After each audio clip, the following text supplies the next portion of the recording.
Hello and welcome everyone to this stream. It's a nice Sunday afternoon. I have done all the things. I've got tea, I've got some melon to eat. Done all the social media things. I think we can start. As always, I am Fae'ret. This... Oh, nice lighting. This is Lorelei Liantai. No, I'm not Lorelei Liantai anymore. Lorelei Dracht. Bang. And this is the apocalypse. Welcome.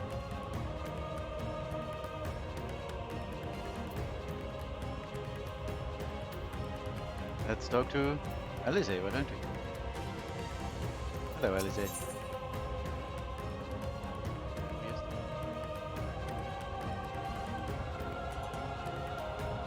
Alice is gazing out intently between the trees.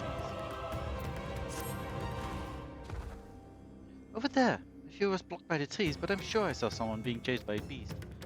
Orlai, go with Matsia and search along the river. I'll for now and I will circle around from the south. Okay, I'll do it. Matsia, you're already going. Where am I going?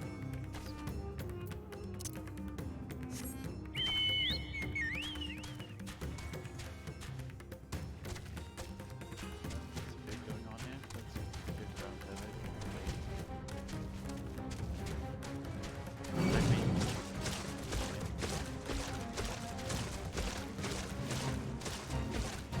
No.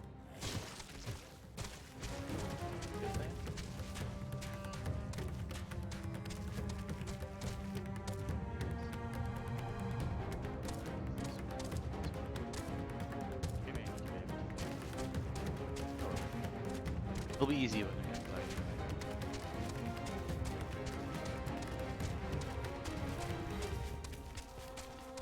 That's not the only destination and another view lookout point. Let's get that one first. Font of mine.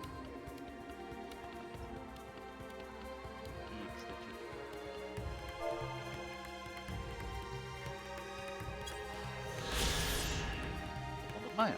This temple was once the abode of an order of ascetics. The ones who sought the divine enlightenment of Maya. Abandoned for a stronghold deeper in the jungle, the structure now sits derelict, half submerged in the rainwater.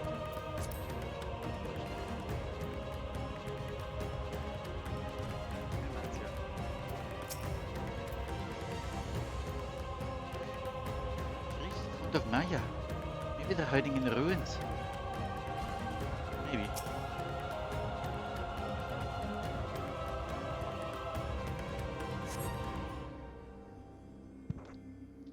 Sorry.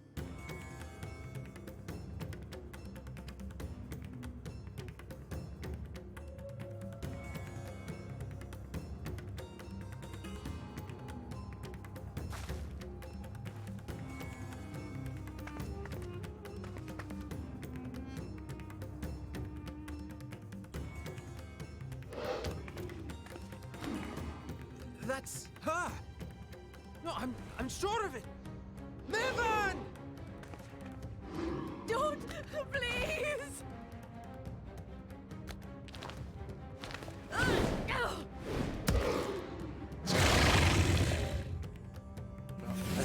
Work did it. Bezos!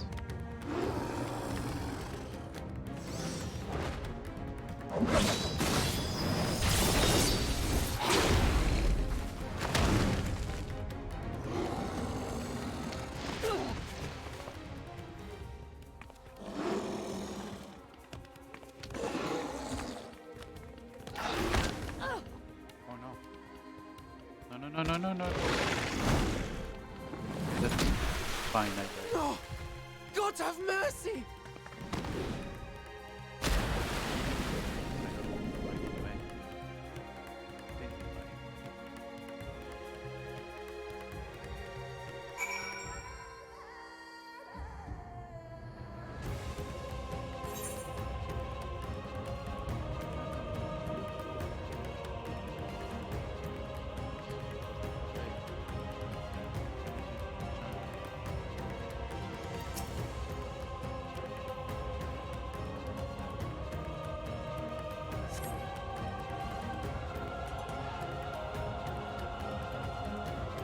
Damn. Well, this is how the stream starts, I guess. Nearly crying.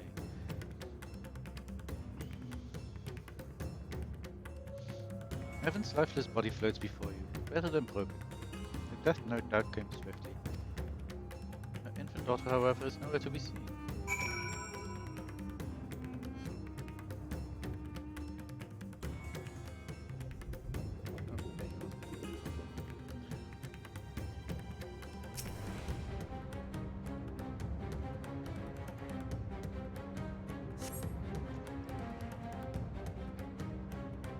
Take the baby to your arms. She yet lives, you cannot tell, but you will surely not survive unless you carry her to the surface at once. Yeah.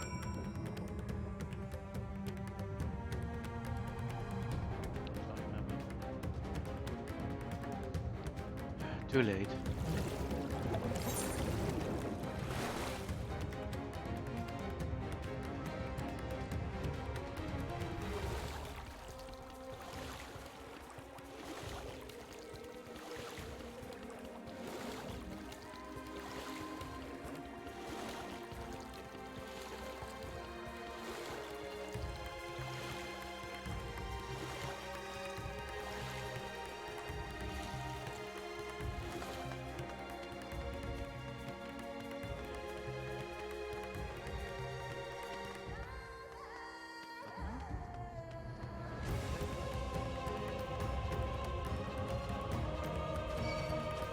No! Stop! Ow! Wait.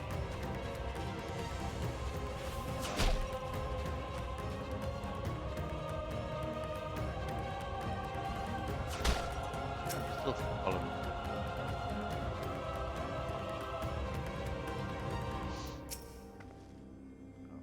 No, what do we do? What do we do? No, man. So where are they? Did you find Mevin and the child? Oh, don't say no. We did find them. Damn it all. You have the child. Give her to me. I think it's what it said. Presumably. I clicked too fast.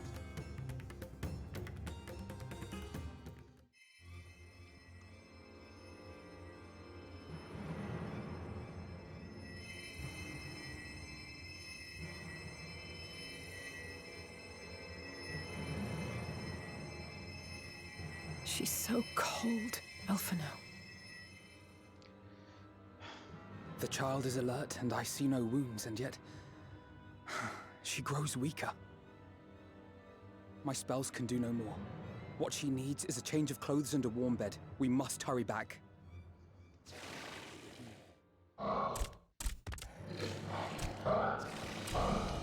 Not now! Matsia, take the child.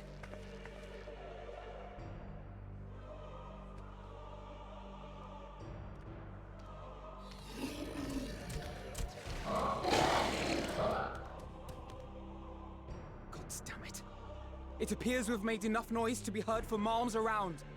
More will be upon us ere long. Well, that's good. And they won't We be upon make our Matsia. stand here. Matsia, can you take her back to the village? But the child, all by myself. You can't be serious. The beasts will follow you home unless we stop them here. And so we shall. Be strong, Matsia. Her life is in your hands. Right. I can do it. Yes, you can. I know you can. We'll keep them busy, Matsia. Go! Quickly!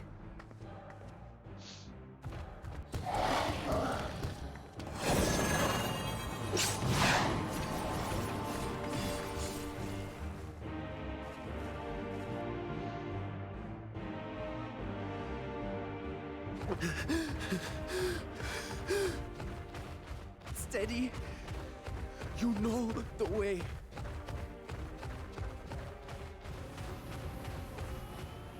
No. No. No! Not you too!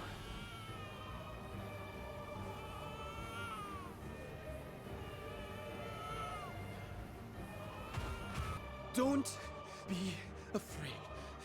Don't be afraid! To live is to suffer, to drink of calamity. It is a perilous path. Death lurks in the dark.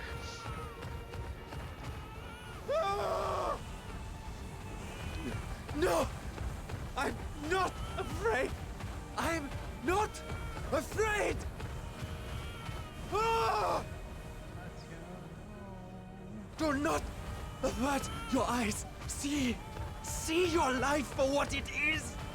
See how the hardships make you strong. Every doubt reforged.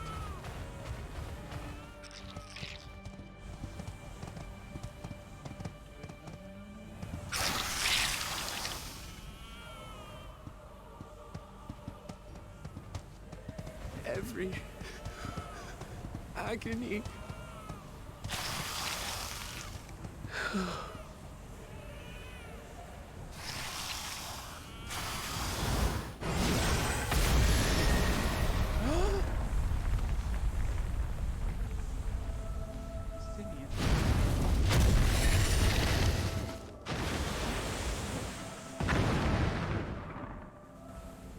The divinity. Nay, but one who would deliver thee just the same.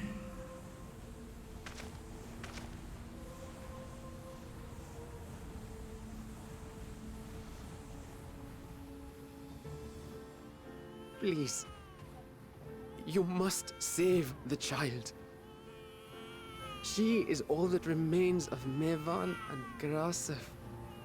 Please.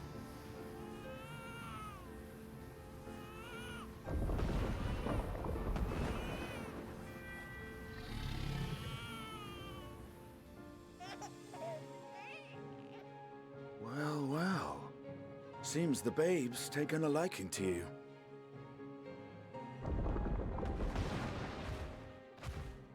Thou art strong, little one. Let us convey thee to thy home.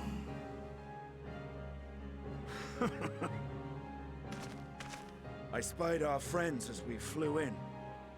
They appeared to be holding their own against the Horde.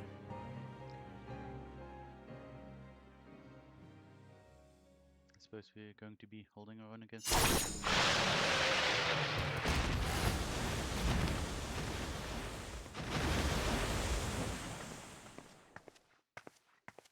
No, not having to actually fight is also nice. Right. That's the last of them. We should hurry and find Matsia. I need to click now.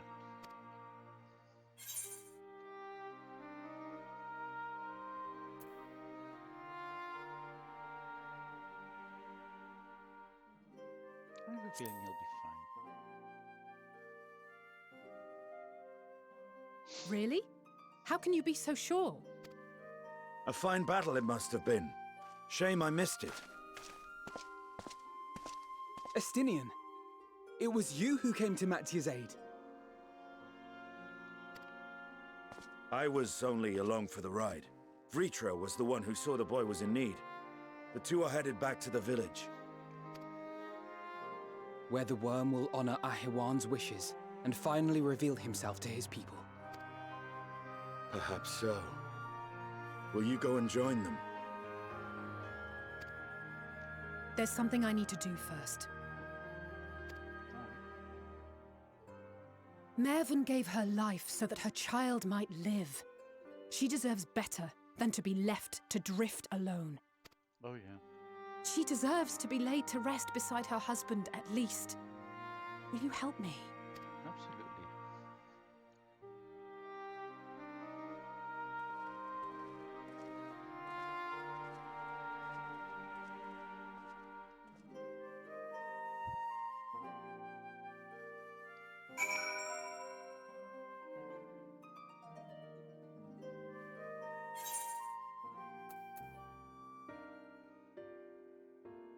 No, we got them both. That's good. Go. I will keep watch until your work is done.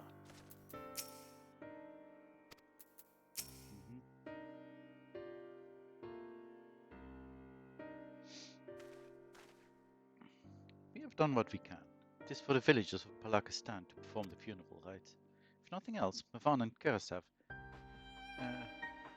died as they lived, as themselves and not as beasts. Their souls will find peace in the ethereal sea. That's good. Do you think the day would come when even that smallest of solaces would be this comforting?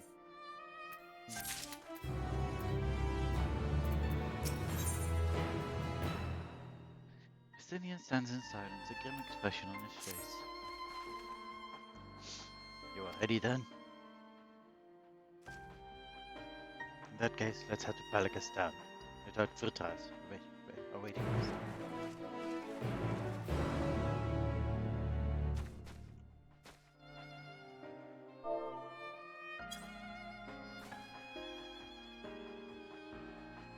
Goodbye, you two.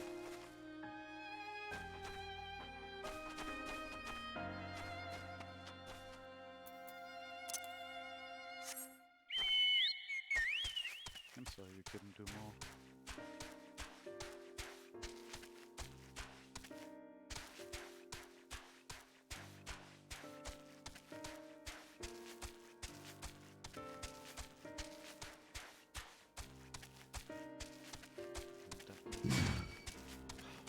What did I just tell you?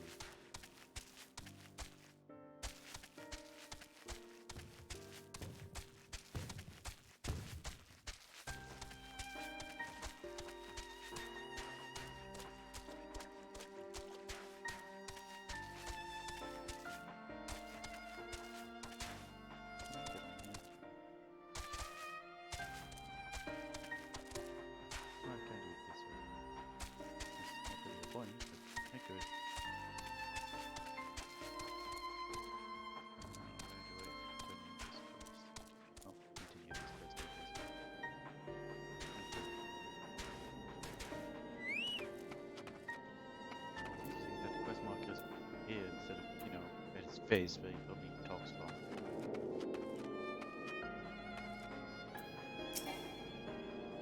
Is it too far away? Come on.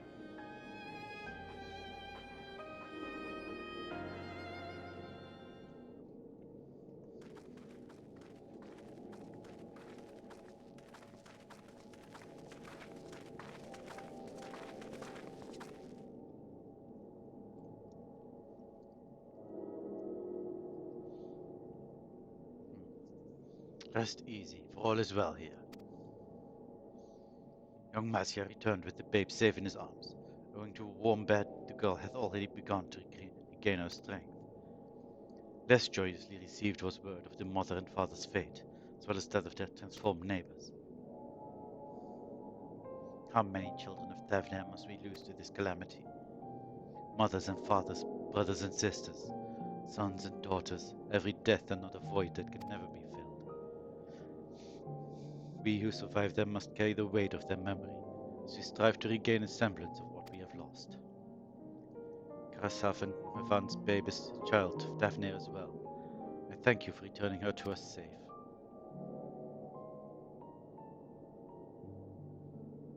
You're welcome.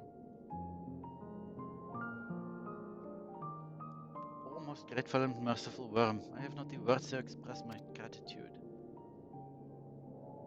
They say that were it not for you, brave Matsya and the child would have been lost forever to us.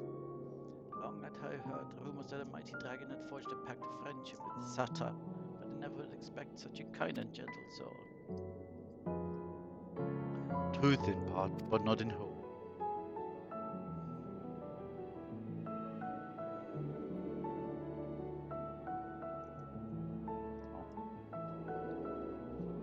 I am Vrtra, and for years uncounted hath this isle served as mine abode. An isle I have ruled over as satrap, with Ahewan as my loyal servant.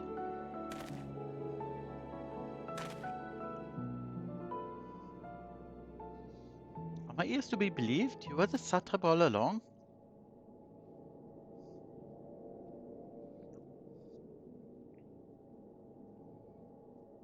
Nidana, what are you doing here? Hey.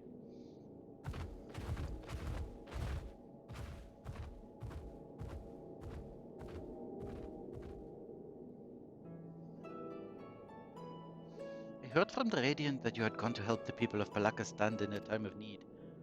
And so I and several of my colleagues from the Great Work came to offer our services. The alchemist already brewed some potions for Mavan's daughter. But enough about us. You and your role are the far greater enigma. If you were the true Satrap all along, could it be that young Varshan was created to serve as your emissary?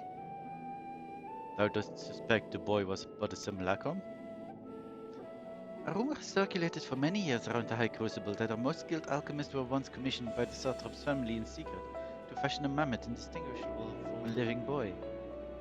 Looking at Varshan with that knowledge, I simply put two and two together. I was not alone in drawing this conclusion, but like me, they no doubt recognized that the Satrap was using the simulacrum to work more closely with his people, and decided not to press the issue. I had always assumed one of Ahewan's associates was manipulating it from afar, though the truth is indeed far more surprising. It is an honor to meet you in the flesh, Master Futra. Pray allow me to express my gratitude. If you had not believed in and given unto us your skills, do not know where we would be. Thank you, from the bottom of my heart. 'Twas thou and thy fellow alchemists that fashioned the means to unmake the towers. You were the saver not of only Radzat-Han, but the star. Far too kind you are, Master Vritra, but the star yet wants for salvation. Once more will my colleagues and I commit to the knowledge and resources at their disposal to the mission of aiding the people in this, their darkest hour. 'Twould seem this place is in good hands. I would return to see how Radzat-Han fares. What will you do, Scions? I worry for the survivors we met at Perusa. Shall we pay them a visit before making our way back? In that case, might I ask a favor? Nothing too burdensome, I promise. This way. Okay, sure. You can ask a favor.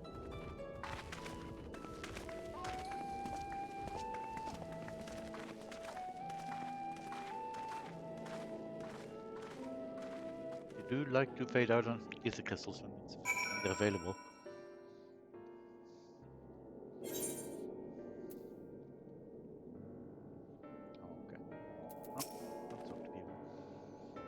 Curious, isn't it?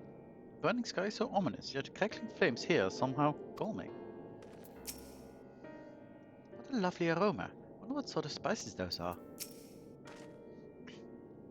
Berta chose to reveal his identity to the village of Balakastan before all others. A wise choice, considering the warm reception. He even seemed a little relieved. It remains to be seen how the people of Radzat-Han will take the news. But if this was any indication, he need not worry. Indeed. Oh, Lorelei. Running through the dark jungle, there was a time when I thought all was lost, but Master Vritra and Destinian arrived when they did. No, I must focus on the good. Mavan's precious daughter is safe and sound, and that is all that matters. Indeed.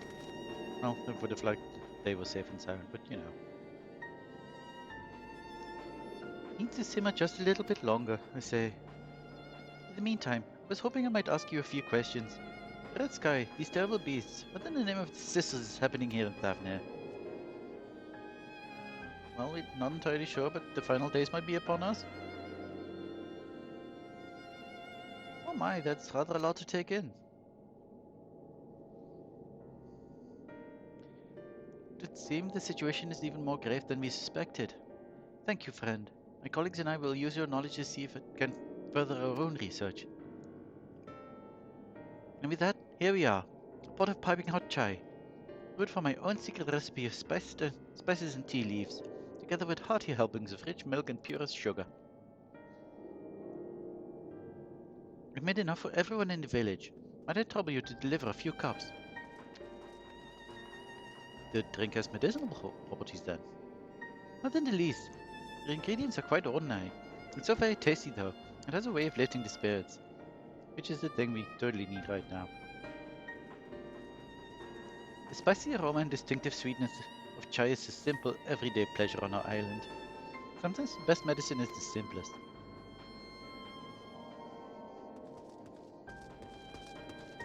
A lovely sentiment, Dana. By all means, allow us to assist.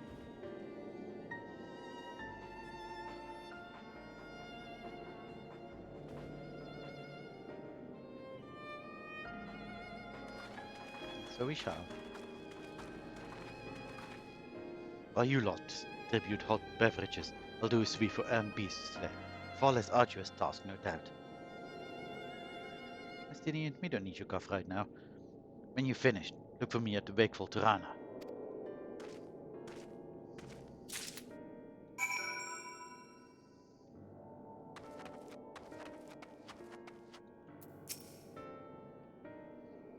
Look at them all, lacing about, knowing full well the beast might strike again at any moment. Do they not realize their lives are in danger? Well, I for one intend to survive. I'm too young to die. Yes, I'll leave this island behind if I must. But where would I go? Is anywhere safe these days? Oh, I don't know, but have some tea? A mug of piping hot chai, brewed from aromatic tea leaves, flavored with Nidana's secret blend of herbs and spices, then mixed with rich milk.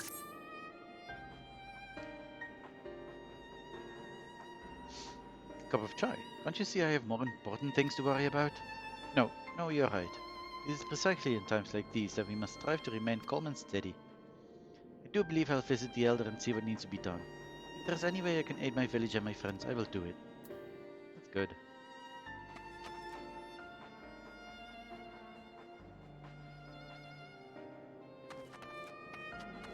Let's see. I need tea over here. Alice is already providing. It's good. Chocobo key. You don't need tea, but I haven't unlocked you yet. Where can I go? Okay.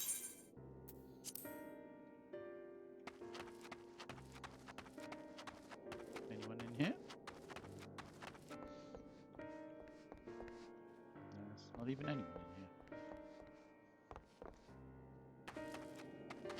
Oh, there's a very citizen. Anyone in here? No. Okay. Hello, very citizen.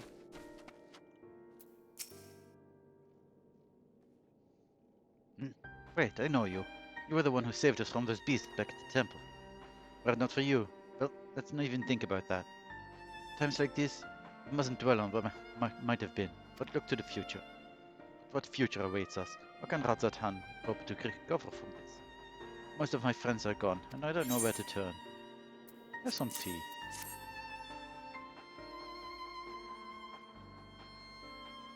A cup of chai? Well, if you insist. That aroma has a way of clearing the mind. Come to think of it, we faced a fair share of trials in the past as well. No matter how hard the times, we've always come together as a people united. One day at a time, one step at a time. But that is all any of us can do. Yes, back to work. Once I finish this cup. Thank you. You're welcome. Last one presumably maybe over in here. Let's have a quick look-see. No? Okay. Unfortunate. There's you people again. So it must be on the outskirts then.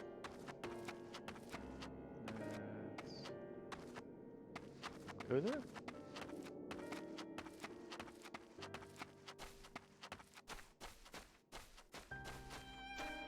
Let's open out.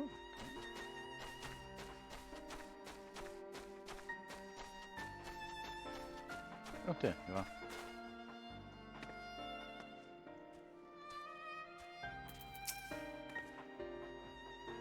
I'm sorry, I just want to be left alone. My best friend and I, we fled the village together. One of the beasts took him and it was all I could do to run. All the while I could hear this monstrous voice screaming my name. Oh no. Have some tea. Will apparently make things better. This for me? We used to drink chai together often. Shared stories over steaming cups after a hard day's work. Jeez. Thank you, friend. The pain may never pass, but I must press on all the same. For his memory, and for we who must remember. Oh, feature quests. I assume these are going to be... When did those unlock? Did I just miss them unlocking? Did it happen like literally now?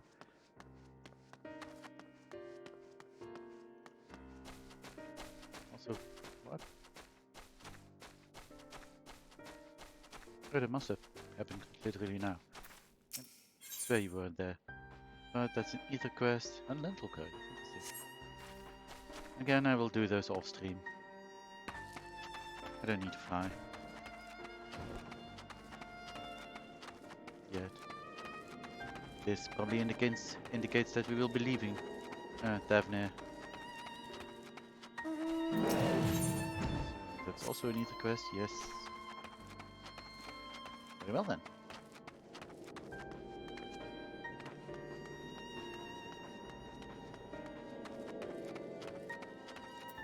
Nidana. Thank you for delivering the chai, Lorelei. Did it help to lift the village's spirits? It did. That is heartening to hear indeed. The final days show no signs of abating, but that is all the more reason that we must try to keep our composure. Our lives have been forever changed. The people we have lost will never return to us. These tragedies will long weigh in our hearts. But we have the capacity to live with our suffering, to carry the agony to we too join the fallen in death. It is not a surrender, but a recognition. But it is only in acceptance that we find the strength to move forward. Wise words. Under his wing. Matzia is eyeing you as if there's something he wants to say. What's that sound? As you have finished those deliveries, might I talk with you for a moment? I was curious to know what has become of Mavan and Karasav's remains.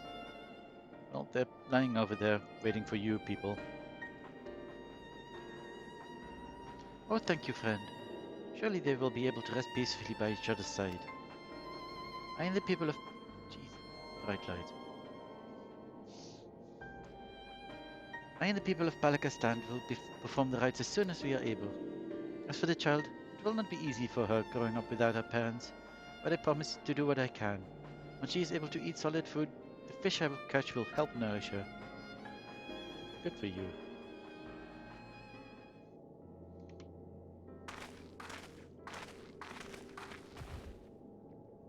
Well, we finished delivering the chai. I do believe everyone has a piping hot cup. I could almost believe their magic at work, how their tension fades with every sip. Let us pray that Palakistan has seen the last of those transformations, at least for now.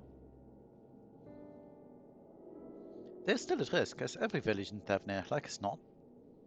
Still, I trust we can leave this place in the care of our friends from the Radiant and the High Crucible. Shall we return to Ratzat-Han?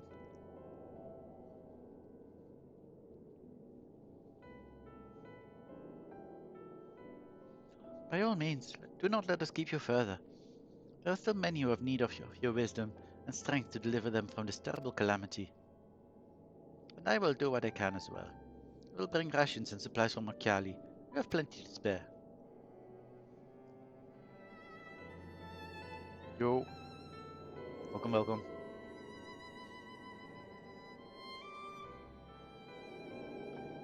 Then let us find Estinian and be on our way. Where did he wander off to again? He was looking for beasts to slay. Oh yeah, and the Wakeful Tirana. Wakeful Tirana? Near the bridge to Ratzat-Han, as I recall. Very well then.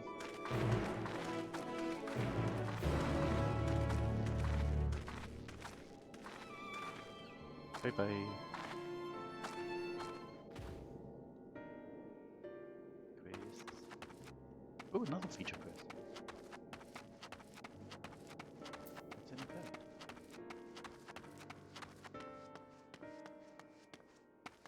If this isn't an ether quest, which it can't be because... Yasan is mumbling to himself indistinctly. Should I? Yes, I should. Ah, oh, excuse me. Did you need something? Wait, you're her. The very woman who saved Mavan's child. Lorelei, was it? I knew it. I'm Yazan, an alchemist of the Great Work. I am but one of the few who are looking after the child as she makes her recovery. Mavan and Karashav are dear friends of mine. Thank you for everything you've done for their daughter. Her condition is on the mend. I'm sure you'll be glad to hear. We've been taking turns checking in on her. The last thing she needs is a gaggle of adults fussing over her day and night.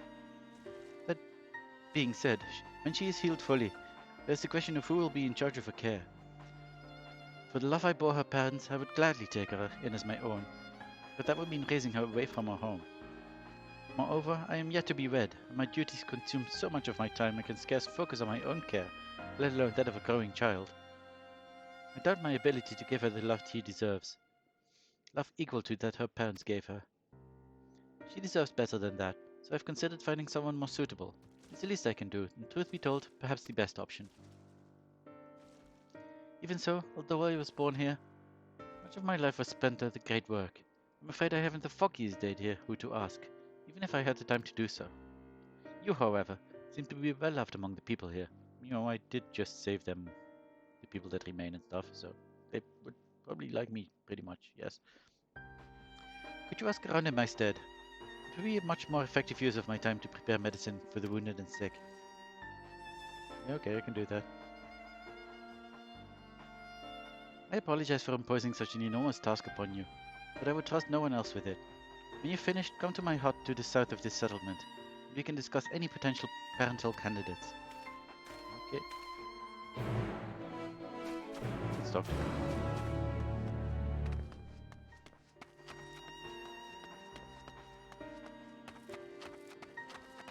Anyone in here? Want to be a parent? No? Okay. You, very resident?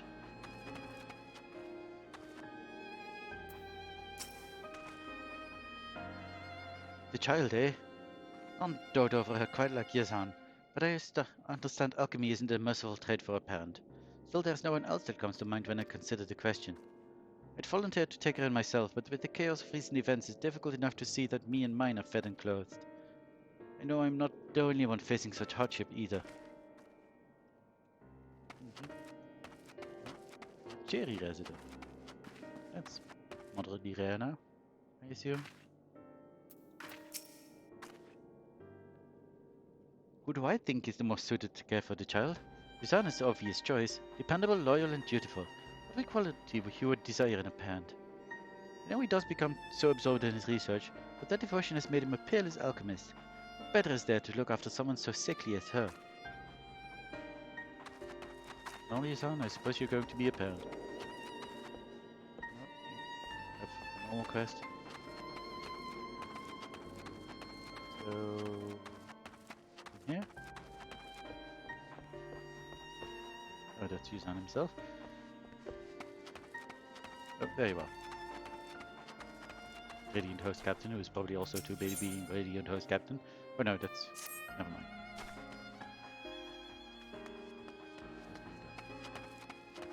Oh, there you are. Industrious resident.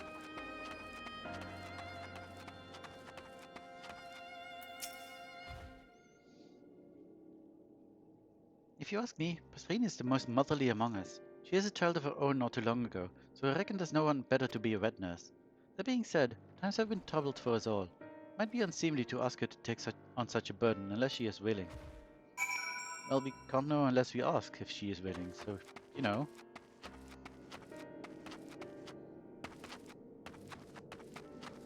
You would have to ask her first. And when she says no, we'll be like, oh well. Welcome to my humble workshop, Lorelei. I'm almost too nervous to ask, but what did the others say? Well, 2 voted for you and 1 voted for Nasreen? Someone nominated me. Well, 2 people actually. Oh, Pasrine. Oops. Not Nasreen. Who's Nasreen? Well, that's neither here nor there. You said Pasarine's name was mentioned. She was a good friend to Marvin, it's true. But there are other factors at play that make me reticent to ask her. Simply put, I'd rather not burden her further if it can be avoided. That being said, we don't exactly have the luxury of choice, all things considered. I suppose I would be remiss if I didn't at least speak with her. I owe the child that much. Will you accompany me, Lorelei? A supportive presence by my side would help me find the right words. Passerine should be nearby, doubtless watching over her own child. I must deliver this medicine before speaking with her, so please go on ahead. Okay. Where's this Nasreen? In this house? Maybe? Seems like. Oh, no, you're outside this house. Hey, Passerine. Ooh, nice purple hair you have. Good luck.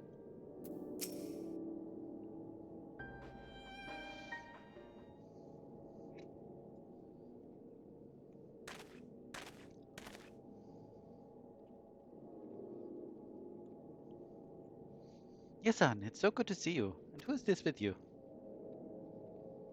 Passerine, meet Lorelei. She's the hero who saved Mavan and Karasav's daughter. Oh, what a pleasant surprise. Thank you for your bravery. You have pretty nice eyes as well. Nice and green. Yeah. I've heard tell of the troubles she's been through since. I hope that you're able to see her return to health soon. It has been trying, to be sure, but we must look forward to the day she is here. Everyone is doing their utmost to make it so. The question remains as to where she will go from there, however. I've considered taking her into my home, but I fear my qualification as a parent are somewhat lacking. I know you two have been a dear friend to Mavan, and as such, only thought it meet to ask if you're willing to care for her daughter. If you are, I will do everything in my power to see that she is given into your care. I'm flattered. Mavan was as family to me, and I viewed her child as my own. I would do anything to see her raised into as brave a woman as her mother. But, however, I cannot care for her. I'm not worthy to care for her. Really? Worthy? What does that? Actually, a pretty nice hair as well. It's kind of greenish blue, bluish green. Ah, my apologies. I understand it was a sudden request, and no small one besides. Please forgive the imposition. I'll be in the village for some time yet.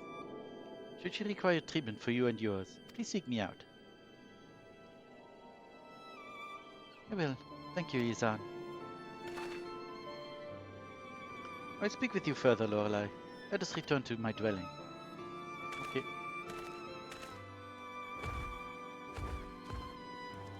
Idana?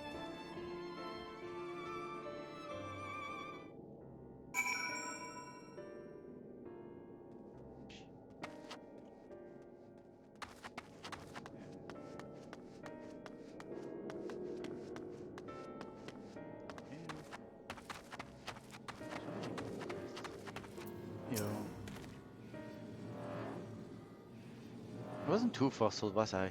Simply asked her if she was willing. I didn't mean to make her feel obligated to agree. I think what you asked was fine. I found her words to be somewhat mystifying. Not worthy? What could that mean? I'm usually not one to pry, but this worries me. Consider Passerine a friend, and I am loath to leave her to her troubles. There is still the matter of the child. I shall have to think on what to do from here.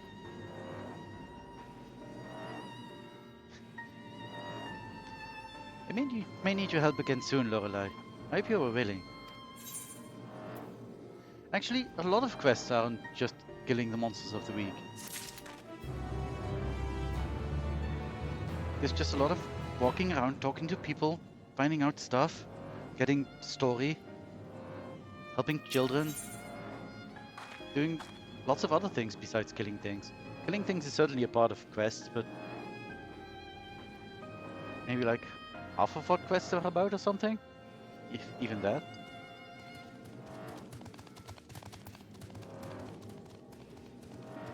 Isan requires a capable green thumb to assist him.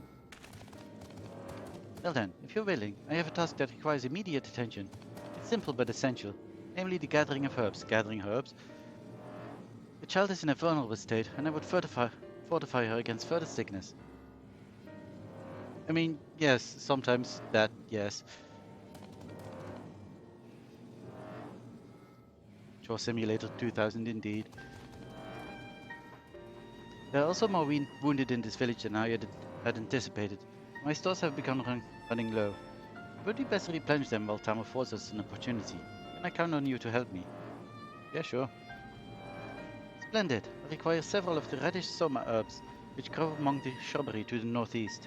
With both of us working in tandem, I wager we should have enough gathered before the next bell.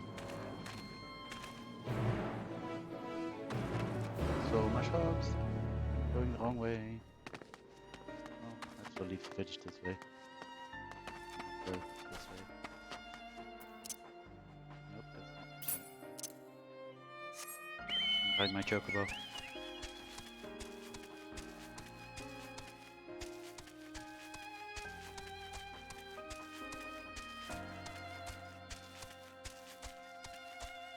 Don't attack me.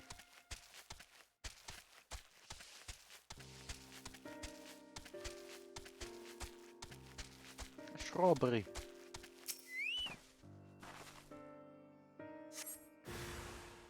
Well, sometimes it also involves killing things, even while doing chores.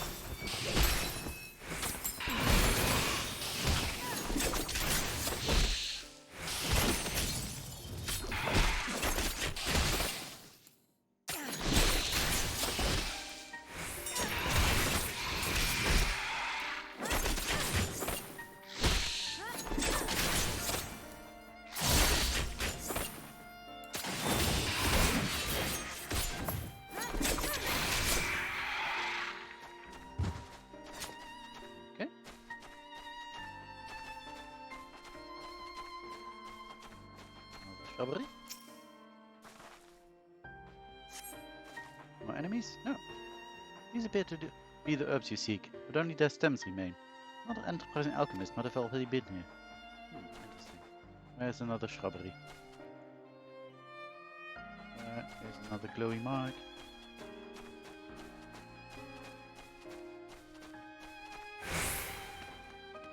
There you are.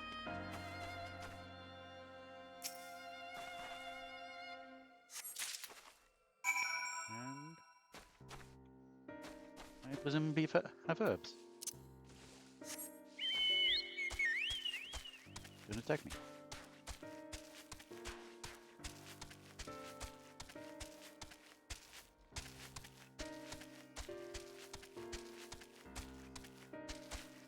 I need to speak with John, who's apparently here. Oops.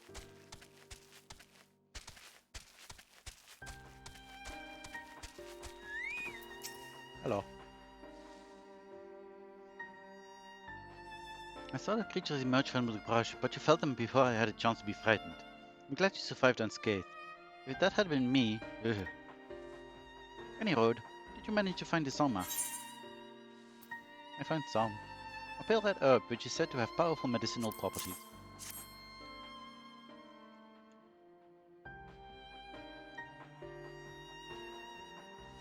Excellent work, excellent work. My search came up fruitless. It appears we're not the only ones seeking this particular herb.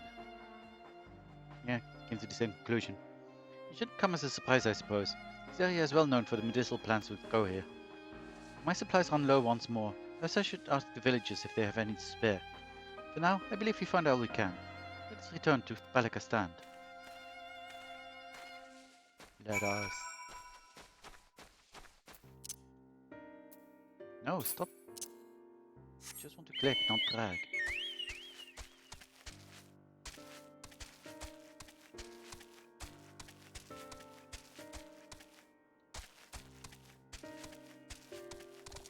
Whee! Didn't even give me full damage. And again. Oh, no.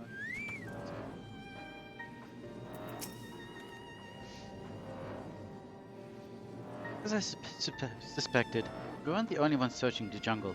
I returned to my quarters to find a bag positively stuffed to the brim with herbs, including Soma, in fact. I asked a nearby colleague who delivered this bounty. They told me it was one of the Akasodara stewards. I believe I know who it is. Her name is Sula. A shy one, but obviously kind of hard. Oh, then it wasn't Nedana who probably looked at us. That's racist. I spied her eavesdropping during a conversation with Passerine. Poorly, I might add. I apologize for asking more of you at the end of a trying day, but would you speak with her for me? Offer our thanks for the herbs, and perhaps find out if she knows anything of Passerine's troubles. For my part, I'll begin synthesizing the medicine at once. Sula should be somewhere nearby. I pray you have a productive conversation.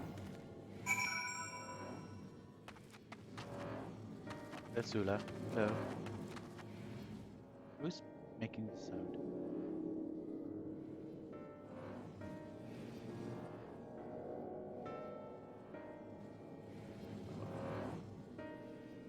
Oh yeah, the weather isn't great.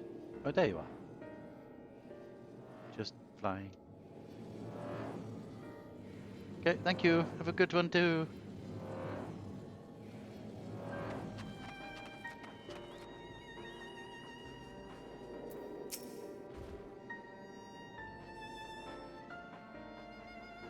Oh, you are? I mean, who are you? Do you require something for me? For me? Herbs. I came upon them while hunting. Nothing more. I have heard that the medicine made from them is effective in treating the ailments of young children.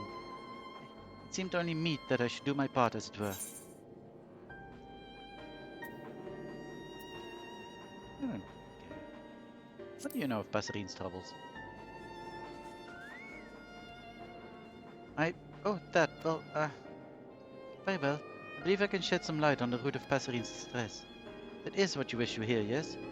Gizan asked you to speak with me, just as he asked you to gather his herbs. Yes? Well then, perhaps it is best for us all to speak together. Go to him, and allow me some time to gather my thoughts. I shall approach you when I am ready. Okay. That's fair. Gizan?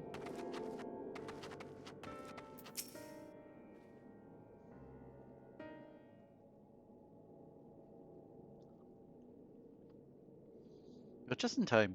I've only just finished synthesizing the medicine. That was fast. So, did Zula tell you anything of interest? Well, she can tell you herself. Well, I suppose I can hear straight from her. I appreciate that you felt it fit to include me. Firstly, I owe you an apology. I was sneaking about out of concern for Passarine. I know what it is that weighs on our minds, you see. That is what you want to know, yes?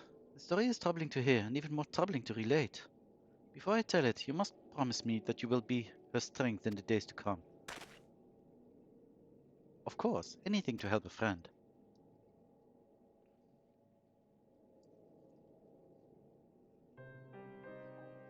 Dazal, her beloved husband, was killed.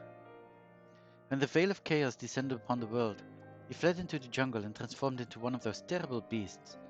He returned here a monster, where my sister Chapa met his wrath.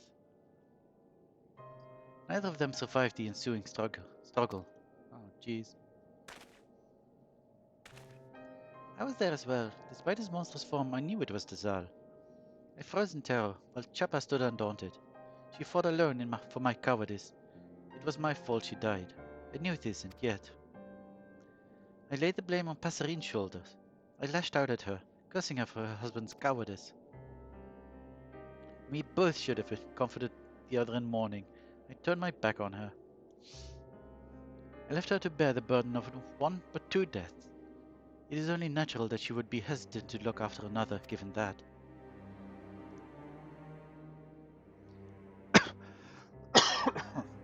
Sorry. I was a fool to condemn Passarine, and it was my duty to protect the people here. I have wanted nothing more than to apologize since that day, but I fear my words were too cruel to forgive. I cannot stand to meet her gaze.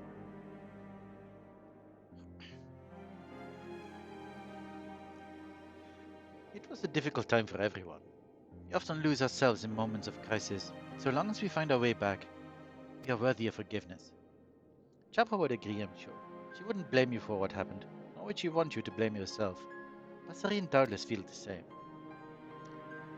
You are right. I must apologize to her. That is the only cause. Lorelei, was it? I will speak with Passarine, but I require some time to muster my courage. Soon, I promise. Yeah, no worries. Take your time.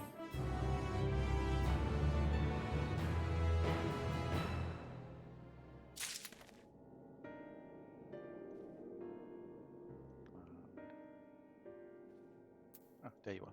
Zula. Zula looks eager to leave Palakastan, but to where is not clear. Thank you for lending an ear to my troubles, Lorelei. If you are willing, there is a place I will travel to, and I wish for you to accompany me.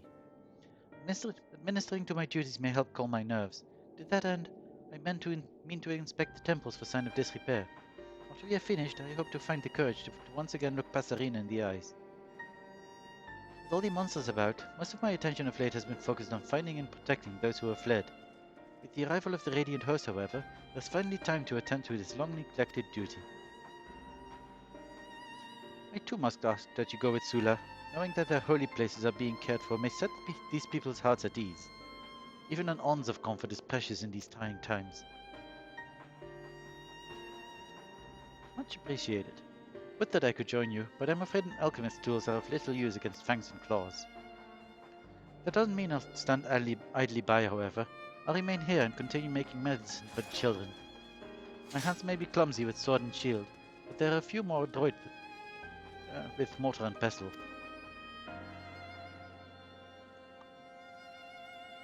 We are blessed indeed to have a pair such as you looking after us. Well then, let us begin the patrol. Our first destination shall be Perusa, to the southeast. It is a bit of a trek, but make the proper arrangements before departing. Well, now I kind of do wish I could fly. Oh well.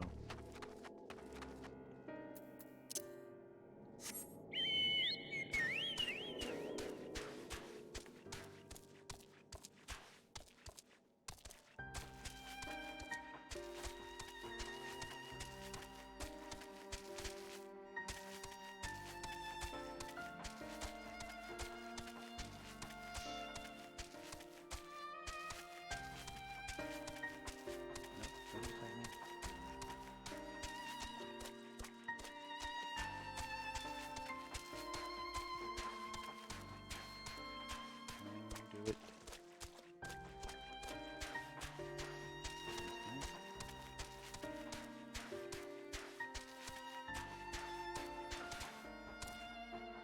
We're almost done. Perusa.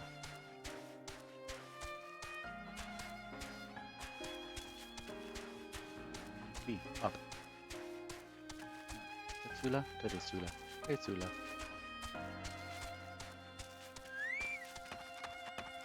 This temple looks mostly fine, I guess.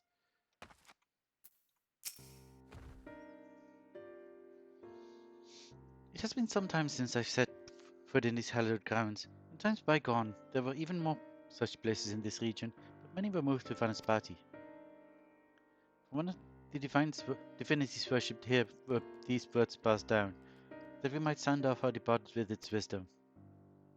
Just as life leads to death, so too does death lead to life. Do not shed tears for the departed, for they have but set foot upon a new journey. Be not forlorn that your paths have diverged, but look forward with joy to the day that they might cross again. For as long as I can remember, I followed in my sister's footsteps. In her absence I have felt lost.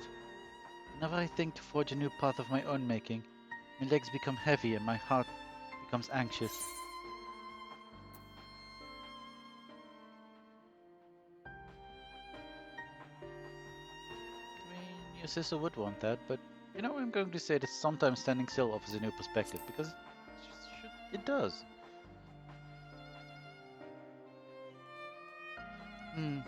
Thank you, Lorelei. Izan has a generous soul, and to have your wisdom to buoy me is more than I deserve. Would that I could open my heart to Passerine in such a way. This part of the temple appears to be well kept. Let us check the other side, shall we? Sure. The temple is large.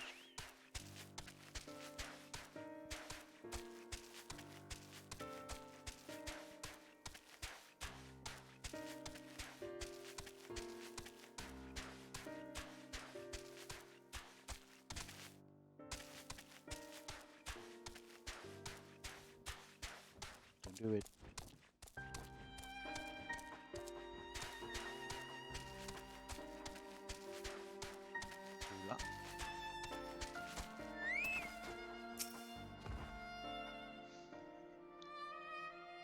This area is in ghastly shape. Scratches here and cracks there. Will you help me investigate further? We'll cover more ground by searching separately. I shall search around this area. I trust you to do your due diligence. Or vigilance, that's fine too.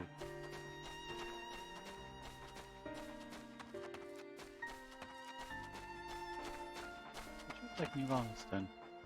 This close to you, but down here. Nice.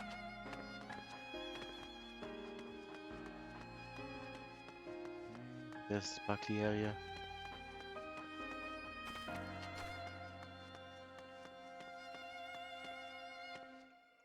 Suppose this stone is damaged. The stones here are crumbling and fragments of them litter the ground. It would be best to replace them. Okay. More sparklies, please. Okay, down there. This is sparkly.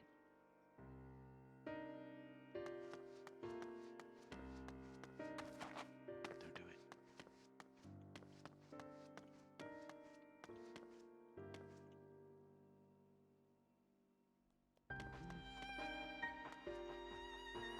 Oh, and down there is also sparkly. Ow.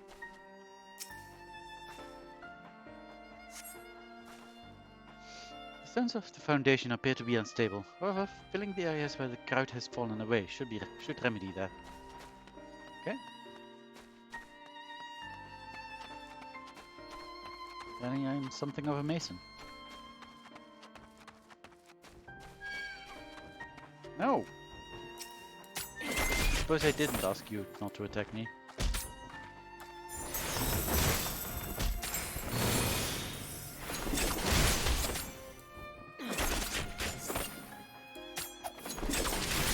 Do it. No danger puddles.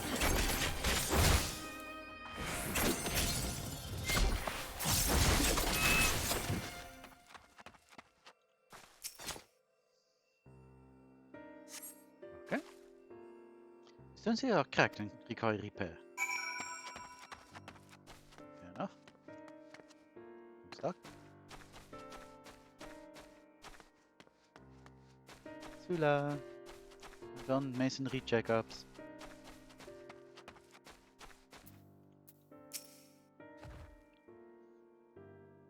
Have you finished? Was it as bad as it looked? I see.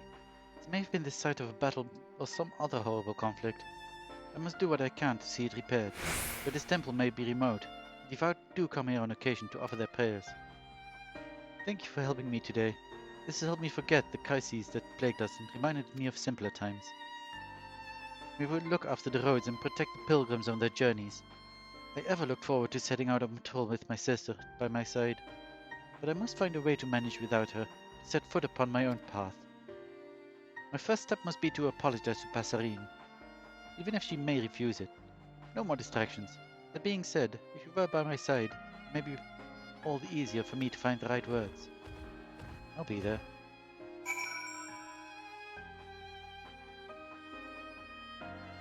Okay, just do this. And this.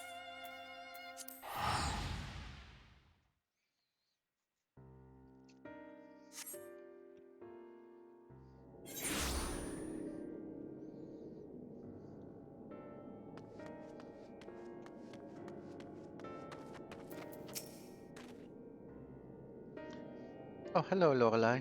And Sula. I take it your patrol is fruitful. I have just administered a soothing salve to Passerine Child. She's sleeping soundly now, so us speaking should not wake her. Passerine, I'm sorry. I should not have said all those horrible things before. I was not in my right mind. It was my fault my sister was killed. I was frozen in fear when the cell was attacked. Yet when it was all over, I placed the blame on you. I was a fool. No, Sula, you are right. It was I who couldn't ease his troubles. It was my fault he succumbed to the despair that gnawed at his heart.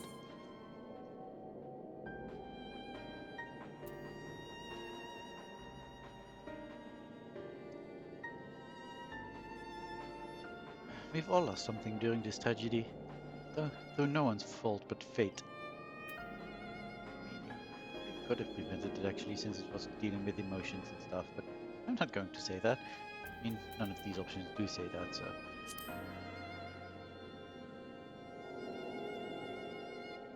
There's reason in your answer, of course, but forgiveness of the self is no simple matter. I'm overjoyed to speak with you again, Sula. However, I'm afraid I need more time to come to terms with everything that has occurred.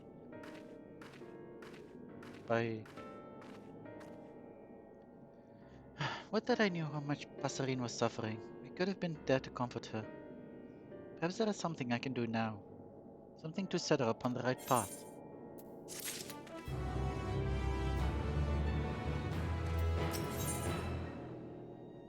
don't think this is going to be under this quest line. It's just as well. Isana's one final request to make of you. It is plain that Passerine is not yet ready to forgive herself, but I'm at a loss as to what we should do. Do we leave her be, or is there some way we can help? I for one will not stand idly by while she suffers alone. Perhaps if she had something to remind her of her beloved, she would more easily accept his loss. Passerine never did have the chance to say her farewells. Lorelei, I'm afraid I must ask for your aid once more. Will I have it? Yeah, sure. It appears I shall be in your debt again, as so many other people before me. But it is well worth it. During the chaos, most of us fled northwest to the bridge. Let us retrace those steps, and we may find something that belonged to Dazal.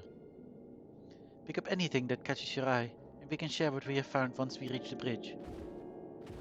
Okay. Thank you for all you have done for Sula thus far, Lorelei. Your spirits are already much improved for your efforts. Let us hope that we can effect the same change in Passerine. Dajjal did enjoy his jewelry and baubles, so it isn't inconceivable that he may have dropped something as he fled. If you should spy anything glittering in the brush, it couldn't hurt to pick it up. Okay. Where are we going? Up. What's this? There are two places that we can go. Well, let's go here first. Oh no, that's under his wing. Never mind. This way then. Don't attack me.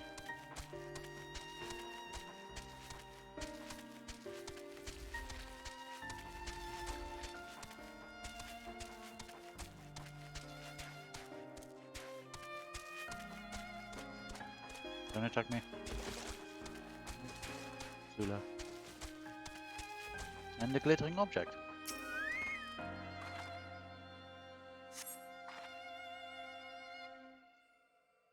So the glimmer of this object caught your eye at a distance. On closer inspection, it's just a rock. Sucks. Another glittering object. Shiny rock though. Should have taken it. Oh, I found something and something is attacking me? Nope, that just spawned there. Oh, is it attacking me? Oh, apparently it is attacking me. Never mind.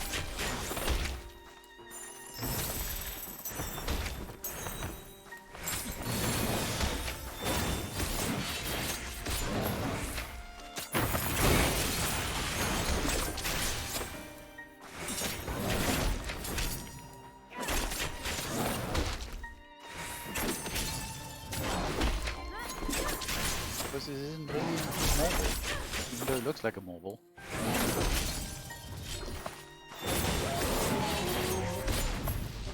It doesn't do mobile things, like give me all the status debuff.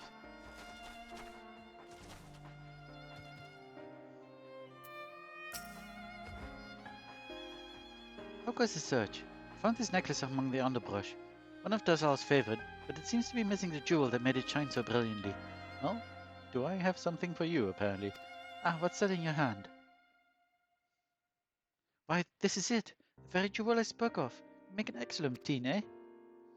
However, we cannot give this to Passerine as it is. We must repair it first. Doubtless Yazan will be able to lend his expertise in that respect. Let us return to the village and speak with him. Sure.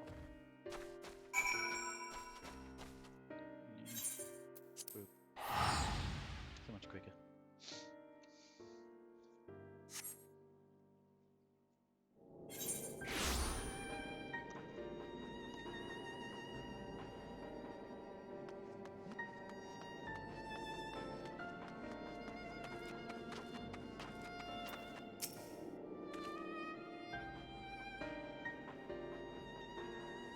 Sula has told me all about her findings, quite acceptably in fact. She's gone to find materials so she can polish the necklaces to a mirror sheen. As for the jewel, I believe I can take it off your hands for the time being. Okay. Looks like netherite. I mean, not netherite, materia.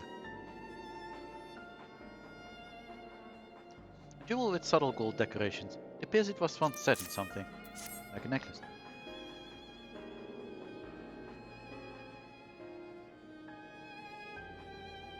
This repair should prove simple enough. Adhesive is one of the most elementary recipes. I think it is, yeah. Once the necklace is in presentable shape, I'll bring Sula to visit Passarin. Could you go ahead and tell her to wait for us? If it will take longer than expected, I trust you can keep her enraptured with one of your grand tales. Sure.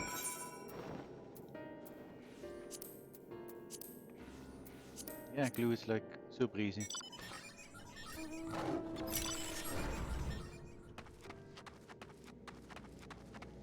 Passarin! I'm here to distract you.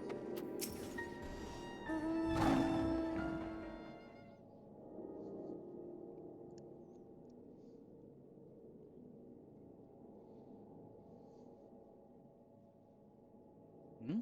You have something for me? I don't recall asking anything of you. Well, I didn't have to distract you for long. Passarin, I would like you to have this, please. This is the child's necklace. Oh, we were so proud of the day you bought this.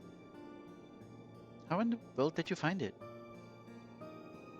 I had naught but memories to remind me of him, but the sight of this makes me feel that he isn't so far away after all. There's nothing I can do to change the past, but I can work to help give us both a brighter future. This was the least I could do, and I could not have done it without the help of these two. Thank you for this gift, truly. And for your wise words. So you know that you're right. We mustn't let the tragedies of yesterday keep us rooted in place.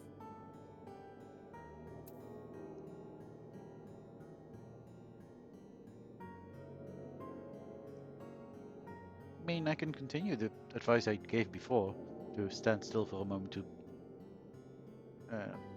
consider your options. So, yeah, I'm going to do that. Sometimes we must stop to consider the best way forward.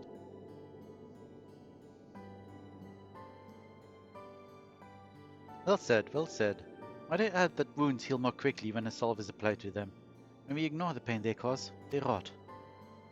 We must take action to see them healed, and rest when we are tired. Only when our energy returns can we move forward carefully, one step at a time. Yes, one step at a time.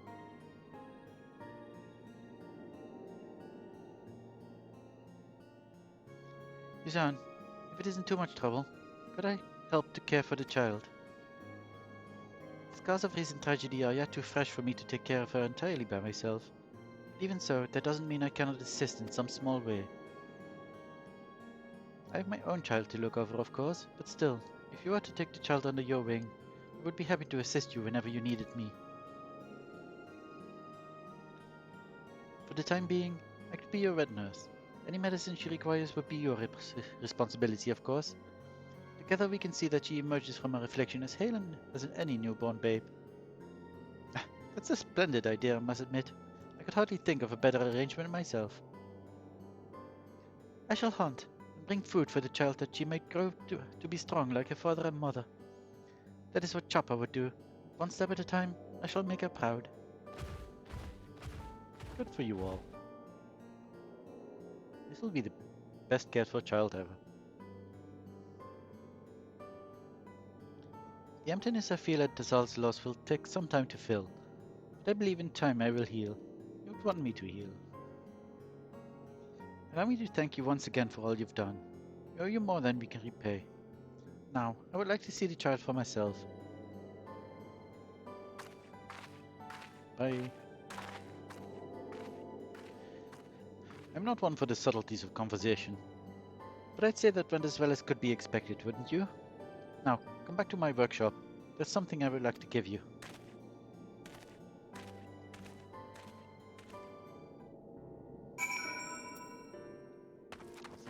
I do like getting stuff. Give me stuff. Jean.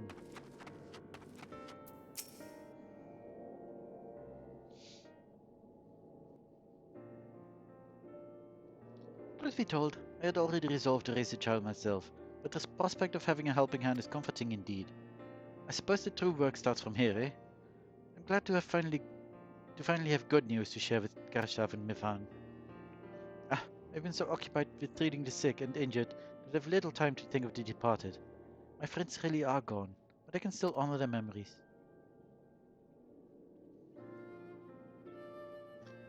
If anything has become clear from recent events, it is that the people of this settlement must speak with one another about their troubles. Solitary thoughts so quickly turn dark. I'm more than capable of treating the wounds we can see, but it takes a community to heal those that are hidden. I admit the latter prospect may take some time for me to become accustomed to.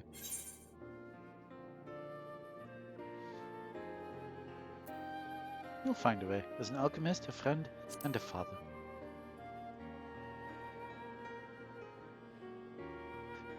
But that there were more than one of me, eh? Luckily I know more than a few concoctions that will give me the vigor of several men. I only need have the energy to brew them. Regardless, I apologize for dragging you along all this time, even though I doubt we would have arrived at such an amicable conclusion without you. So, I retract my apology.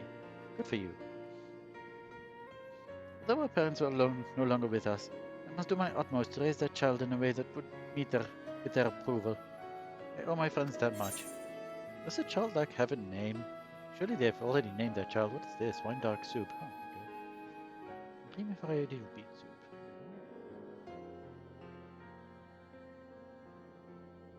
Now it's a Charlian soup. Glory bee soup. Hamsakuri. Karniarik. Oh, money. Just give me money. I forget to eat food.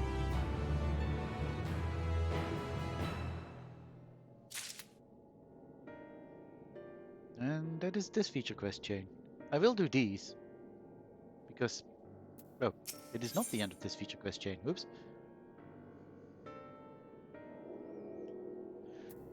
Yusan has yet another favor to ask of the only adventurer he knows. Lorelei, just the woman I was hoping to see. Now that I've had the opportunity to speak with more of the people here, I realize their plight is even more dire than I had imagined.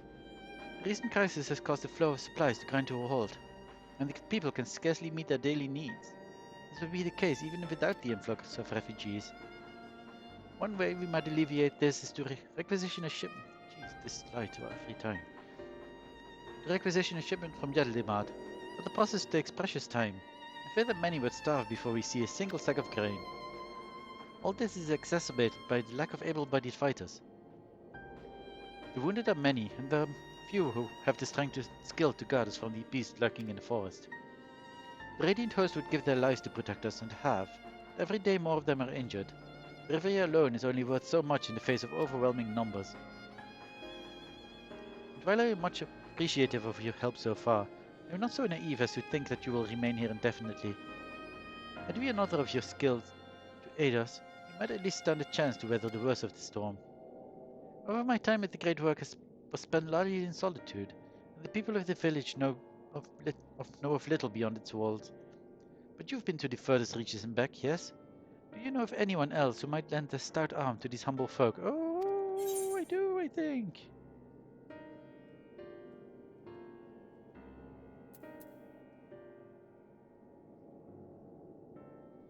I know just such an adventurer, as fierce as I, if not more so.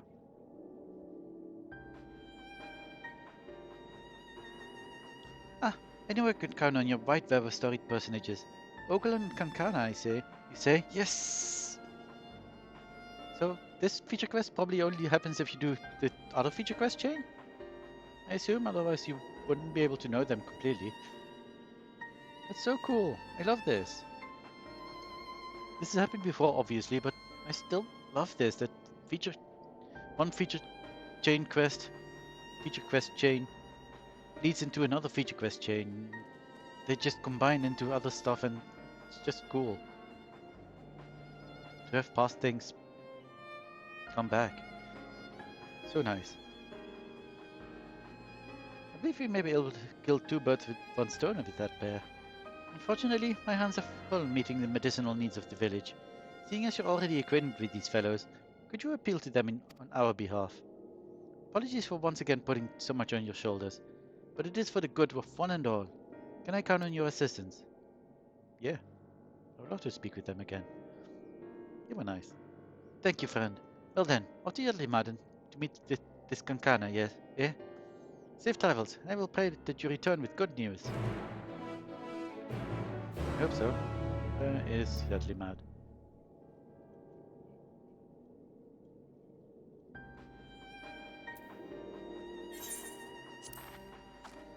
If only I could fly.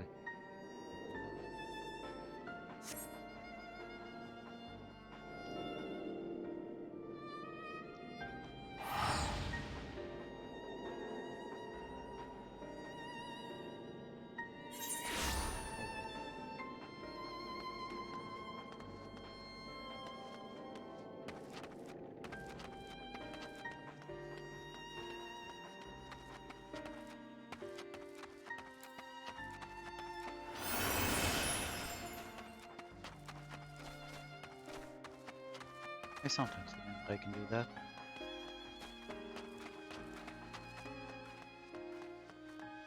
Hey, you too.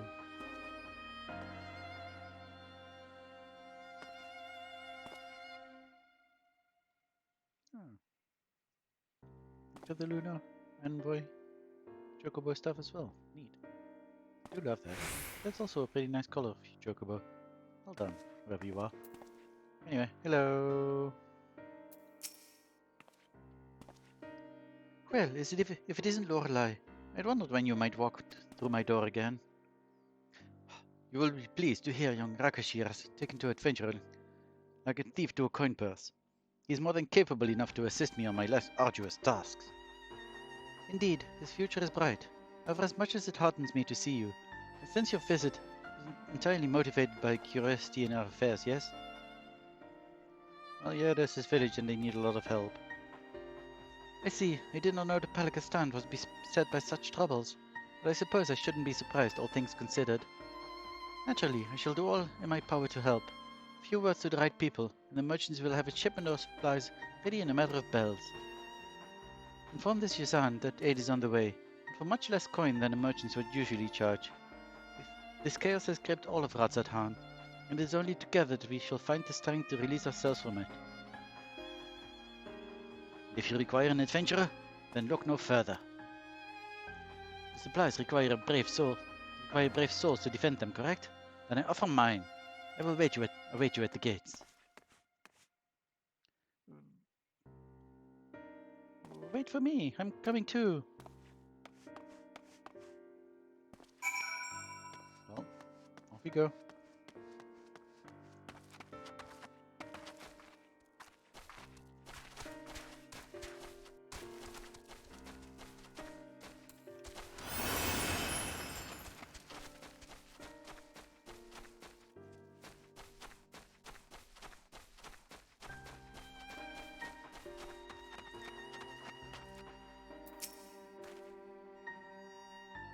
Would you look at this? Such a lost pack of supplies. Read in what felt like a matter of moments. That's real nice. Can kinda make good on her word. Not that I doubted she would. The merchants here were likely all too eager to make it such a sizable trade. They even provided us with bags and coats for the journey. And it appears Rakashir will be joining us. Try as I might to convince him otherwise, his mind is made up. Hopefully this will prove to be another learning experience for him. My grandmother always did say the road forward is paved with good deeds. 3 of us shall see that no beast lays fang or claw upon these provisions. There are more supplies to come, but they will be delivered by the Radiant Host. We shall be the vanguard. Harbingers of salvation for Palika's stand. And with that, let us be off. I like her energy. Rendezvous with Ogle. Somewhere. Where? Where are we going? All the way over there? Dang. So much walking.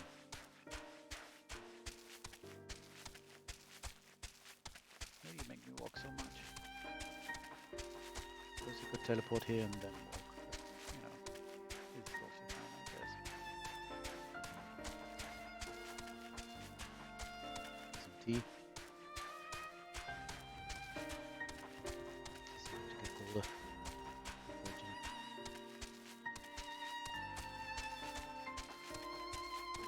Okay. Still abandoned.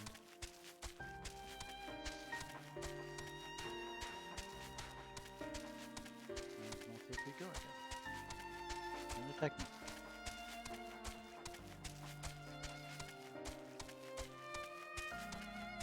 Do it.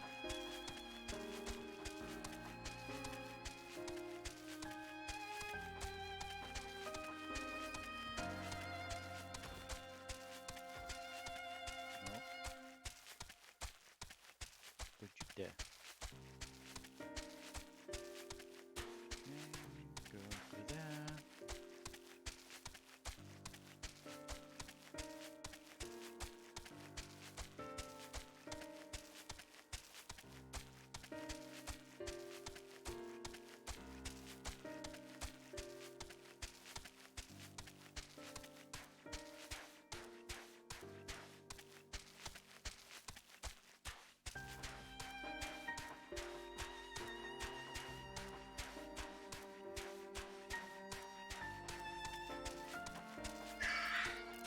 What?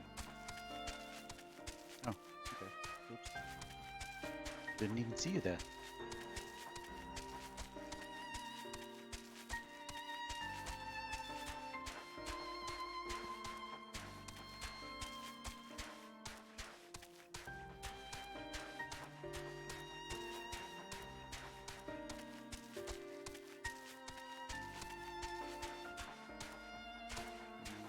Go through this little space. We're almost there. Almost there. They're being attacked by stuff.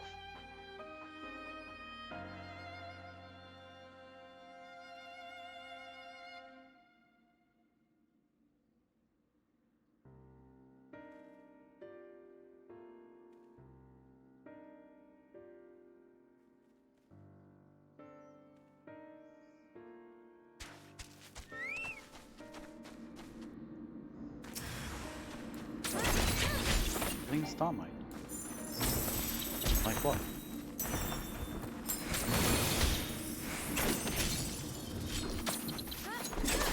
What are you doing? Come help me or something.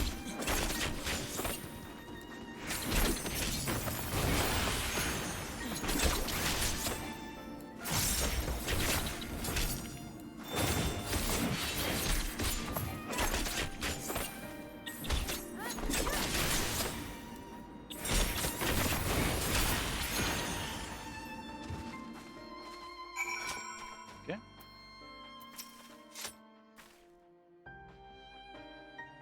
That was a splendid display indeed. Your bravery never ceases to impress. Could have helped me. I've never seen such a fierce warrior. I dare say she's every bit your equal. Children are so easily impressed.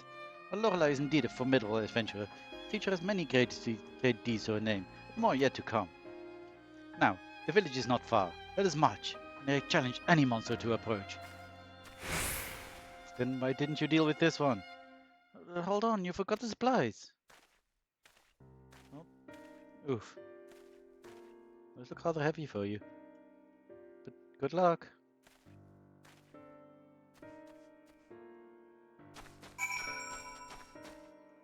And now we go over there. I should be able to go like this, I think.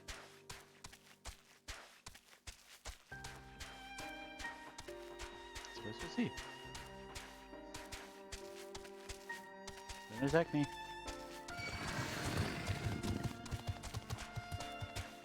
I told you not to. No matter though, it didn't actually hit me.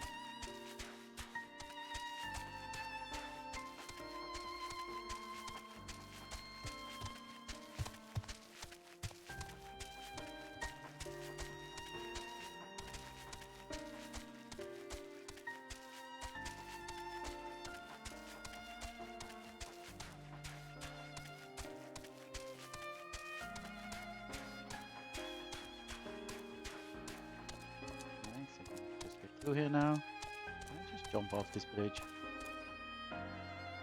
Nice. Ow. Hurt a bit. Hopefully nothing attacks me now. I could actually die.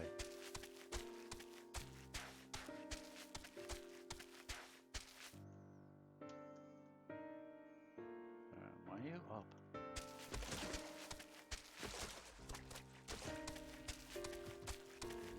Up.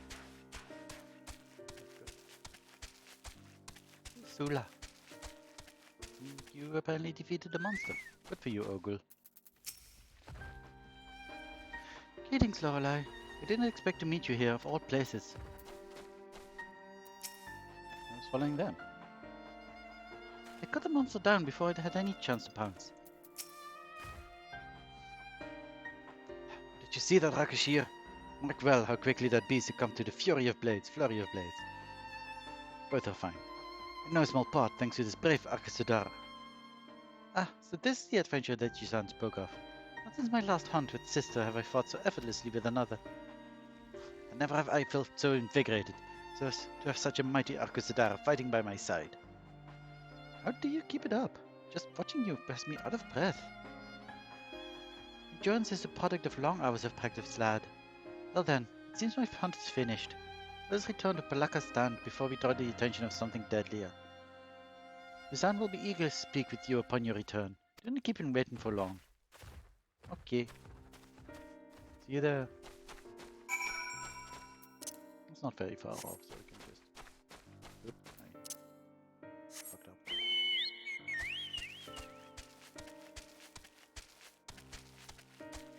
Oh, there's a little bridge here. I don't think I've ever noticed this.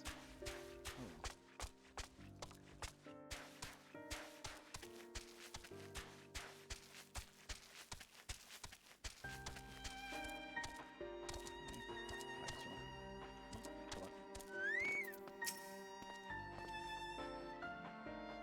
This is my first time traveling this far. Look, Rakashir, Neitherite. I understand an adventurer is attune themselves to these when their journeys bring them to a new locale. But now I recall that I forgot to do so in reunion. Let us keep that between us, yes?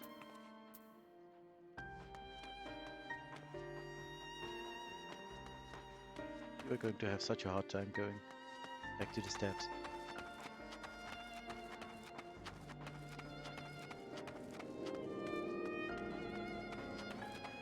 Jean, finish your thing.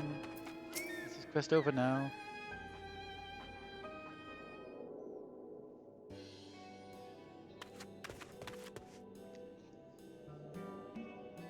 There you are. Sula told me you bought both the supplies and the protection you promised.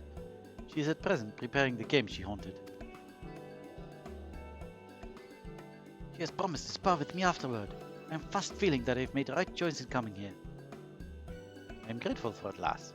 It would do Sula good to have your energizing presence by your side. I understand that there are yet more supplies to come. I must find a way to thank the merchant, the one who spurred them into action. Kana, was it?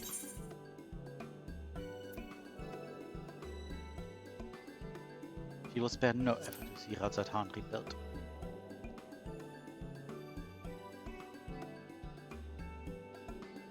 It seems we've found a reliable ally, thanks to you.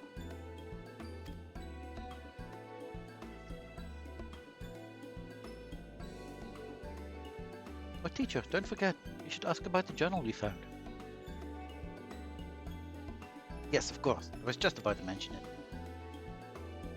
The beast Sula and I felt was holding fast to this. Does she know who this owner is?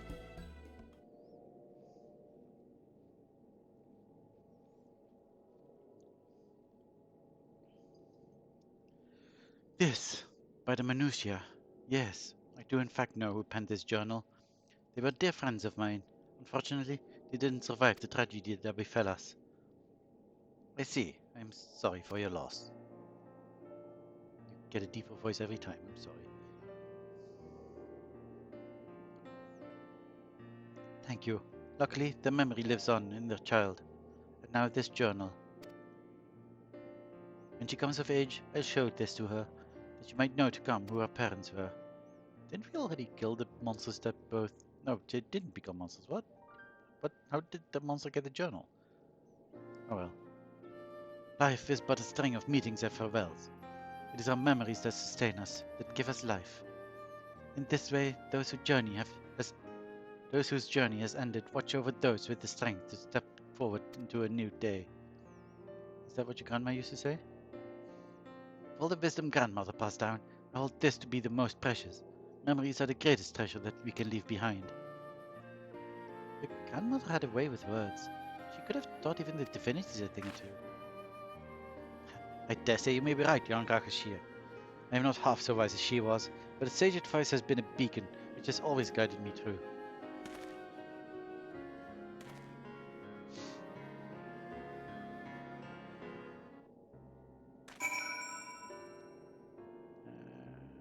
That's nope. Truth be told, I first accompanied you here to repay the debt I owed, as grandmother would have wanted. I see now, however, that fate intended me to be here. In Sula I have found a comrade unarmed, and in Rakashir I have found a capable and eager student. For both their sakes, I must strive ever to be better than the day I was before. Perhaps I should take up the art of dance? The fierce display of this Seiki Segumi compelled me to set down my spear and take up the katana. But the grace and deadliness with which the dancers throw their weapons has a charm all its own. Some measure of peace has returned to Matanga, and I believe my skills will put to better use here. Will be put to better use here, I think. An adventurer must court challenge after all. My teacher has a daring spirit if slightly reckless. But worry not, I'll make sure she doesn't come to harm. If you listen to a single word I said, Akashir, you have no notion of the dangers I must brave daily. For now you should be content to behold great deeds and learn for them. I wager your adventures will soon take you far from here, Lorelei. Rest assured I shall safeguard the people of Palakistan in your stead. I look forward to hearing tales of your exploits. This place could be left in worse hands. You'll do a wonderful job, Ogul. Well then, the first order of the day is to attune you to the Aetherite and gather information. Jot this lesson down, young Rakashir, for these are the fundamentals of adventuring. Come now! Good on them. A lack of supplies was weighing heavily on my mind. I feared for both Passerina and the child, but for the first time in a long while, I can breathe easy. Ogul's presence has proven to be a salve for Zula's mood as well. She laughs as she hasn't since her sister's passing. We both have you to thank for our reversals of fortune. Even the departed have benefited from Ogul's arrival. The delivery of the journal was an unexpected boon, and it will doubtless prove to be vital in raising the child. When she becomes old enough to understand its contents, she will come to know the deep love her parents bore for her. A love so steadfast that it will shield her from the world's cruelty. Of course, I intend to tell her all about your part in her salvation as well. But for now, there is work to be done, for both of us, I'm sure. Wheresoever your travels may take you, don't forget the friends you have in this corner of Davnir. And lastly, be safe.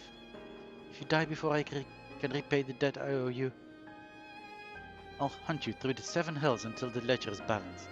So let's see it doesn't come to that, eh? Sure thing.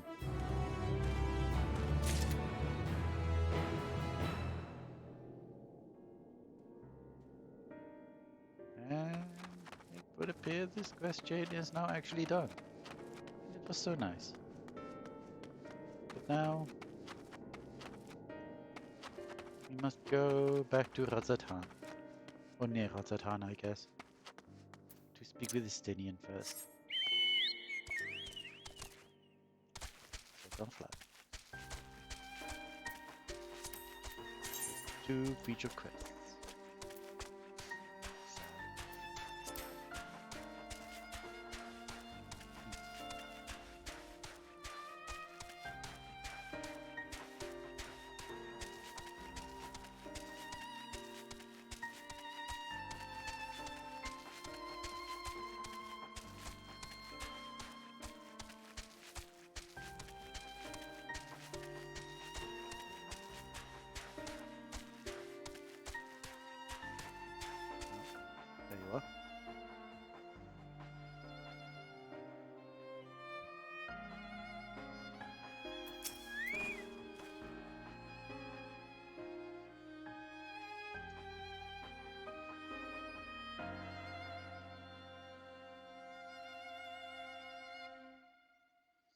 I've apprised the city enough to the situation of Palakistan, so we needn't have that conversation.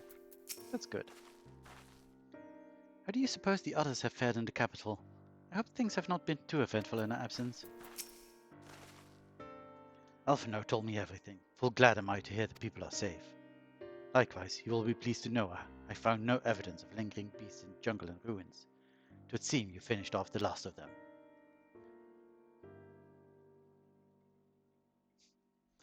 Trying times yet lie ahead for the people of Thavner. Fortunately, they have a wise and benevolent satrap to shepherd them through. Speaking of which, I received word from Tancred not a short while ago. He awaits our return in the city of Alzador's path. To the city. On Alzador's path. Come. I will speak with Tancred in Ratzatham.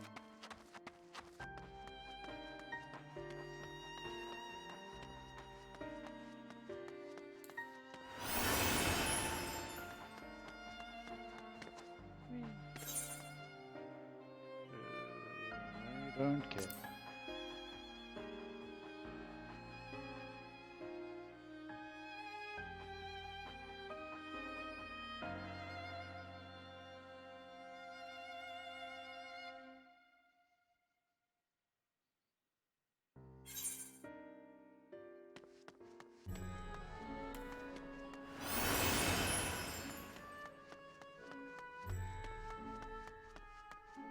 Which one did I get to? These two. Nice. One would have been nice too. I would have said nice in either case. So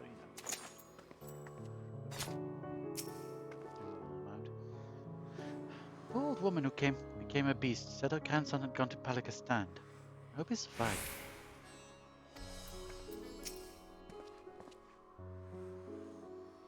There's a lingering sense of desolation here. That is much preferable to the panic and chaos we saw before. It will be a struggle for the people to come to terms with these tragedies, but they are far stronger than you may think. It is good to see you safe. Given the skies, it is all too easy to fear the worst. The skies are pretty bad. Still, I am pleased to report that we've succeeded in quelling the threat here in the city. The beasts have all been felled, and the citizens are safe for now. I've also heard from the Radiant that an important proclamation will be made in the city square. There is said no more than that. Might you have any idea what it's about? You know, I have some clue. So Vrotra is finally coming out from behind the curtain. I suppose we too should hear what he has to say. To Megaduta then. But before that, it would appear that word of the assembly has not yet reached all the citizens. If anyone along the way seems unaware, we'd best enlighten them. I was going to use either net shard, but I suppose I cannot. Oh. I'm sure everyone will hear about it soon enough. Those who don't attend will be kicking themselves later for missing what's certain to be a historic moment.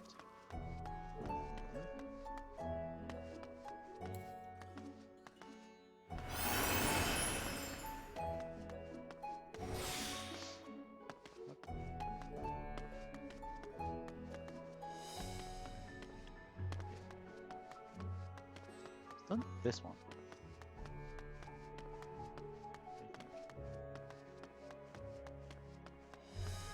Hey, Huron boy.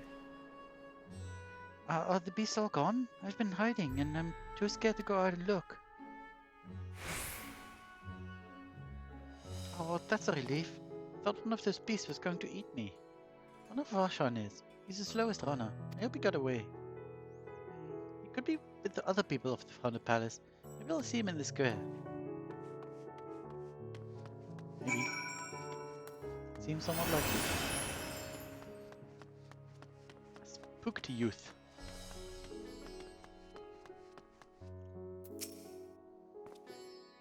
Leave me be, please. I swear to you, my flesh tastes absolutely terrible. Oh gods, what are you doing scaring me like that? If we're not quiet, those beasts will find us. Square, you say? But that's where the Satrap was killed. With my very eyes I saw him crushed with creatures more. So many lives lost, such terrible carnage. And you say there is someone else who would lead Razadhan in his stead? Whoever they are, if they say anything to sully the memory of our beloved Satrap, I'll make them regret it. I'm sure they won't. But good on you.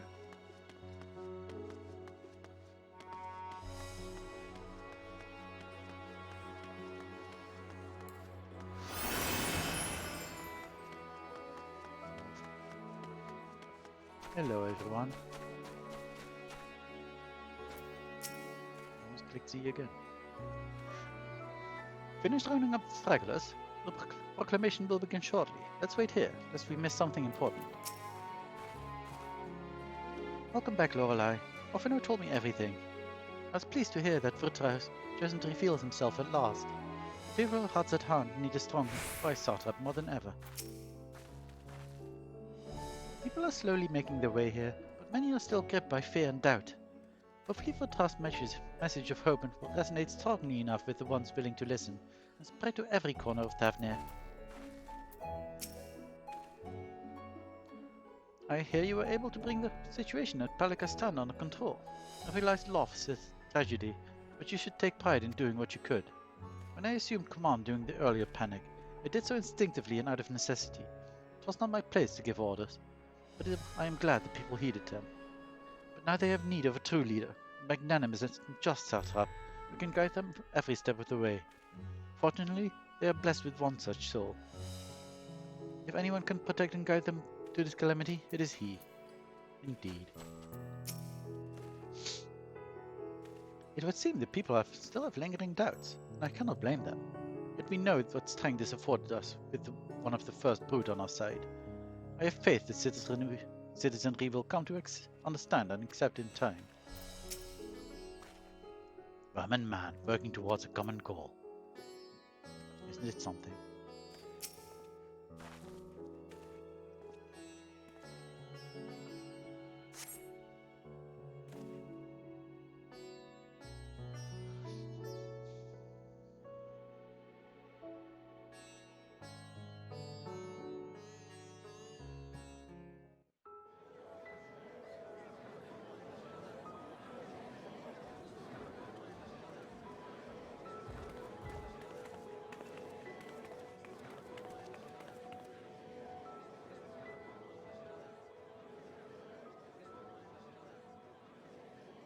Look!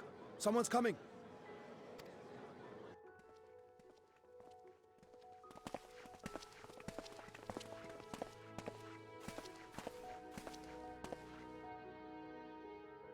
People of Razadhan, it warms my heart to see so many brave, resilient souls before me.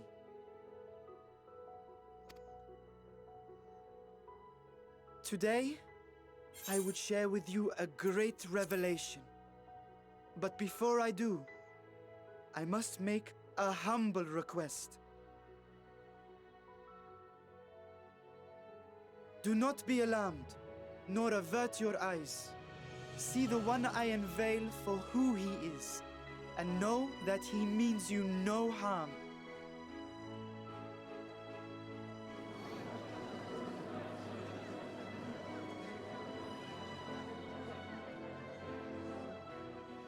Very well.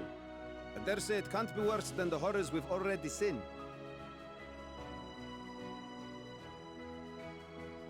Many thanks.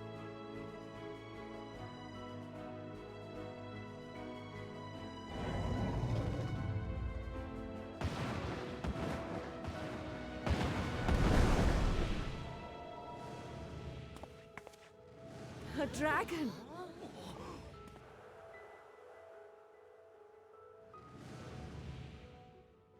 Wow!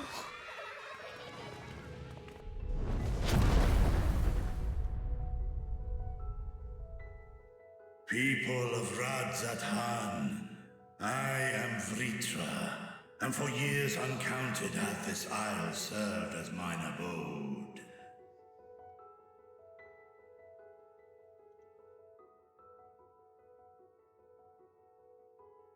'Tis as the Satrap's ally I am known. Today, I would reveal the truth unto you.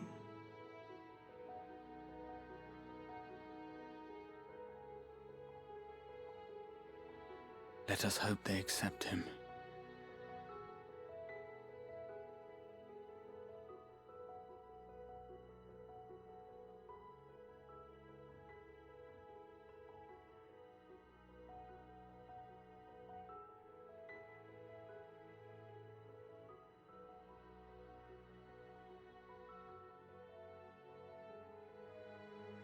If I am hearing this right, you were the satrap all along? Vashan!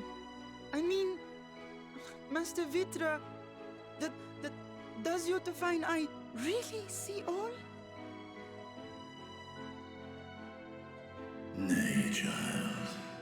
While mine eye hath borne witness to the whole of our nation's history, to its future I am blind as thee.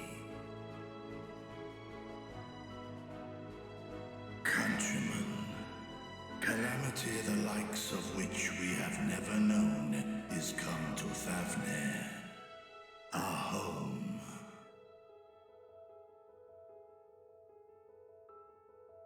Friends and loved ones have been taken from us. I, too, have lost my closest confidant.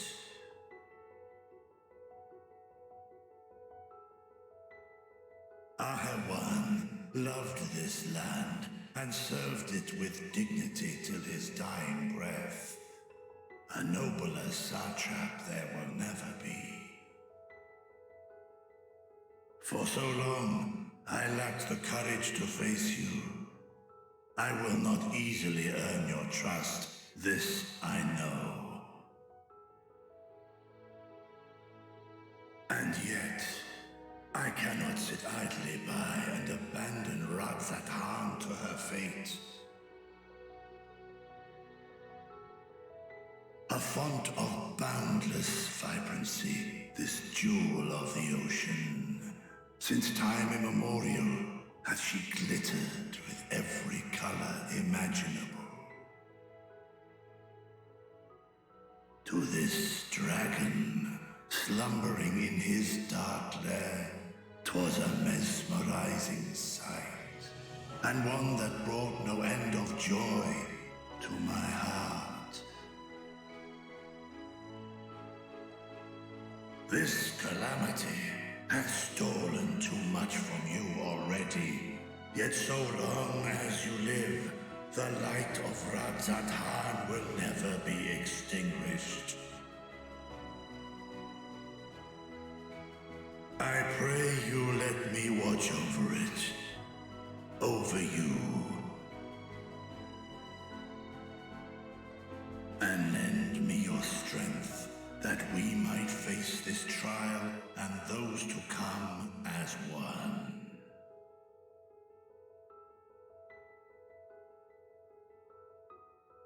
I do not know you, dragon, but I thank you for speaking the truth to us.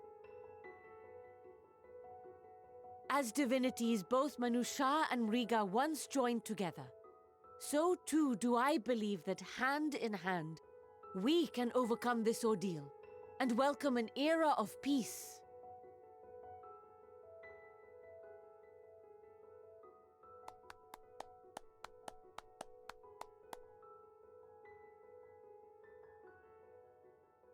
A sight that would have surely brought a smile to Izael's face.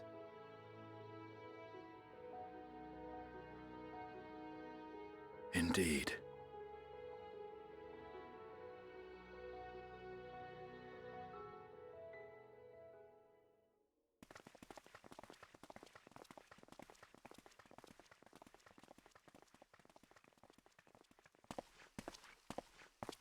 Excuse me, but I must speak with the satrap at once.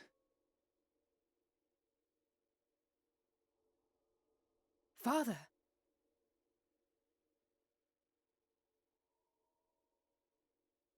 You have suffered dearly of late, yet you must endeavor to look beyond these losses to the future you yet have. On behalf of the Forum of Sharlayan, I come with a proposal by which you, The people of Han might be... I say again, I must speak with your satrap. I beseech you, take me to him with all possible haste.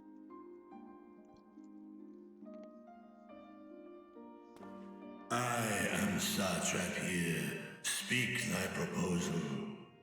All present shall hear and judge.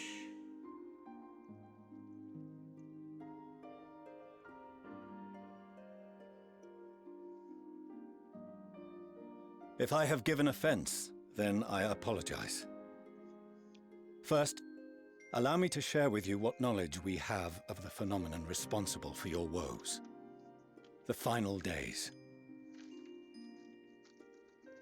'Tis an affliction of stagnancy and rot, sown into the currents of the star. Though the first prominent manifestation was here, in Thavner, it will invariably spread to every corner of the world. The Forum was forewarned of this apocalypse several centuries ago.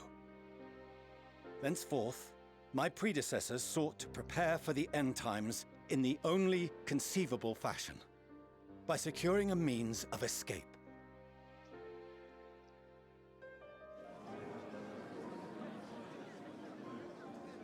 Escape the star? What madness is this?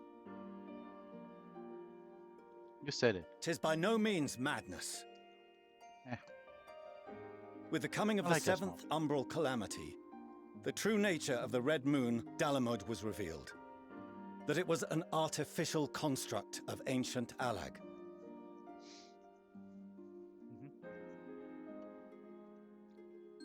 But what of the Silver Moon? This celestial satellite is yet another technological marvel fashioned and maintained by ancient allies. A ship that will sail the heavens and deliver our people from destruction. And by our people, I speak not only of Sharlayan. We mean to save every man, woman, and child it is within our power to save. Including you, our dear friends of Han. Recent events necessitate adjustments be made, and quickly, but we can and will escort you safely to the moon.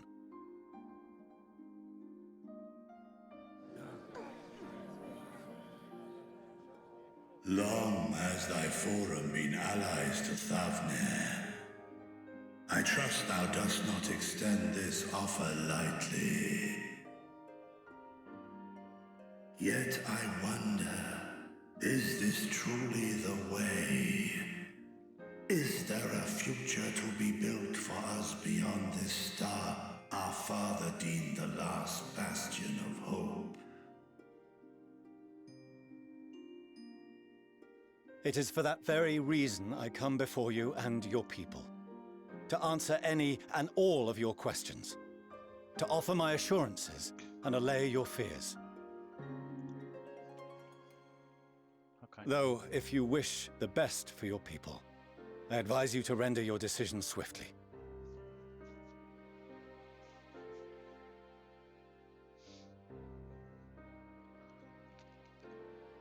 Show our friends to Megaduta. They are to be received as honored guests.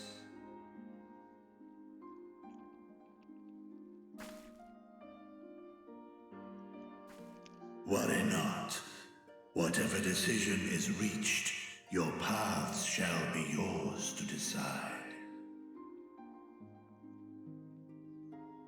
Until then, heed the warning of these brave heroes.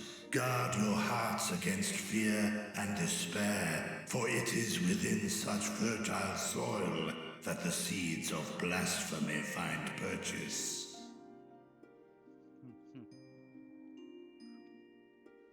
Remain calm and attend to your daily tasks. I shall return anon.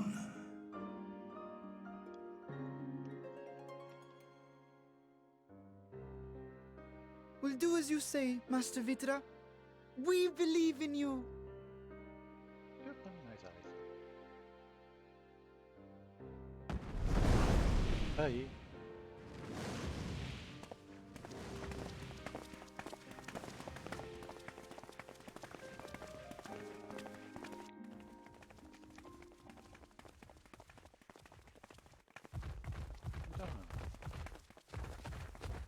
Oh, you're still here. What a relief. What's going on? Nidana, what's the matter? Has something happened at Palaka's stand? Oh, no, not that I know of. I just hope to hear your thoughts on a theory of mine. All Okay. who undergo the transformation are drained of their ether, yes? Yeah. What is it then that gives these beasts the strength to carry on as they do? Logically, they must be drawing upon an alternate form of vital energy. That put me in mind of our earlier conversation when I tried to explain the essence which many confuse with ether. Elpis. Akasha. Yes, I remember. Akasha. The unseen gift bestowed Flowers, from on Elpis. high. An energy influenced solely by emotion. Yes, yes. In this instance, negative ones set Akasha into motion, thereby infusing the beasts with vitality. I posit this as the mechanism by which the beasts are born and sustained. Ah, do you still have that flower? I do.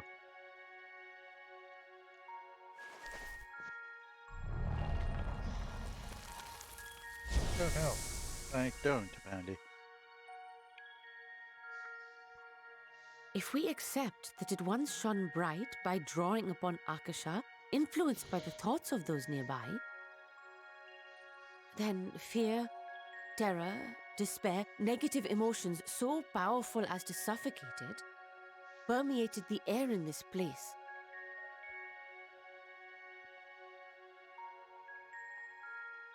You must be very careful. The forces which drive the final days may be beyond our ability to perceive.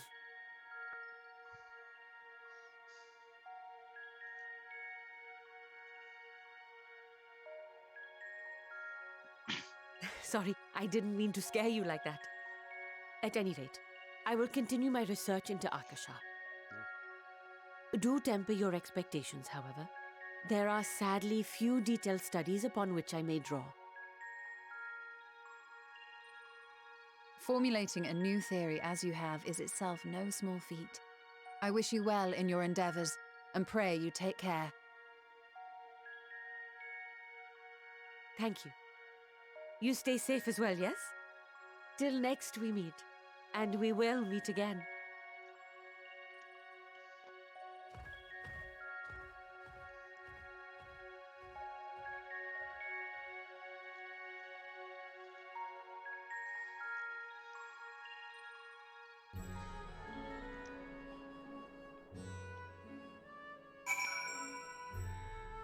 Now what? Speak a dolphin now. Where did I go? Where's my mouse? Mouse. Whatever. Under normal circumstances, the form's proposal would be regarded as sheer madness. But when the sky burns, even madness can sound appealing. Doubtless Vertaz loath to abandon his home, and yet, absent other options, he cannot dismiss the option out of hand. Yeah. I mean, this is all pretty bad. Going to the moon might be the better option for people. The solution sits ill with me, but if life has taught me anything, it's that there's little to be gained from arguing with Charlians. We must take it upon ourselves to find a better way. I mean, we might as well let them do their thing and get people to the moon. And then if things are better, you cancel the moon journey.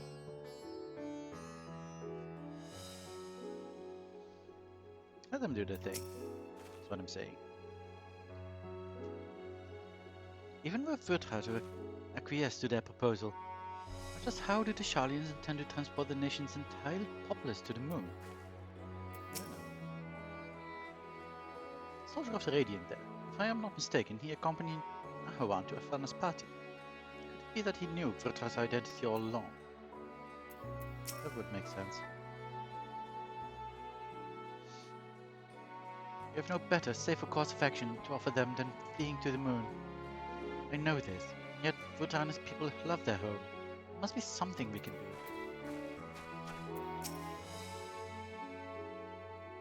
I have been entrusted with a message meant for you and your companions. When you are done speaking amongst yourselves, you will share with you. Oh, hello.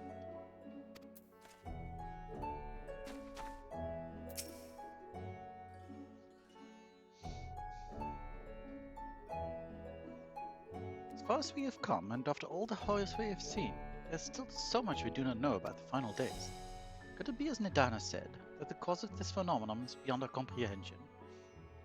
If so, are we powerless to forestall it? Surely not. Are we talking to the guy? Hello, guy. Radiant Host Soldier has a message for the Scions of the Seventh Dawn. That's awesome. Greetings, Son of the Scions of the Seventh Dawn. I have a message from His Excellency Satrap. Brave Scions, you have my gratitude for aiding my people in this most trying of times. Alas, matters here at Megaduta prevent me from meeting you all in person. As a token of mine appreciation, I have arranged for a feast to be held in your honor. May it nourish you in preparations for the trial ahead. Such are the words of Master Vutra. The feast he speaks of awaits you at Meridius Mehan. Pray make your way there, whenever your business here is done. We thank you for your kindness. Indeed, I was hoping we might find a place to discuss our next course of action. That seems an ideal venue. Ah, to you, Lorelei Dracht. There is someone we had hoped to introduce to you in particular. While I am loath to detain you further, might you spare a moment of your time? Sure. Personal invitation. Knowing full well your services are in the highest demand right now. This must be important. Why not? We'll save some food for you. So take all the time you need.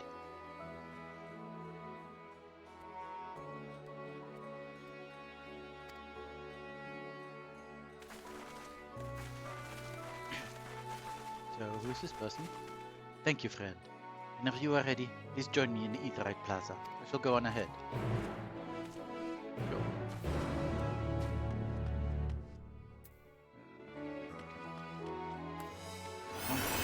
Can do this.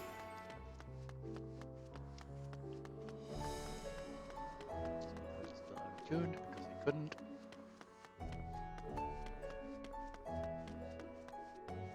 Yeah. No. Well, I'm just walking. Can I easily get onto the other path?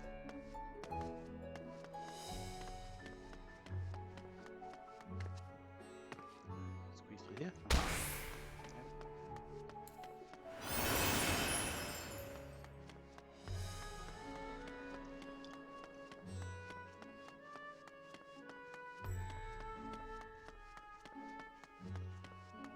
I think this is the last Ethernet shard.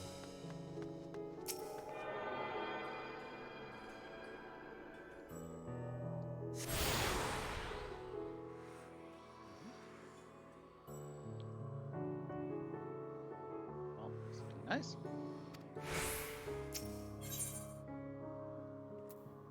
Cool. Especially since I didn't do the Aetheryte itself. I didn't know that was a thing.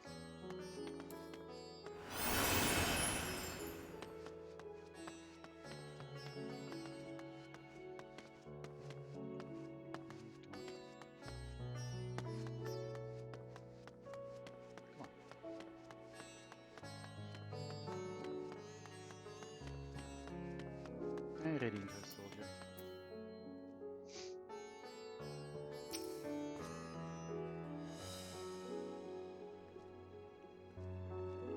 Access to the Aetheryte you see there has been restricted to a select few ever since the tower first appeared. I sincerely apologize for the inconvenience, but it was deemed too dangerous to permit the free movement of visitors at a time of emergency. A risk we could not take. In light of recent developments, however, the Satrap has decided that such restrictions would only hinder our efforts to combat the final days. As such, I would encourage you to attune with the Aetheryte before proceeding along the corridor. Okay.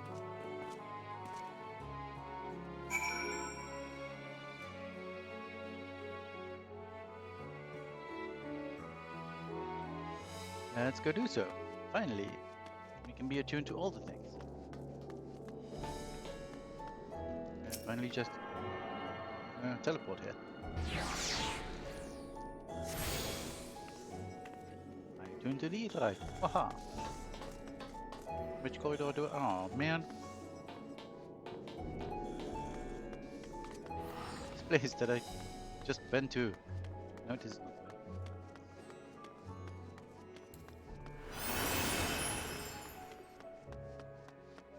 No, it is not the way.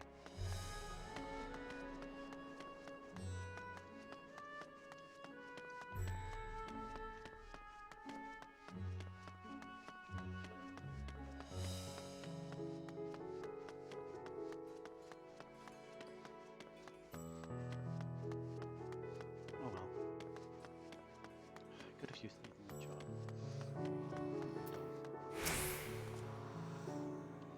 Ah, you must be wondering what this place is. We stand in the Hall of the Radiant Host, from where our leadership oversees all of Razat Han's military operations. Sundrap, our destination, lies just ahead. Okay. In here? Sundrop. Still love this place. So colorful. Also delegates.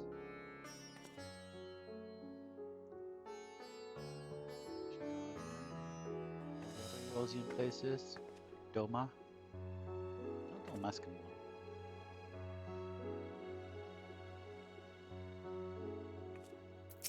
Cool.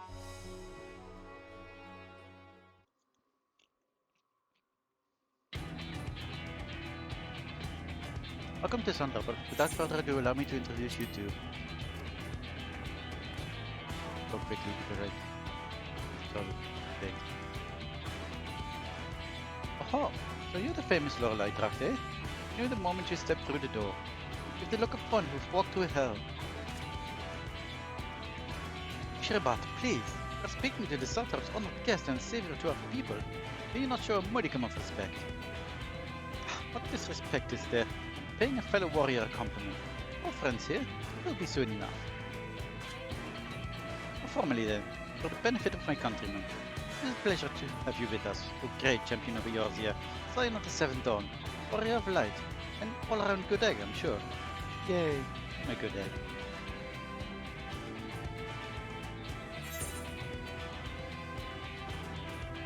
Okay. So, who are you?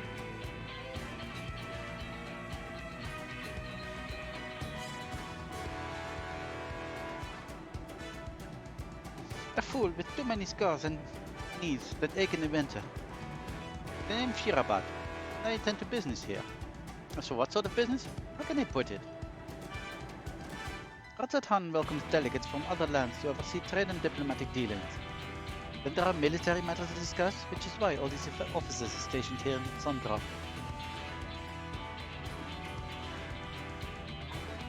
I imagine you're more than familiar with each of the nations they represent, yes?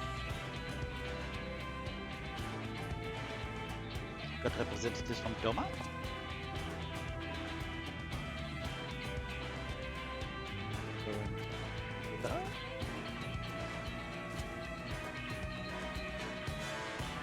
From Salaminsa?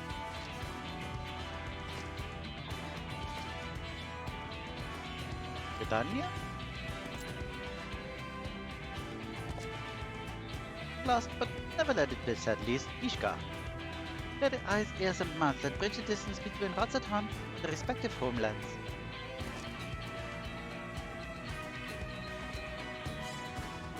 Use this brief respite to share the details of our plight with our overseas counterparts.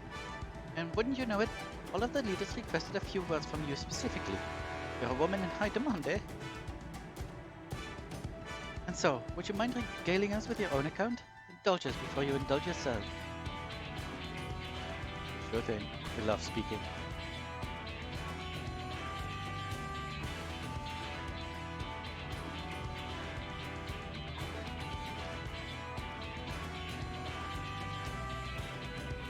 Thank you for the report. Conditions under which men are turned to beasts etheric anomalies you have observed, given us much to consider. It's concerning that the first transformation apparently occurred before the sky started red. It is contrary to what one would expect. Thankfully, the information you conveyed to Lucia upon your return from the moon has already proved invaluable. As soon as reports of the calamity here in Thavnir reached the Grand companies over years here, and our Far Eastern allies, our leaders knew at once that the final days were indeed upon us. They began taking steps to assess the extent of the phenomenon's spread. Agents were able to confirm that, for the time being, the skies burn only over the Bounty, including this island and Corvos. Alas, that is of little comfort. Though all throughout Allied lands there have been reports of people transforming into hideous beasts. Oh. From what little we have learned, these incidents are similar in nature to that involving the merchant Kaljal. This was the case here. Victims underwent a change prior to the heavens being set ablaze. So, while the burning skies have yet to manifest behind the Bounty, the transformations do not appear to be subject to any similar restriction. Anyone anywhere can overcome by this dragon turn, then nowhere is safe.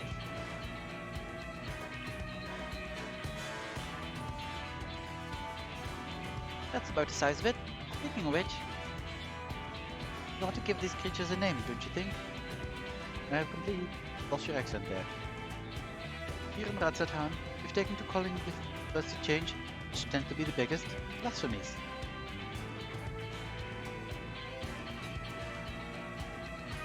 As fitting a name as any, to ensure clarity in future communications, we shall urge our comrades to adopt this terminology. Our leaders have taken measures to deal with the threat, to the best of our abilities.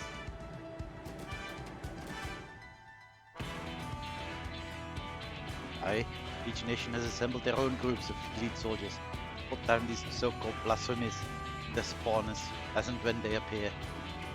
At the same time, they are doing all in their power to put the people's minds at ease, to prevent panic and fear from spreading. That said, brave souls with the strength and fortitude to tell these terrible fiends are not easily found. Just so, it is for that very reason that we turn to you. Pray lend us your time. Help us to slay the blasphemies that plague our homelands.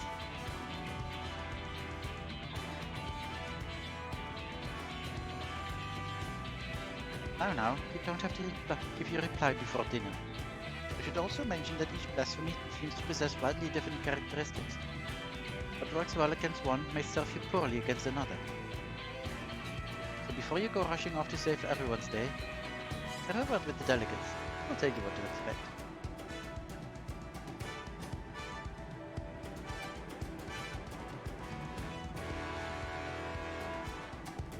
With that, I do believe our friend here has a feast to attend. Spare a thought for us while you're tucking into all that fine cuisine, eh? Oh, these are the role quests. You've gained access to the role quest for Endwalker. Set quest line and story is now available for tank, melee DPS, physical range DPS, magical range DPS, and healer roles. To undertake this quest, speak with any of the delegates in Sandrop, likely to help defeat the blasphemies that plague their respective homelands. Oh, nice.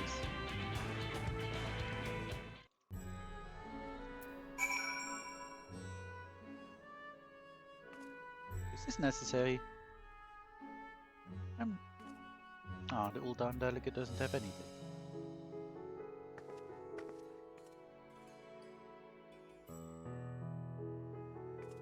For them.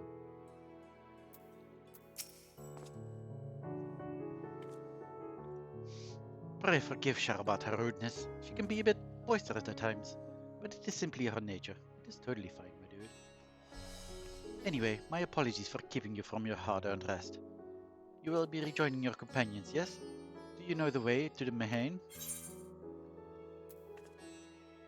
I have a terrible sense of direction. It's true. Truly, a remarkable weakness for such a well-traveled adventurer. Anyway, you can use the Ethernet, or go by foot via the Ethernet Plaza. From there, cross the Balshan Bazaar and continue down the passage. You'll find yourself right in front of the Mahane. When you arrive, pre-request a drink of your choice. Reed says, tonight it's on the house. And with that, I must return to my post. On behalf of all the Radiant hosts, I thank you and your friends once more for lending your strength and courage to Radzatan in their time of need. We shall endeavor to fight a good fight to the end, that we might honor Ahawan's legacy and serve Master Vritra well. You have my word that your efforts will not be in vain. Awesome. Please let me go. Want some eggs?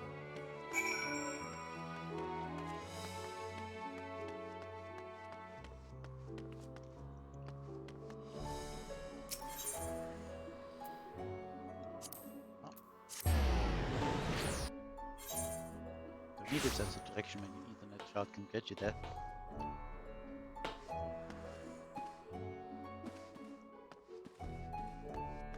Hey everyone. Let's talk to everyone. Sinian? I'm overdue for a good meal, aren't we all? Forgive me for not waiting to make a toast. My throat was utterly parched.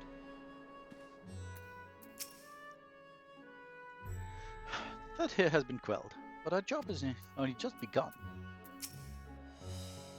I know I must eat to regain my strength, but between you and me, I don't have much of an appetite. Good you could join us. Milil over there will be happy to take your order. How was your meeting with Radiant? I would love to hear more.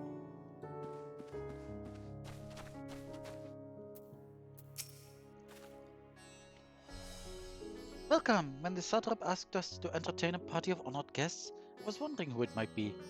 This is a lovely surprise to say the least. By the way, I heard all about Kalzal from your friend Grahatia. I understand there was nothing that could be done, but I was heartened to hear you meant us no harm. I cannot thank you enough for dispatching the beasts. As the smallest token of our thanks, your food and drink tonight are Reed's treat. Speaking of which, shall I start you off? What shall I start you off with?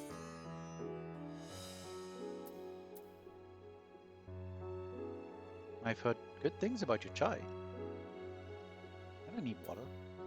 Let's go water. I probably shouldn't get drunk. So a piping hot mug of chai, please.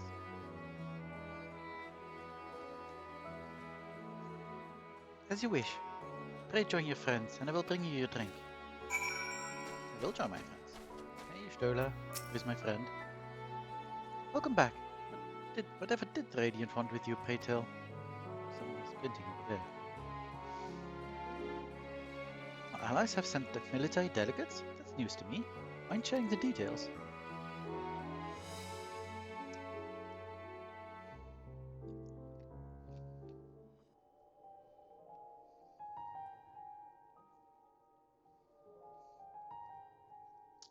So blasphemies now plague all the realm.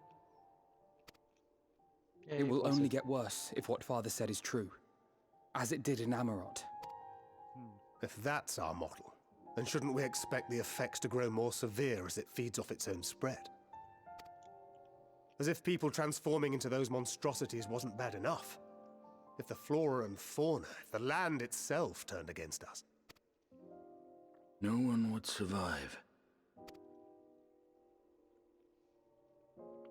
Like it would be the final days.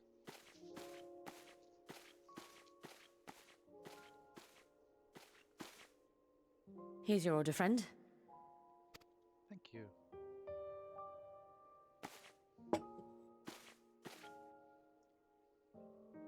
Chai. May you find comfort in these dark times. Thank you.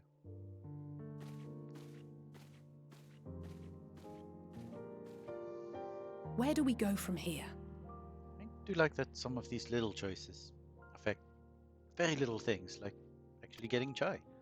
If there's Maybe she one says thing something we've different too. learned, fighting blindly and simply reacting to what comes will accomplish nothing. We must find a solution that addresses the fundamental cause. Before our strength is exhausted, before this crisis spirals out of control. Is there something, anything we've overlooked? Even the Essenes couldn't find that though. If there is an answer, Hydaelyn herself will have it. 'Twas she who bound Zodiac and forestalled the final days. I mean, again, Hydaelyn was created by the ancients and they didn't have an answer. Alas, we have heard naught from her since the Tower of Babel. Whether she cannot or will not speak, I can only speculate. Even the flower she gave us is no more.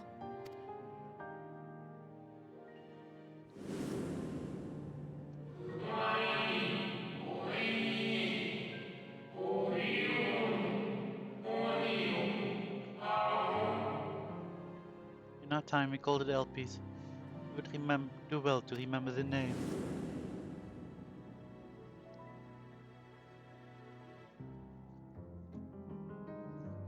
So advised the Watcher. But what could be the significance of that name? It is entirely unfamiliar to me. So unfamiliar that you wouldn't repeat it so that I know how to pronounce it. To me as well.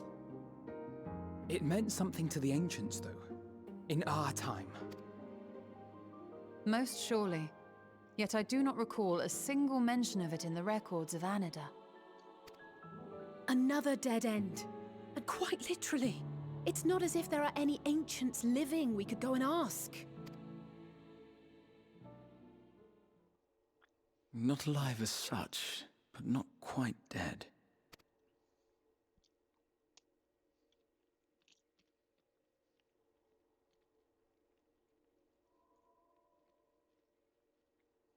Elidibus. I sealed him in the White Auracite of the Crystal Tower back on the first. Oh yeah, you did.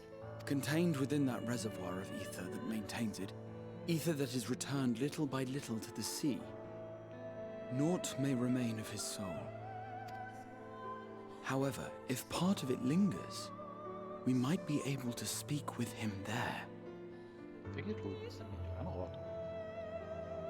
There's shades over there. That might know some stuff. Sure. You can try to speak to Elidibus. I know we can no longer make that journey, but you, my friend, still can.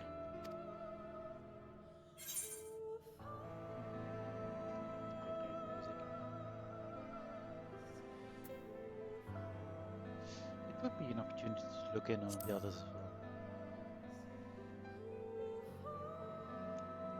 Thank you, my friend. That would mean much to me.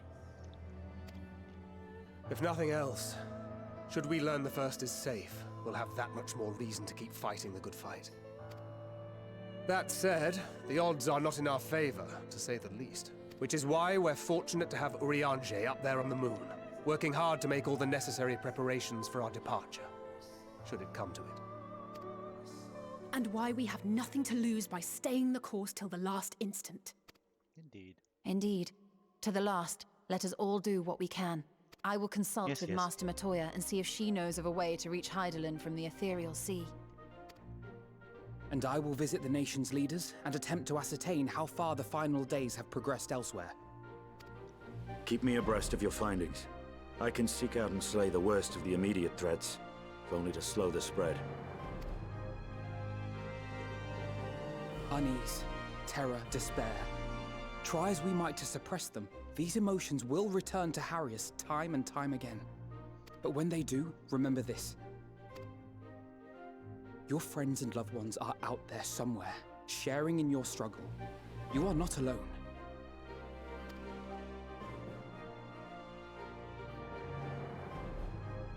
So ends the brief respite before the next revelation. Yes, so much left for you to see. Where beginning ends and end begins.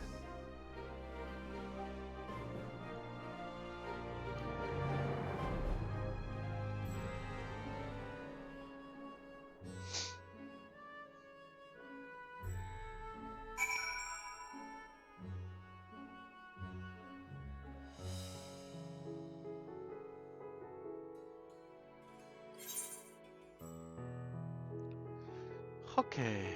People to talk to.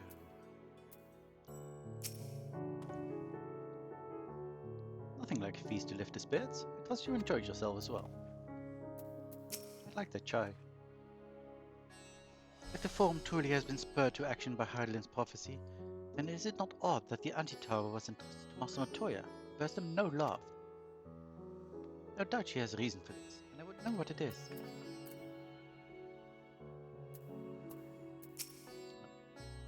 Ah. Huh? Oh, ah. Well, I suppose I do feel better on a full stomach. After all, burning skies, blasphemies, and if I've got anything to say about it. Good for you. The final days, how far has the phenomenon spread, and how does it manifest itself in each land? I must reach out to my friends in each nation and find out all I can.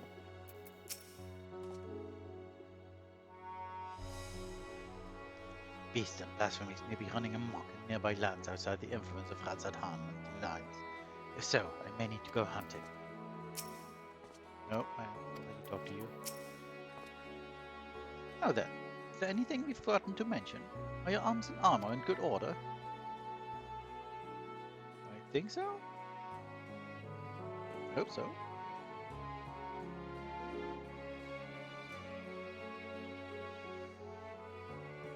In that case, it's time we each attended to our tasks. When you arrive on the first, give my regards to Reen. Tell her I miss her. Well, good.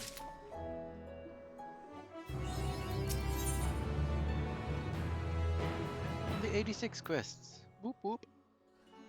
Glad he has something he wishes to give you. Take this, Lorelei, my spirit vessel. Spirit vessel?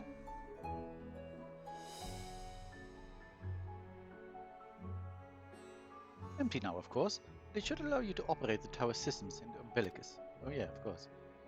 Even the smallest fragments of Elidibus's, if even the smallest fragment of Elidibus's essence remains, it should be possible to locate it. As for access to the umbilicus, they seek out Lena for assistance. Oh, Lena. Chances are she still stands watch at the Ascensor Gate. Should she or anyone else ask after me, tell them I am living my life to the fullest, that I am happy, hardships and all. Will do. Well, we had best be on our respective ways. God's willing, we will see each other again ere long. Sure.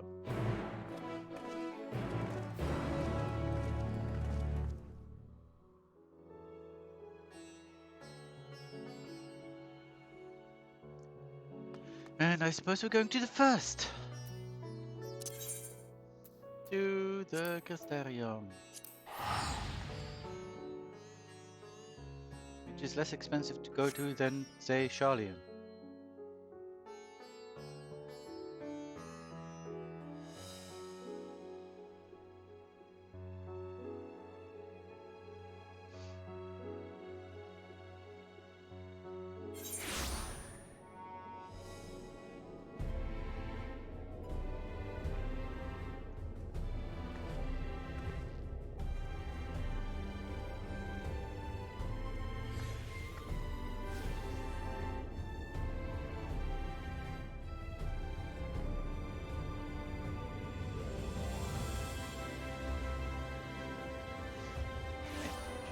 Check.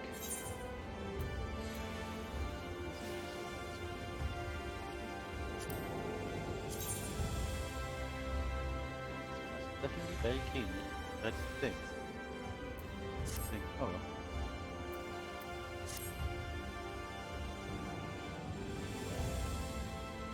Let's go talk to Lena, who is inside, I guess then? Yes, sense again. Cancellation? What's up with it? Lena.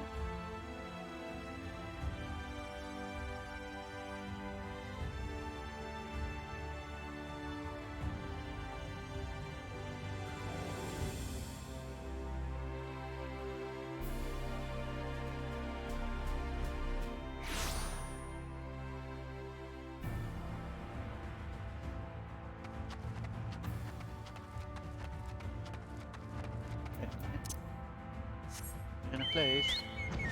Fly. Yay.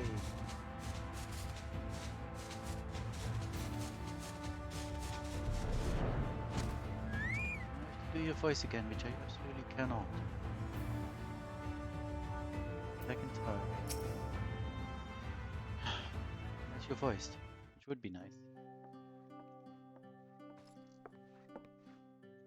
Dang. Lorelei, you are returned.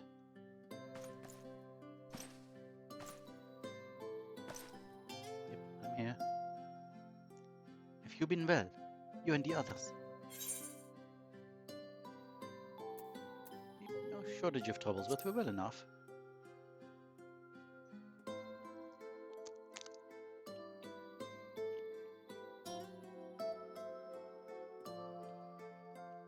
Then things are much the same for you as they are here, were here. My lord is doubtless enjoying himself.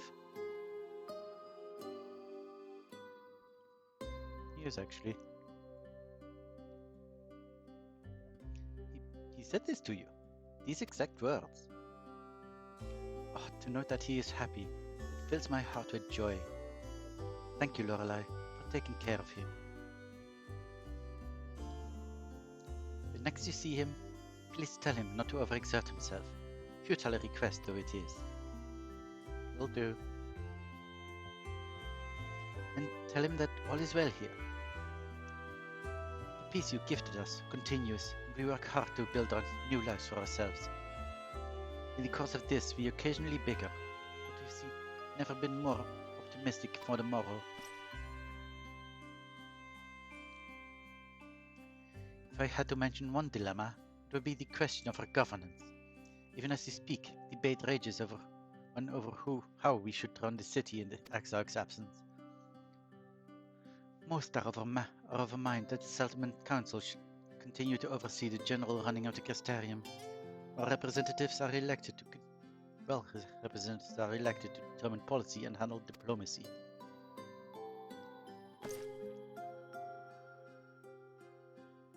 Thus far, nothing is set in stone, but however we choose to proceed, we will not replace our Lord. No one could.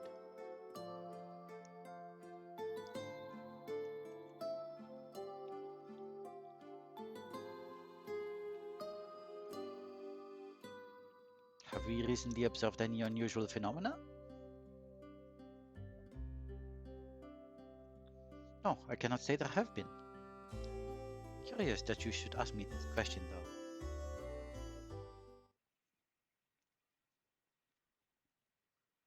Some days ago, Green came and asked me this very same. She was rather unsettled, in stark contrast to how cheerful she has been of late.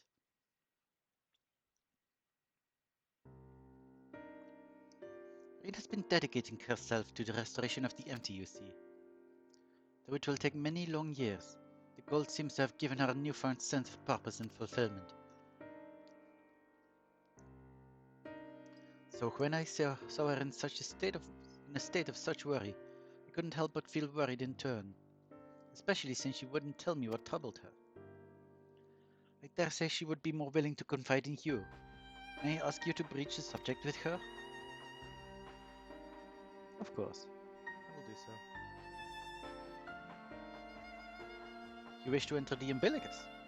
Very well. I shall fetch the key at once, and take the opportunity to find Reen. Please wait for me in the city, in front of the Cabinet of Curiosity, shall we say. I will be along as soon as I can.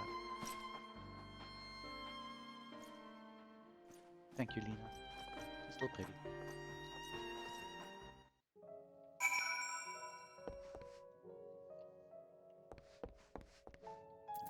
And we will just teleport back to Brian.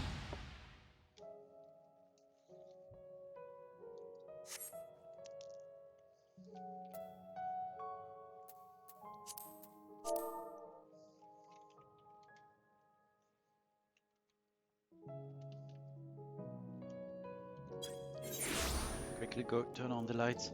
Suddenly get darker in here.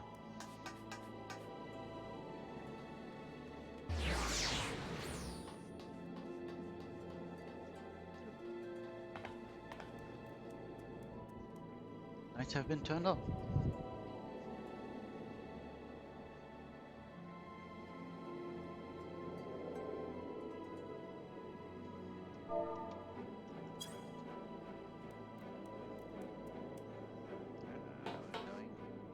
carrying on here first. Let's over here, yeah.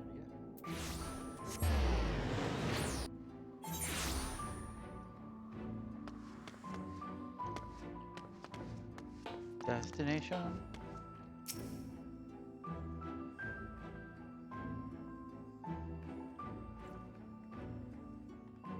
The following event cannot be skipped. You may wish to cancel any pending Purifier registration, but you do not have to. This is amazing.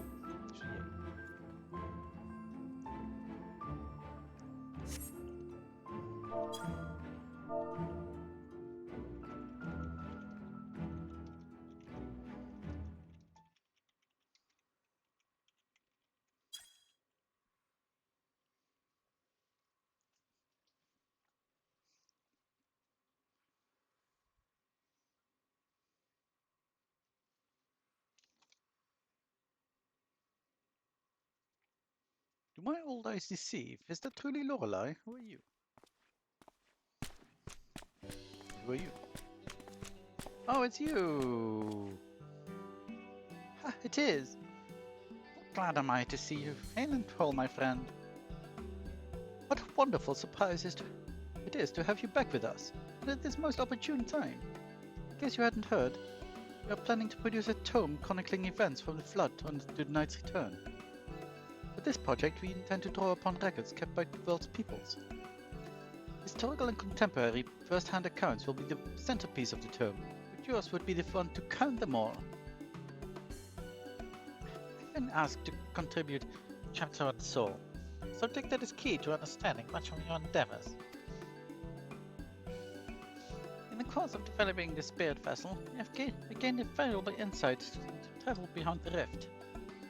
Knowledge that will allow me to attest to your existence and deeds.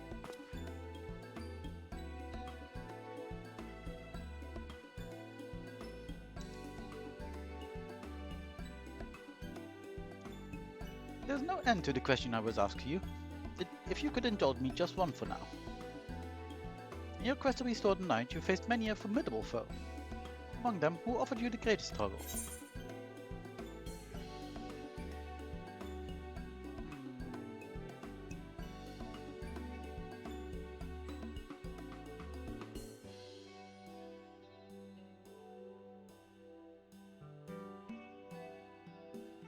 Who did give me the most trouble?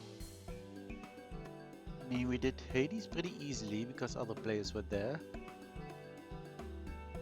Oh, 4-3, there were other people there too. Was Titania another dungeon?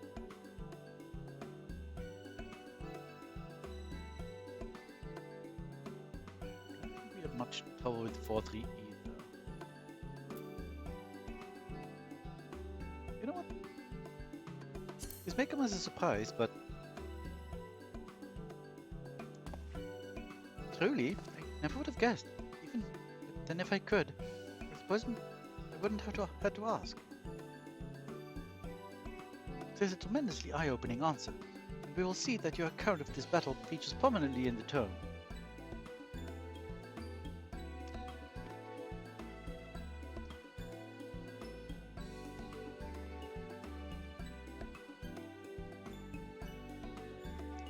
I know you love to talk her ear, Morin, but we really should be on our way. Those documents from Yulmore won't collect themselves. Of course. Afterwards, would you care to join me for tea? I was hoping you might clarify a few points in your treatise. Till next time then, do tell the others to look after themselves. Overzealous friends in particular. Remind him to not to overexert himself. Again and again till his ears fall off, if that's what it takes for him to take to heart.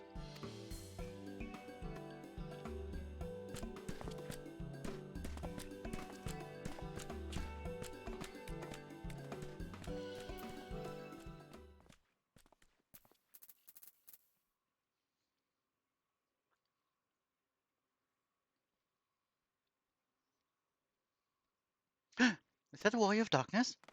Who dare? Oh, it's you! It's her! It's really her! What are you doing here?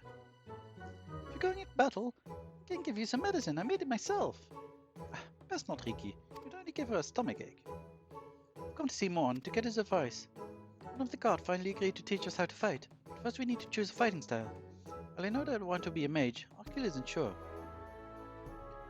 Magic isn't really my thing, so I was thinking of taking up the axe, or the sword, or maybe the bow. They all seem alright, but it's hard to decide, so I thought I'd come on. It was more about lots of things. He isn't here? Oh. Oh, why don't you have the Warrior of Darkness choose for you? What do you think suits Arkil best? Axe, sword, or bow? Nothing, you should take the lance, my dude. Lances are amazing.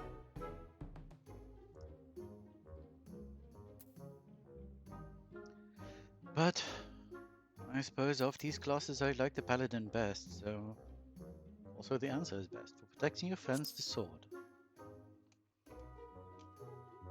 Sword! If you took up the sword, you could be just like Brandon, the Warrior of Light. I love that tale. Let us borrow the book today. It's really popular though. I hope it's still there. Thanks for helping me decide Warrior of Darkness. I'll start with the style. Maybe try something else later on. You can multi-class into anything. You get high enough level into first. When I get really strong, I hope to have a bout with you. Woohoo.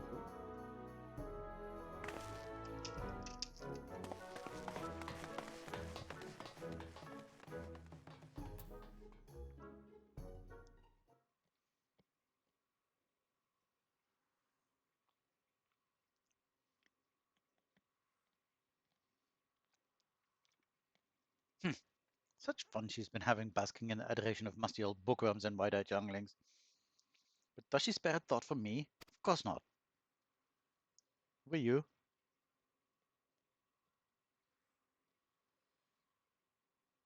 Oh, it's you. Of course it's you. I've waited and waited and waited, but you won't so much as acknowledge the presence of a beautiful branch, even though they're right here. Such a heartless thing our sapling is, cold and cruel and heartless.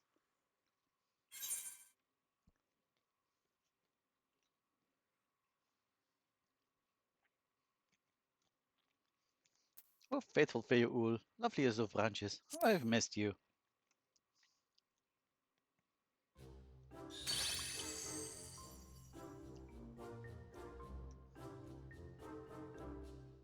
If you truly missed me, you should have cried that for me at the top of your lungs the instant you arrived. To make up for it, you'll call me with twice the passion next time.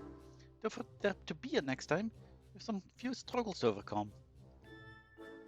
So, my adorable sapling, the world's on the verge of destruction, is it? How do I know this? Join us we are, spying on you is as simple as sliding down the back of a rainbow. Would that I could aid you on your quest, but the fate of we folk is bound to that of the star. Whither it goes, so too do we follow.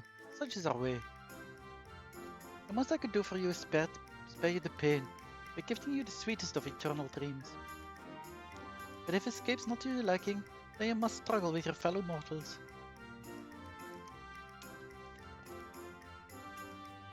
Ah, but here are the ones you were waiting for. I wonder, what manner of conclusion awaits at tale's end? Bye for you all.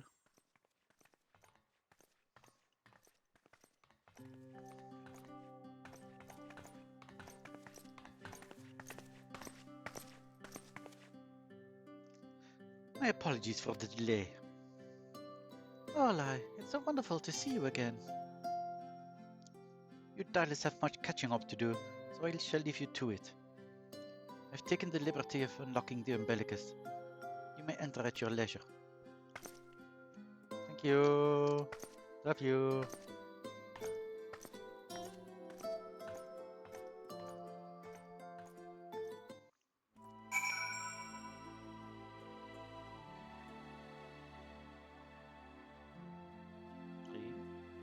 There you are.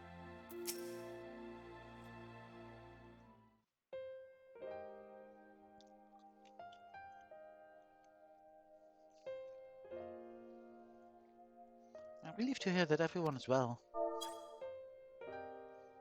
I've had this feeling, like a pit in my stomach, and I was afraid that something might have happened.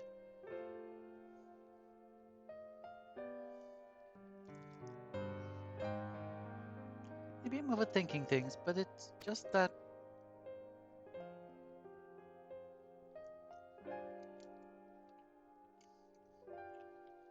I'm the Oracle of Light, but I've never spoken with Heidelin. Never once heard her call. Even so, I've always had this feeling deep inside me, a connection to something immense. These past few days, though, that connection has wavered, as if that immense something was distant, then close, then distant again. Then the other night, I was jolted awake by the feeling it had been completely severed. Running on fresh air, I went to open the window. To my horror, the sky was ablaze, like during the star shower.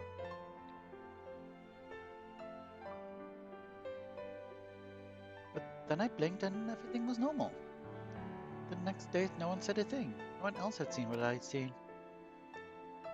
As far as I could tell, nothing was out of the ordinary. I began to wonder if it was a figment of a half-remembered dream.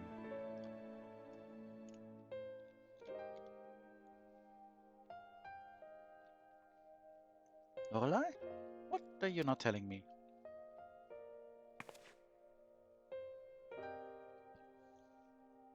I have to know, please. It doesn't matter how terrible it is. Just tell her, dude.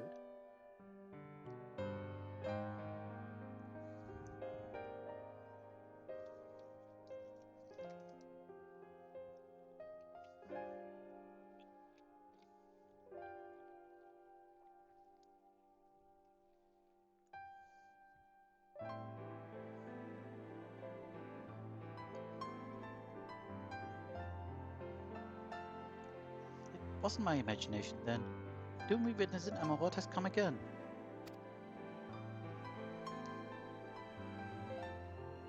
I can't believe it.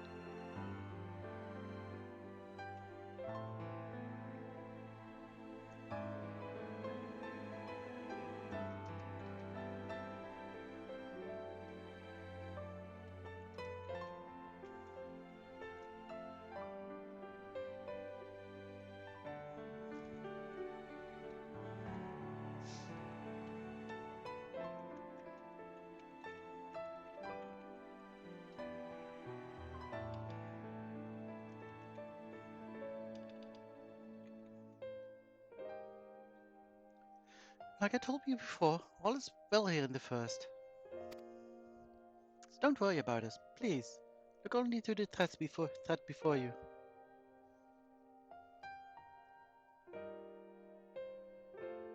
We're fine right now, and even if we weren't, we've learned how to survive. Should the final days reach us here as well, maybe you're assured we won't go quietly. No, we'll hold on until you can find a way to save all our worlds. So long as you continue your fight, so too will we, united in purpose beneath a blazing sky. Good for you. I don't know what weapon called. Starting to be decently better. Really, it's 9 more.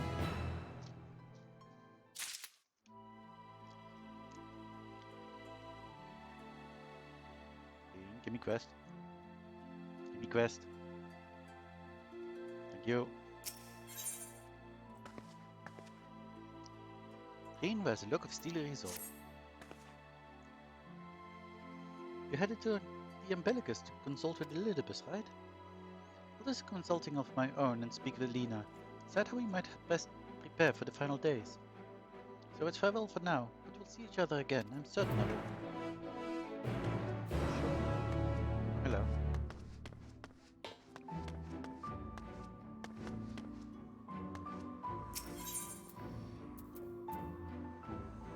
Still need to go to the Dossel gate. Still no thing.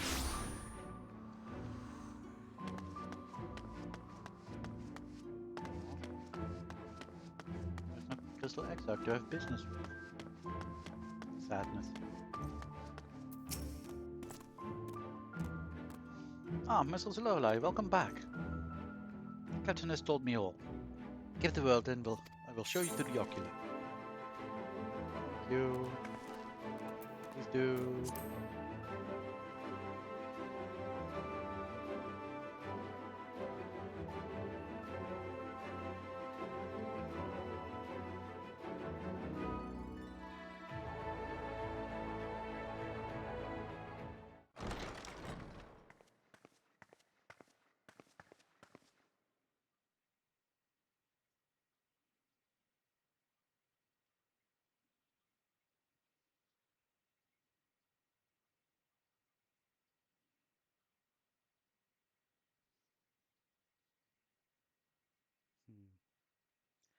Memories of the past, but now there's no one there.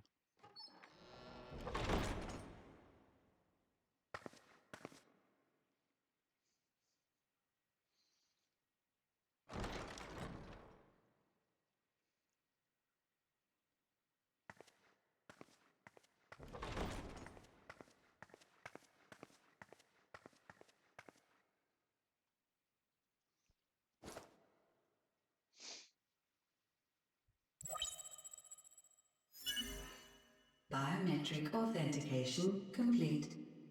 Please state your business.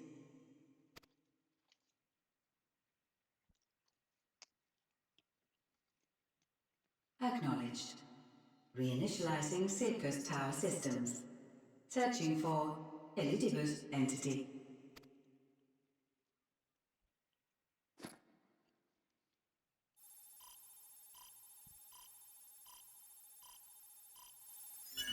Target located in subterranean core power accumulator. Projecting image. My home. Very good image. My friends. No more than a dream.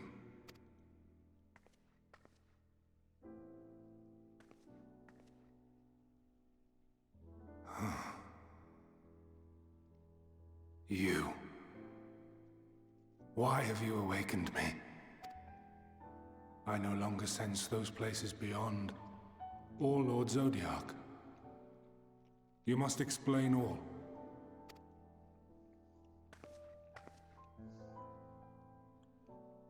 You're so tiny now.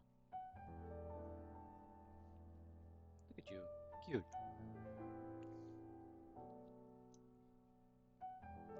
So, he is fallen, and my brethren's souls returned to the star.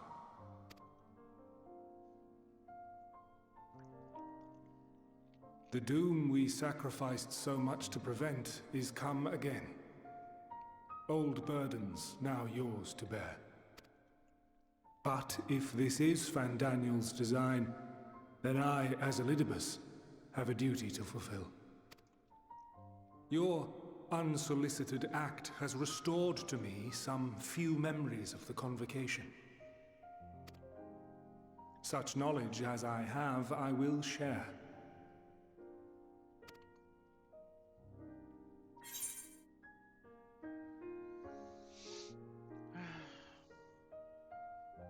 Both are valid, but I'm going to say I'm sorry.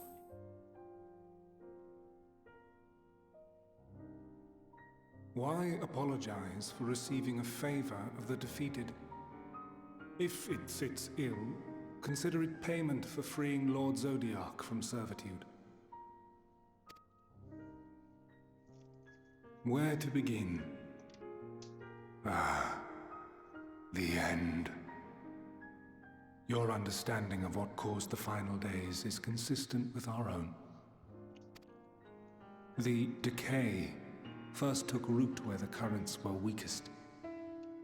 Yes, a conclusion drawn by him, Fandaniel. Not the him of here and now, but as I knew him, long, long ago.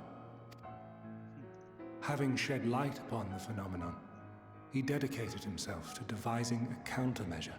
Were it not for his knowledge of the Celestial, we would never have made the connection, and thence forestalled the final days.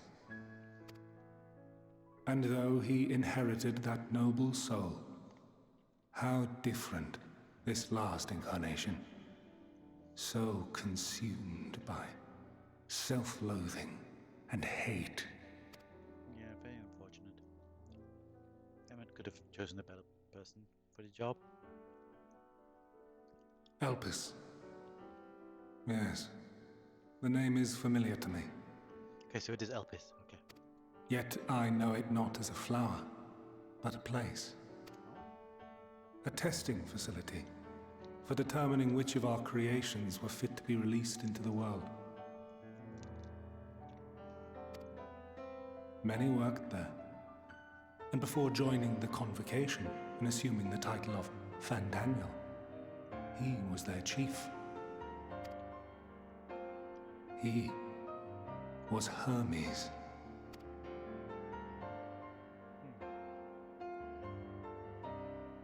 That is all I know. The crystals tell little of the lives the 14 led prior to their induction. Elpis itself would tell even less. Nary a ruin has survived. What happened? Wait. I saw you there. In Elpis. No. Me? I did not. But I did.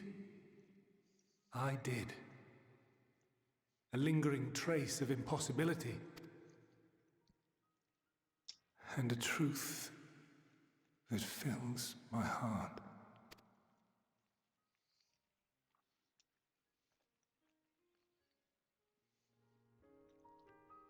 My memories remain clouded, I fear. However, they have revealed to me one possible course. You must travel to Elpis, to the time when Hermes served as its chief. In glimpsing the Exarch's memories, not only did I make his summoning magic mine own, I also mastered the workings of this tower, which, having absorbed my empowered essence, now harbors an abundance of energy. As such, I believe I can deliver you unto the past, unto that place and that precise moment. Given the eons that must be traversed, the gateway will not be fully formed. Your form will be less tangible still than those warriors of light I had summoned. In all likelihood, none will be able to see or hear you. Yet even should you manage to interact with others, you will be unable to effect meaningful change. It's okay. For the reality you wish to save, the reality to which you must return, exists as a result of the final days. You cannot reshape the past to undo the tragedies of the present. Cannot unmake the sorrow and suffering fated to come. In full knowledge of this, will you still entrust your life to your foe and make the journey?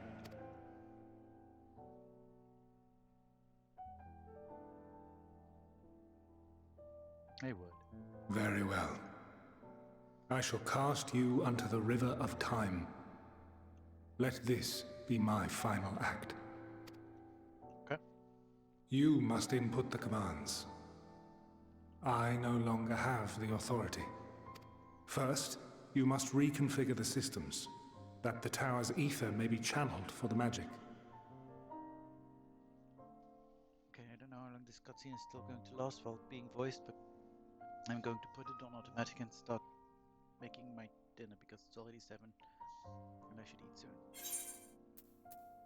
So I'll be busy with that. Enjoy. I will be listening. I said yes.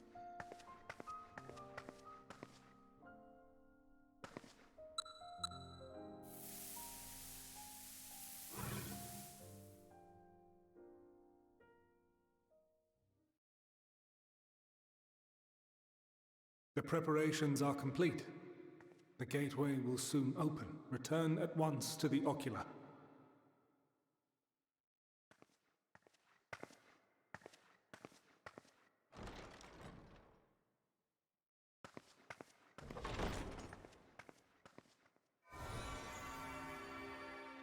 All appears to be in order. The ether flows unimpeded. The magic should consume every last mote of my essence. Why are you surprised? Did I not say that this will be my final act? Lord Zodiark is no more. There is nothing for me here. The ones I love and long to see again are waiting in that promised land, beyond memory and dream.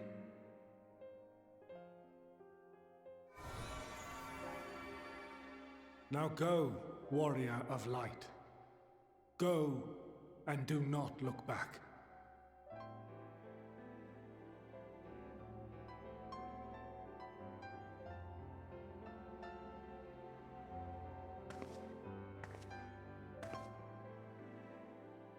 Well, Heidelin, I take my leave of you. Yours is the mantle of the last of us. May you have the joy of it, the burden and the solitude. It falls to you now. You and your champion to save our star.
I was saying things while I was still muted.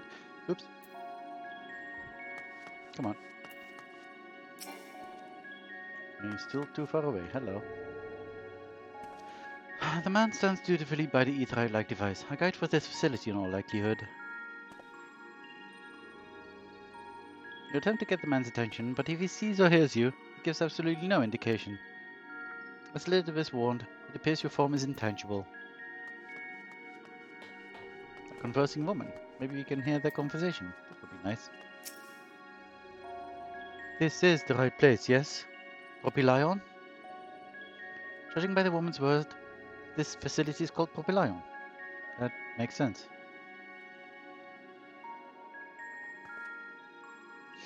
You attempt to gently prod the woman to attract her attention, but feel nothing, and it seems neither does she. Okay, there's the ether-like device, etherite-like device. And where's the other point of interest? Oh, there, the black robe man. But we might as well check this. The device is reminiscent of an etherite. Perhaps it is possible to attune with it.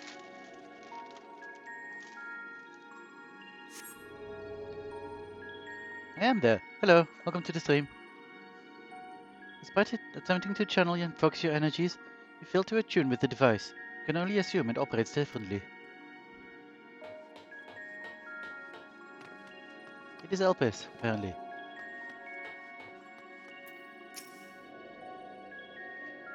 The remarkably large man wears a black robe and a half-mask, much like the phantoms you encountered in Mare Lamentorum and the Recriet Emerald. It would seem you have made it to your destination.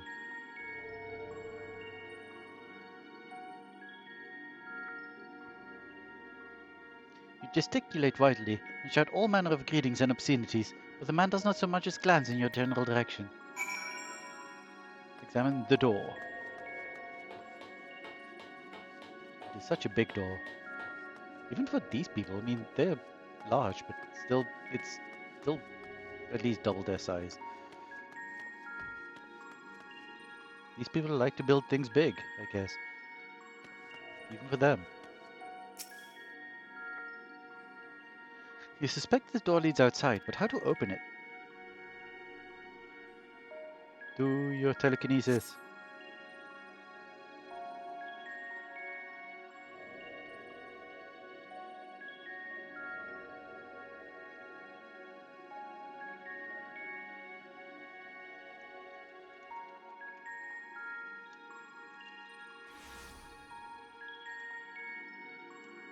And here we are, Elpis.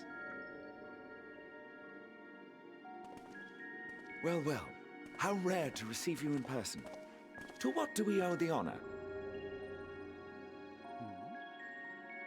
Oh, just a few odd tasks. We'll be here a while. You're welcome to stay as long as you see fit, of course. As a matter of procedure, however, I must ask that you kindly remove your masks. Interesting. Come now. Is this truly necessary? Surely you can tell who we are. Who you are, perhaps. But I am far less infamous. Regardless, if we do not follow protocol, 'tis our hosts who would be held accountable. So, please, do favor us with your handsome face.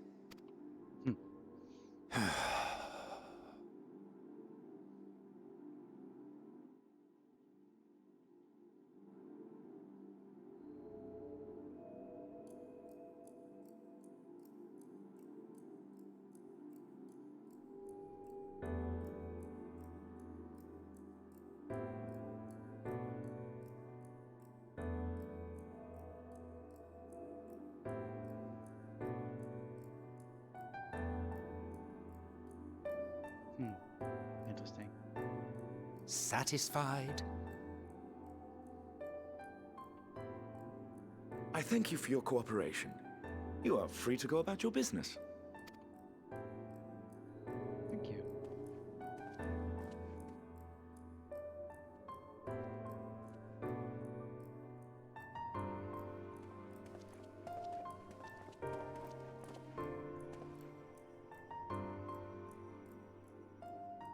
By the by, you see it too, yes?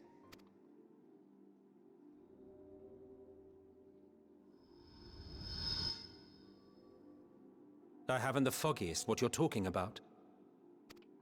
Yes, you do. Don't lie. That's odd.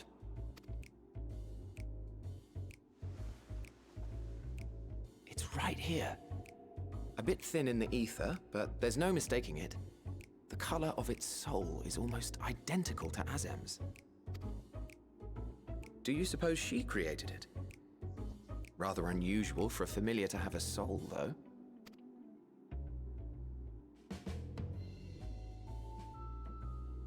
Don't ask me. All I know is that it's trouble. Doubly so if it's her spitting image. Don't be So like that. let's leave it be. Come now.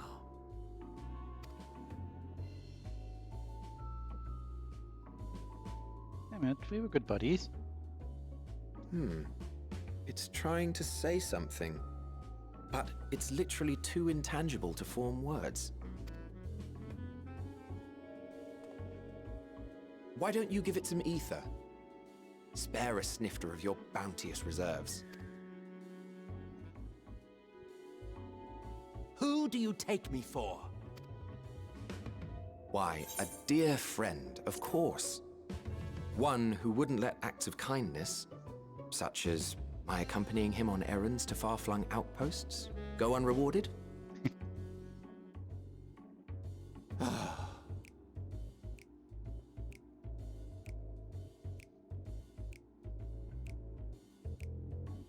Yay. So nice to see you again. I suggest you close your eyes, or this may be unpleasant. Okay.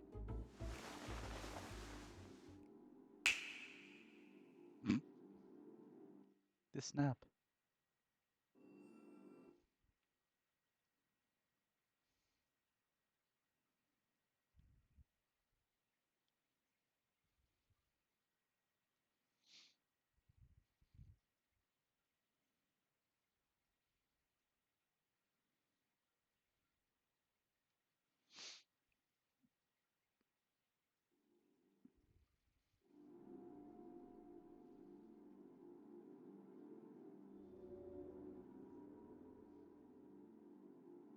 You may open your eyes.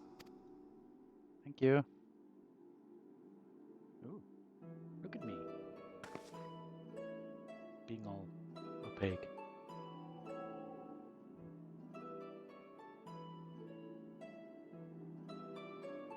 And tall. Jeez. Oh, you even adjusted its size. The better to indulge your whim. This way, it will be easier to communicate. Nice, thank you. How very thoughtful of you. And may I applaud your artful reinforcement. Without further ado then. Greetings! I am Hythlodaeus, Chief of the Bureau of the Architect. Sulking beside me is the most honorable Emmett Selk of the Convocation of 14. And how might we address you, my new friend? Lorelei. A fine name. And I'm pleased to see you Thank you. understand our words. Yeah, that's kind of curious, but maybe a part of the spell? Also, you're kind of cute. So, tell us, whence have you come? The thinness of your essence suggests you weren't created here.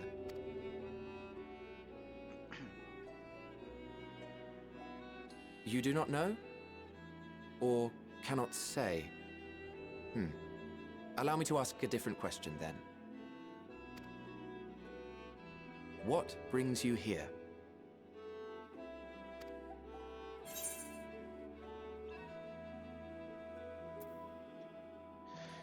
This is a direct answer, and this is a less direct answer. But I trust Hythlodaeus, and Emmett Selk, kind of. So, yeah, I seek a man named Hermes.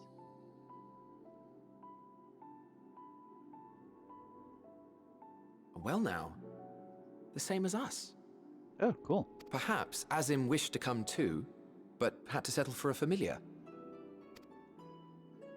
If she truly wished to be here, then she would be.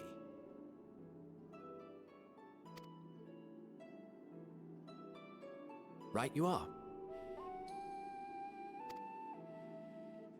My apologies if we've given offense. The two of us can discern the color of souls, you see, and yours happens to resemble that of a friend. And with your purpose matching our own besides, we jumped to a hasty conclusion. We are here to speak with Hermes, the chief overseer of this facility, which we also intend to tour in order to gain greater insight into the man's work. We, I say, though this is Emmett Selk's charge. I am here only to serve as his guide. And I should be happy to serve as yours as well, by way of an apology for the misunderstanding. Oh, thank you. Wait, are you suggesting that we bring it along on official business? This thing we know next to nothing about? My FI went ding, so we'll be right back.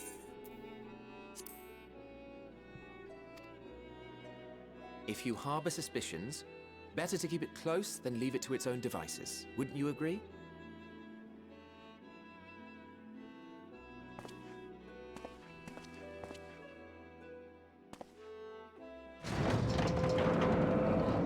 Besides, Having a mysterious life form in tow is the norm rather than the exception here.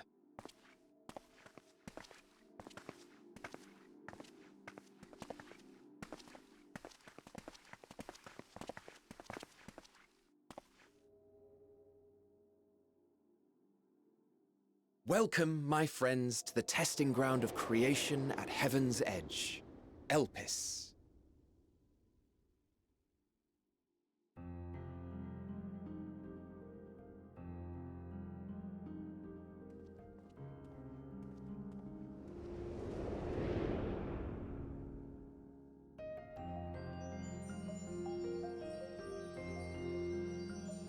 This presence.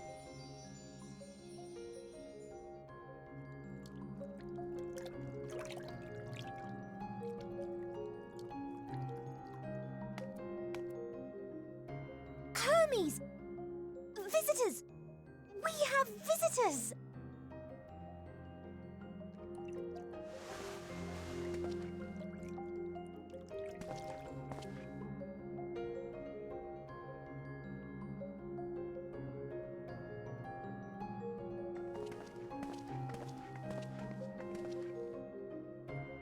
What secrets are you hiding, I wonder?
I'm going to have to put you and be right back for a bit while I prepare more of my food and take a quick bathroom break as well.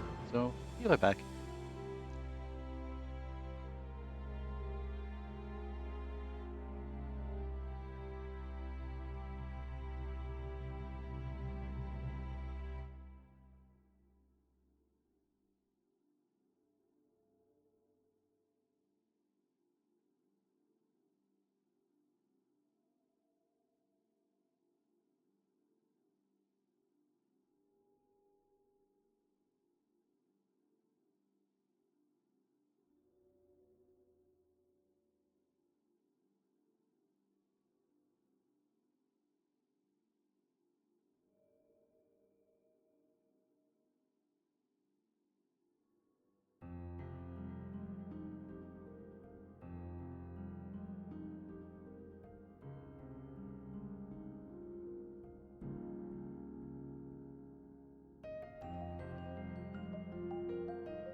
Right, hey, got all my food, and hey, welcome.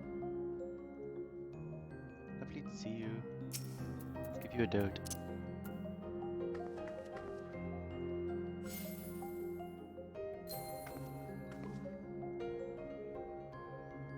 So cool. I like this place already. It's pretty.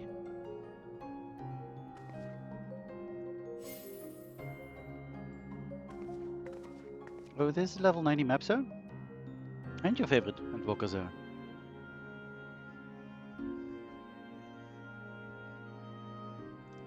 Cool. I presume there are ether currents here? There certainly are. You'll have to forgive me eating sounds. It's either that or ending the stream for like half an hour while I eat or something.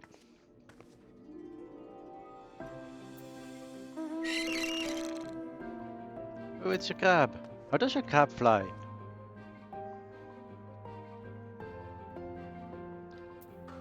It's so foamy at the mouth.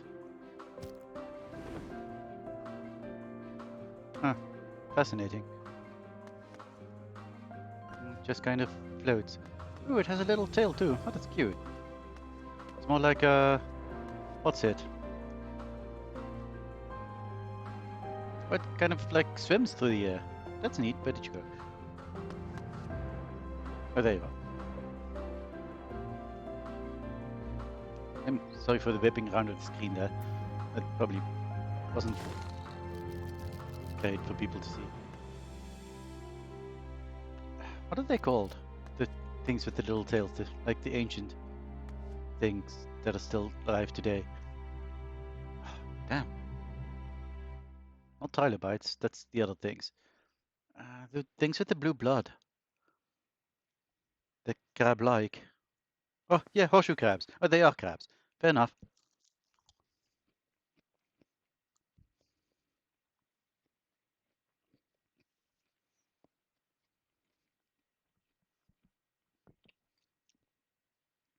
I suppose those are crabs then. Yeah, it's kind of cute. I'm not sure what I think about the foaming at the mouth that it constantly does. But other than that, it's, yeah, pretty cute.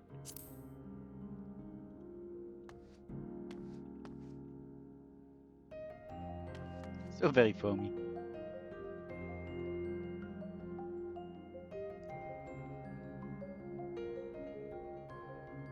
I mean, I suppose blowing bubbles is kind of fun. He's just having a good time.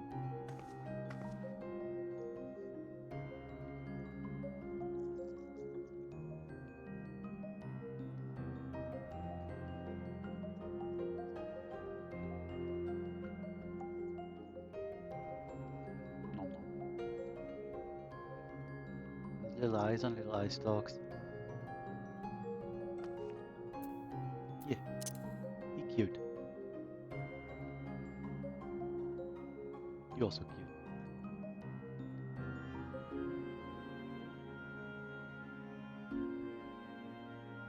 Oh, so we have time to do some other stuff while you wait until someone heals you again.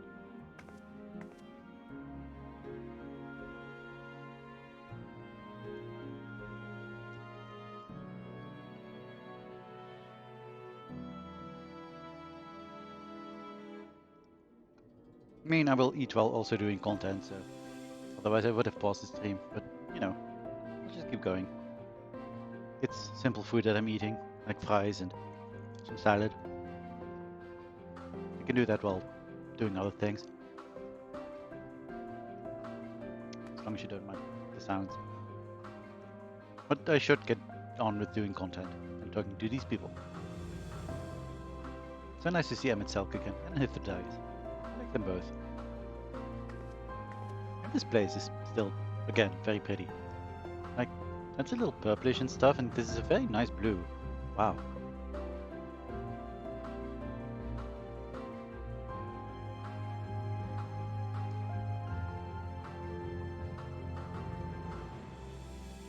Oof. Yeah, getting killed by a barbarian would hurt very much.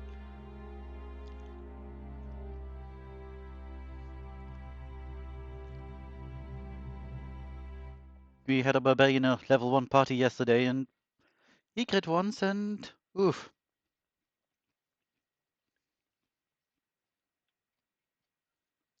Sure. Oh yeah, you were looking forward to showing me this spot, like, for a long time now, weren't you? Well, get on. Lucky. Oh, I can do this. No, I want to. Thank you. Go, click, and then thank you.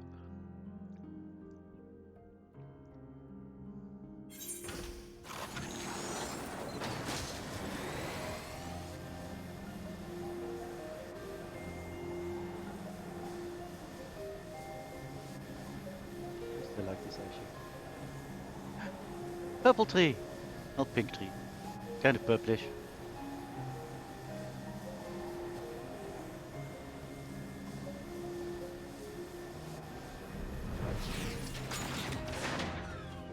Oh, this is pretty.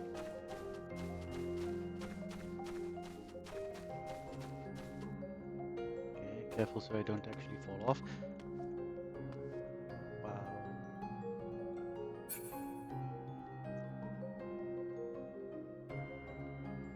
You can pretty much see the whole thing from here. I like it.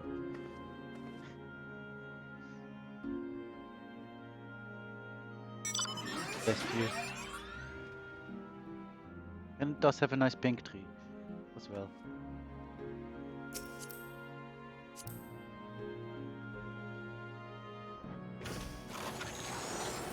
I end up right clicking to select people, and kind of sucks sometimes.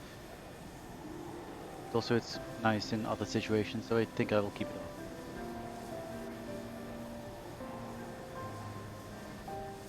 Yeah, that's a really nice spot. Glad you showed it to me. We'll have to visit it some other time. Maybe can fly as well. Or not even, who knows. Got the area unlocked now.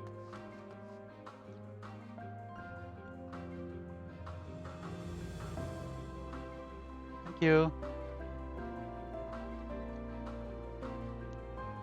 I'll get on with talking to these people now. Have fun waiting to be healed, I guess. Oh, you've not unlocked the whole map yet?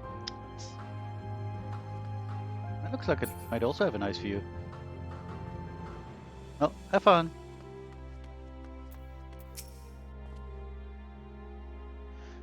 In case you didn't know, it's rude as tear. Stop. Right. Fine. This is hardly my first time here, but the scenery never fails to take my breath away. Same, dude. Why, it feels as if you could reach out and touch the heavens. Now then, to begin our guided tour. Perhaps you already know these things, but for the sake of thoroughness, I shall start with the basics. Using concepts to give shape to ether, creation magic allows us to bring forth anything we desire, be it an inanimate object or living beings. Anyone may conceive of concepts, but they must all undergo evaluation at the Bureau of the Architect. As part of that process, living beings and certain arcane entities may be sent here to Elpis for in-depth observation and study. A fascinating facility, isn't it? I dare say you will enjoy touring it with us. Woo, level 87.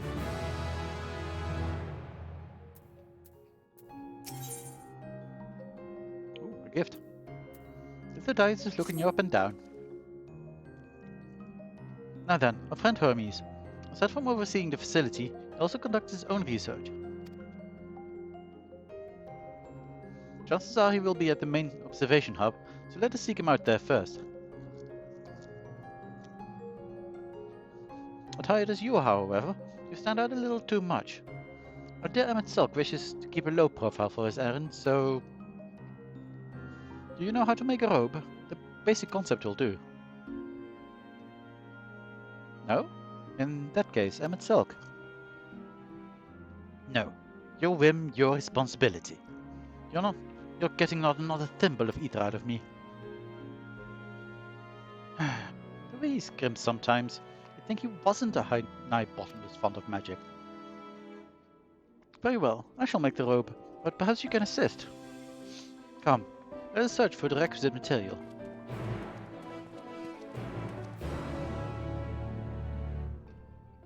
Let us. Big tree.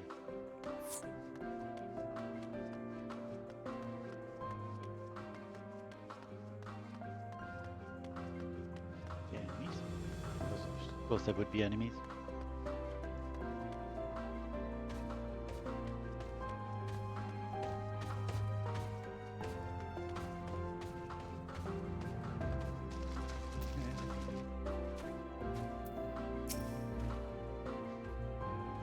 No means no. Just be grateful I'm even willing to wait. Yes, these creatures should suffice.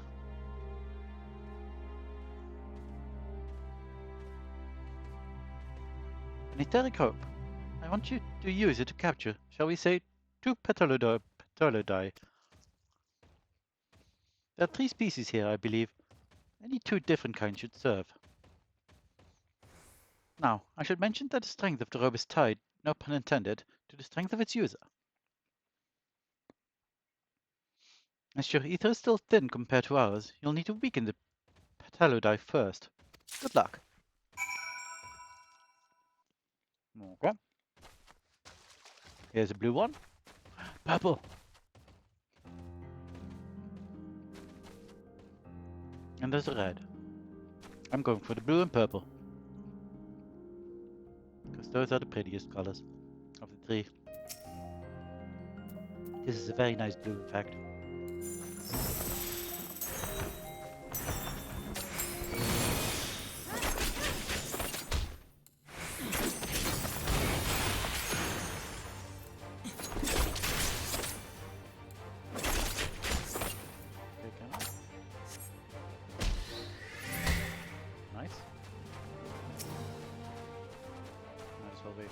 Dance comes back. Or not, dang. Why are you like this?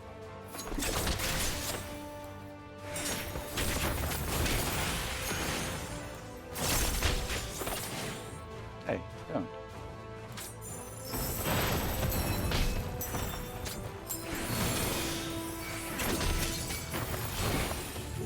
No, why? Stop it!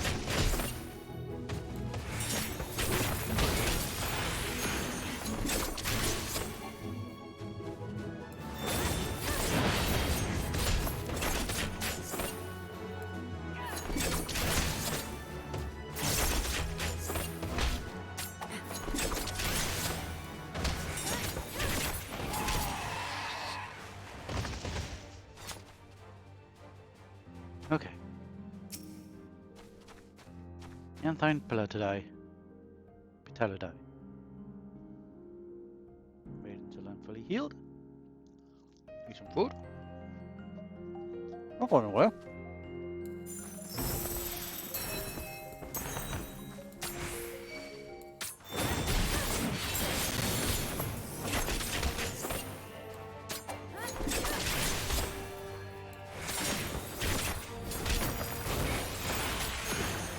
Get it?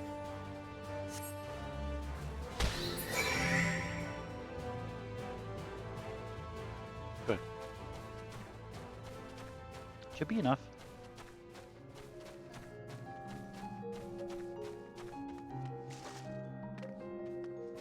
So it costs water without being in the water.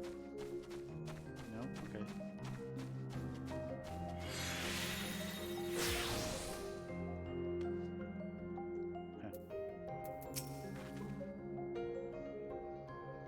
Got the Petalodai. Come, let us see. Casual Petalodai.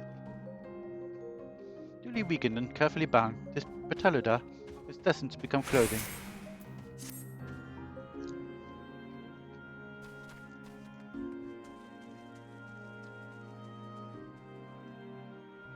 Yes, these fine fellows will do nicely.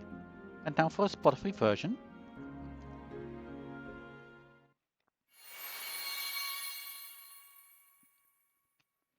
There, it's ready.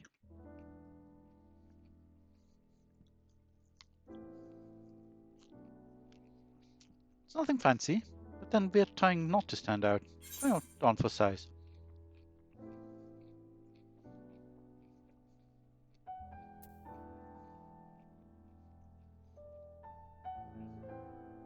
You turn living beings into clothing just like that?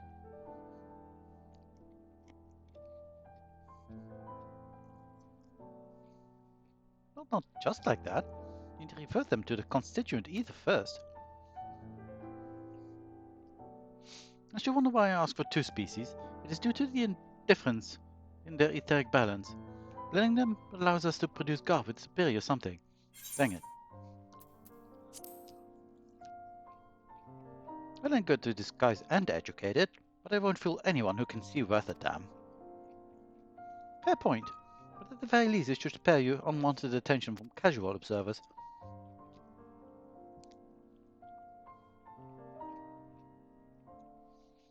Silk speaks true.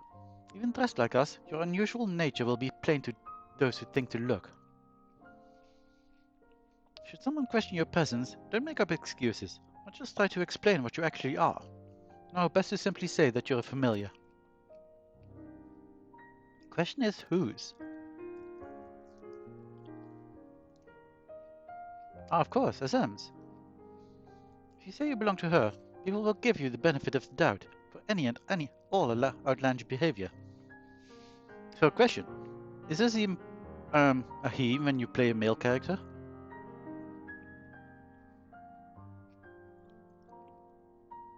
Actually, you probably won't be able to answer that since you're also playing a female character. But I do wonder about that now. Although, I suppose the Warrior of Light of the other shard shared his soul with me. And he's obviously male, so I suppose not.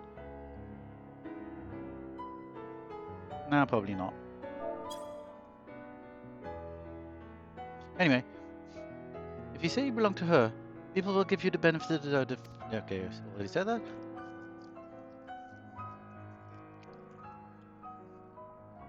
Exploiting our associate's absence.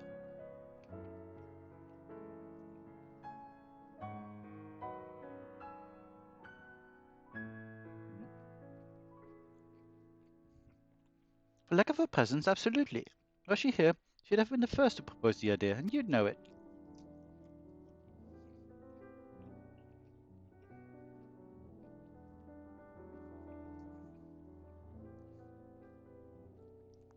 With that, your story is settled.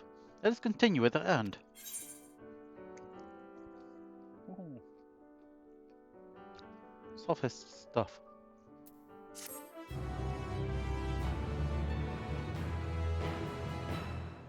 Now I can be an ancient.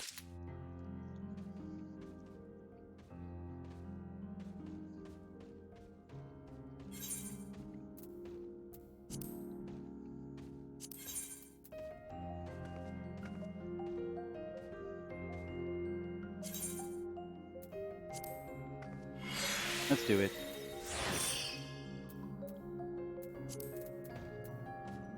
Did have a thing?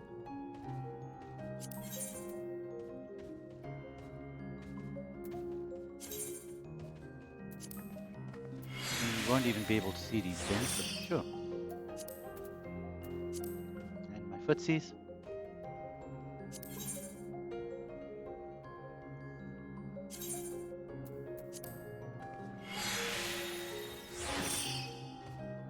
I will lose all of this when I actually cast a glamour plate again, but you know, whatever. For now, this is cool.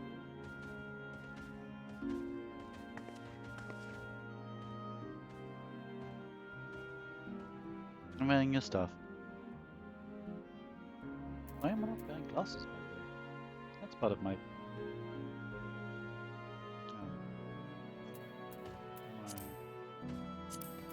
Oh, I'm not displaying headgear. That's dumb.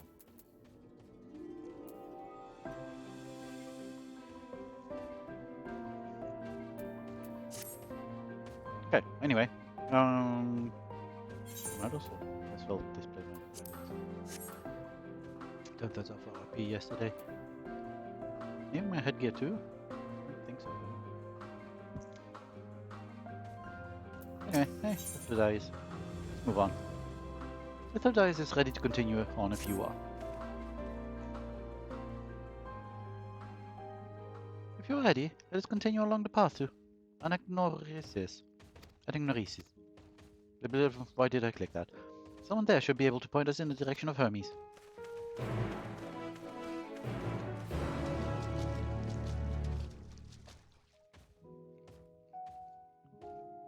Bloopin.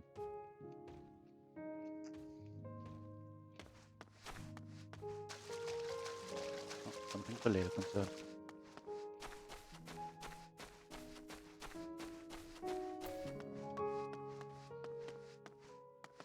Okay, that's fine. New orange ones. Right. I know those are the red ones.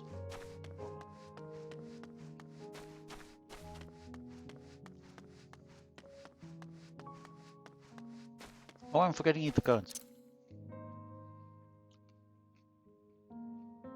Southwest? How?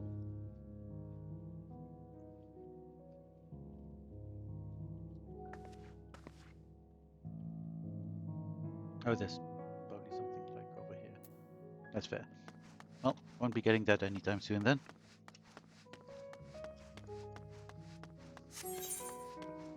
That's fine. I can gather them all off screen as well. I'll occasionally check if there are any nearby. I was wondering what she was examining, but it seems to be the bush itself. Let's see if this observer knows Hermes' whereabouts. Hello, observer.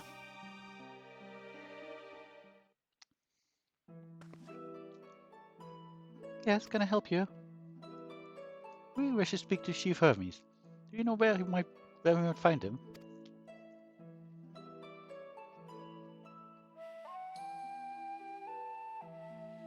Well now, by your mask, I assume you're one of the 14. I wasn't aware there was to be a visitation.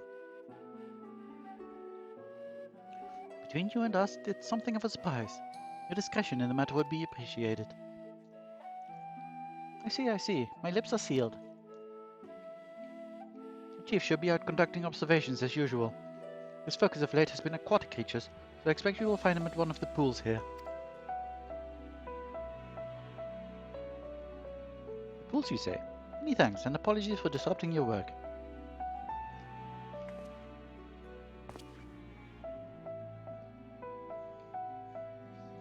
I say, Heathdice. Well, I've never met Hermes. You know him well, do you not? That being the case, couldn't you simply find him by his ether? Aye, that I could. As you know, Emetzelk and I can discern the color of souls. By the same token, you can also see ether quite keenly, and from great distances.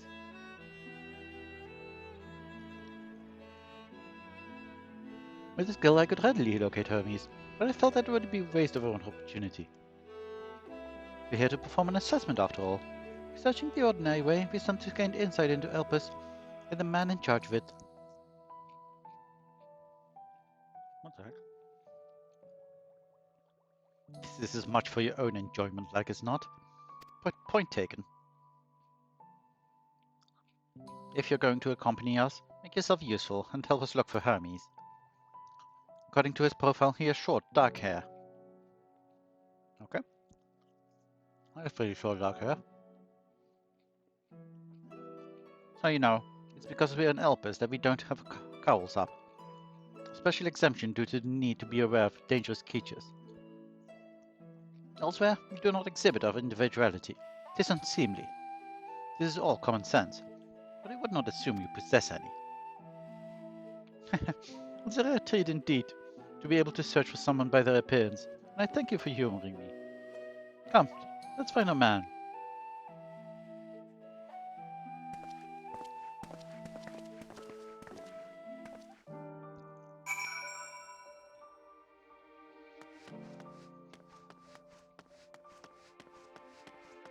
But before we find our man doesn't eat the right crystal, we can go.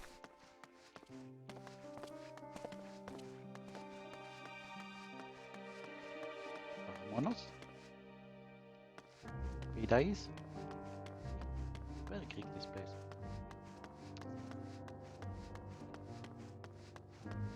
Ridume?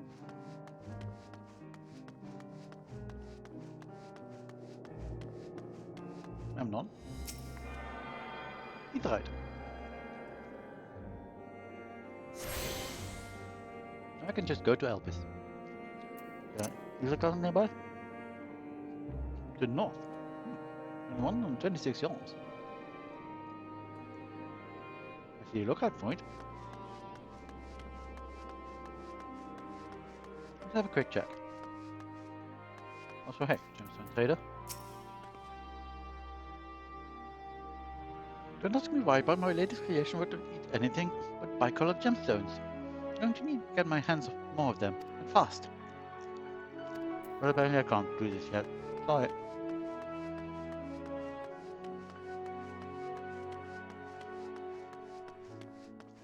Where is the Isar crystal thing? Isar current.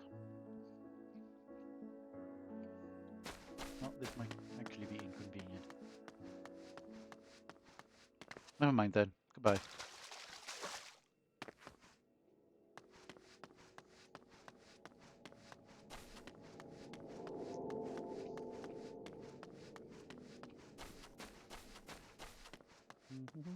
Let's look for this person. Oh look, it's Hermes.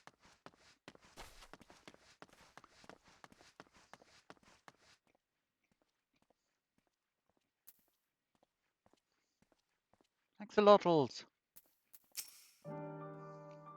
They have such funny faces.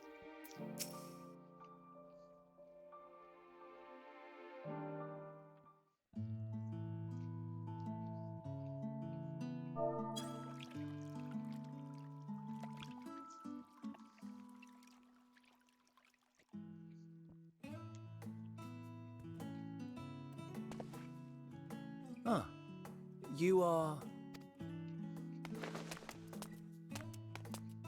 Oh. Different. You're different too. You and me. We're alike. Friends. I want to be...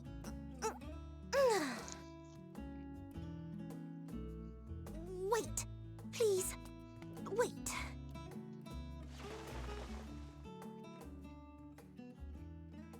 Greetings and salutations. Can you hear me? I can. Do not be alarmed. I mean you no harm. I wish only to hear your words, share your feelings, and know your thoughts. That's nice. May we please be friends? Sure. May we please be friends?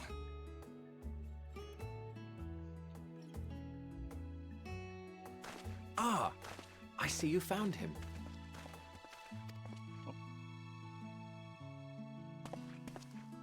Hythlodaeus! It's been a while. Too long, I think. Too long indeed for close collaborators. On this blessed occasion, I bring not only myself, but others who long to speak with you.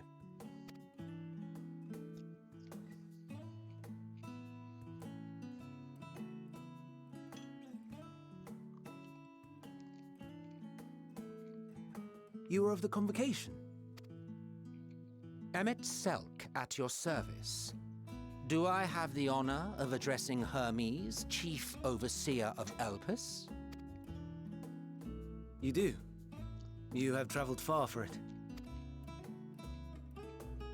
Given your facility's purpose, its remote location is something of a necessity. Would that I didn't have to rely upon a guide. Oh, you wound me. Have I not ever been an attentive and helpful friend? But moving along to more agreeable company, This one we chance to...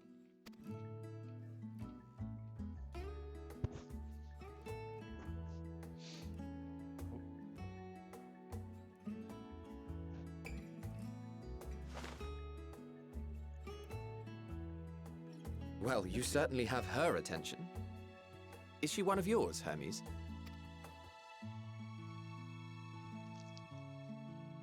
Her name is Meteon. It means shooting star. Cool.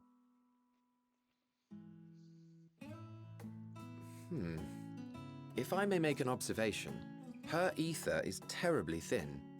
I fear she might dissipate at any moment. Nor do I believe you've made a submission to the Bureau. I would remember such a concept if you had.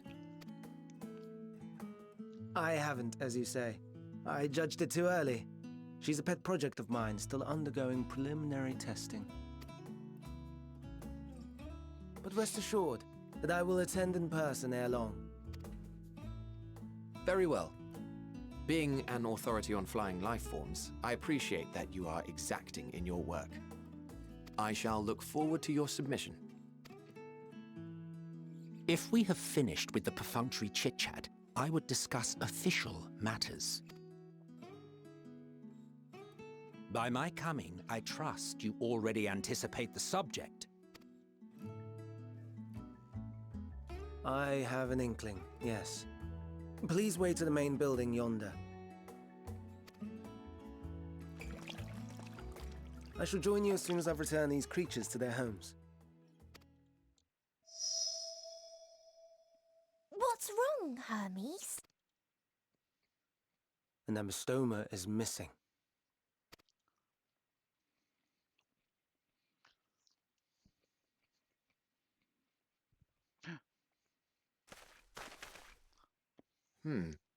I may have found it. A creature with the self-same ether as those there, nestled in the boughs of a tree outside the grounds.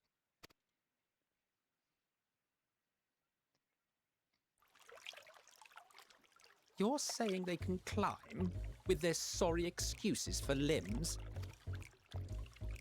The fashion has been to imbue aquatic creatures with the power of flight, ever since the words of Metron created a sky-swimming fish.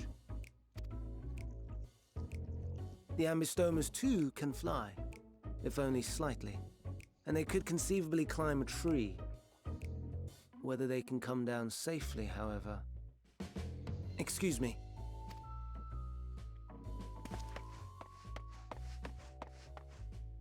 I'll help, too!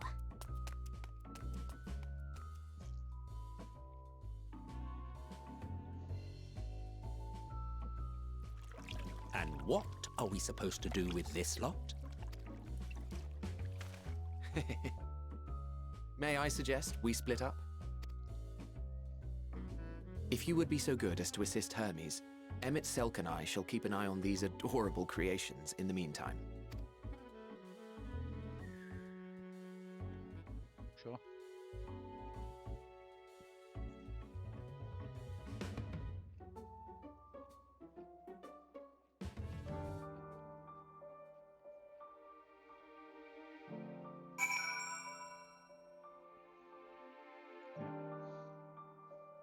Are these glasses resting on?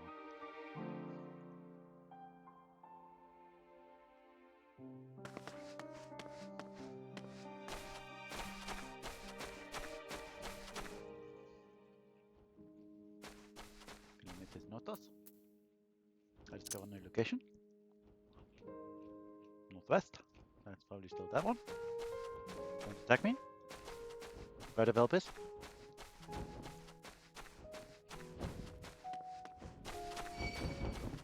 No! I said don't attack me.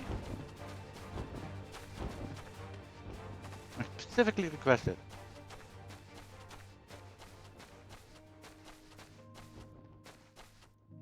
Let me try on. Hermes, are you right? Oof, that doesn't look good.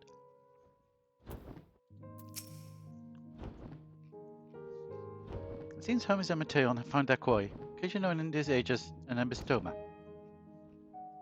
Yet though it has been safely extricated from the tree, Hermes appears to have found himself in quite a predicament. The Ambystoma, Hermes saw it high up the tree. Climbed out to get it, but it jumped on him and he slipped. Do you need a hand?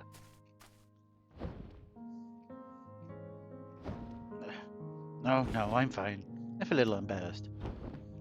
Now for your own safety, please stand back.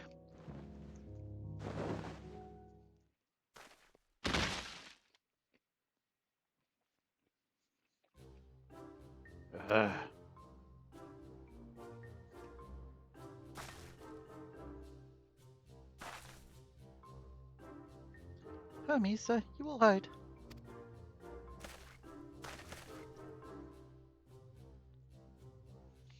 Quite alright, yes. My apologies for making you worry, Meteon. Both you and, Lorelei. Lorelei Tracht, you are called? An intriguing name, somehow reminiscent of a new creation. Thank you for coming after me.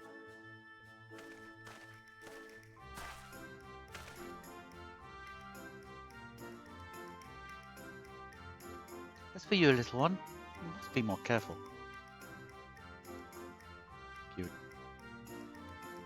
You may be able to fly, but it doesn't mean you cannot fall and hurt yourself. Oh no, I had forgotten all about its fellows.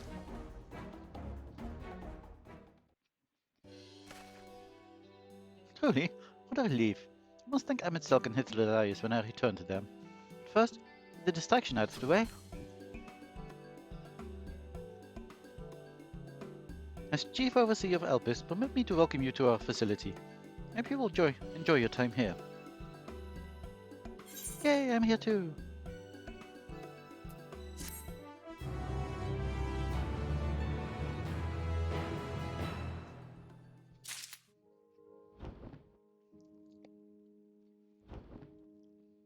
Who gives me the next quest? Hermes does.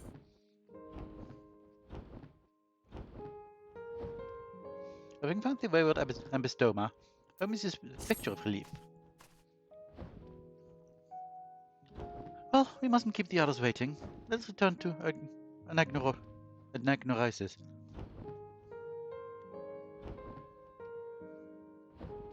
I mean, I have 3 jobs nearly there. Sort of. 2 jobs nearly and 1 job 3 levels away. It'll happen. Probably within the next couple of streams. Since it's really only these 3 classes that I can use for the main story.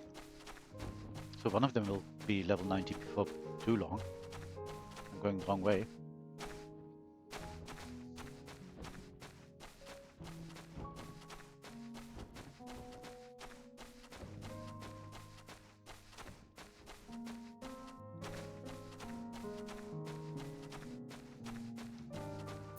Just like losing my sprout, it can no longer be prevented for me to be level 90.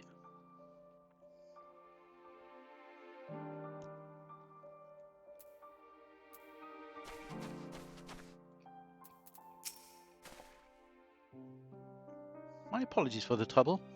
Owing to your kind assistance, all the Ambystomas are safe and well. We'll presently send them back to their space. You would go on ahead to the main building. Upon entering, you will see a table and chairs, a meeting area. You may speak there. Very well. Take care not to let the creature slip away again.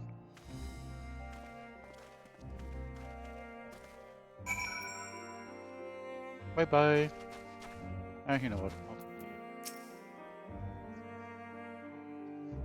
Will you be attending as well? If so, you should join the others at the building. Some creations stay outside, others stay at Katisis, like the Ambystomas. Katisis? Okay. Perhaps it's only your imagination, but something in the creature's demeanor bespeaks proud defiance for having gone on an adventure. And now it's speaking to its friends about this adventure, to encourage them to go as well. Please don't. Be good. Where do I go? Up here? Let's seems.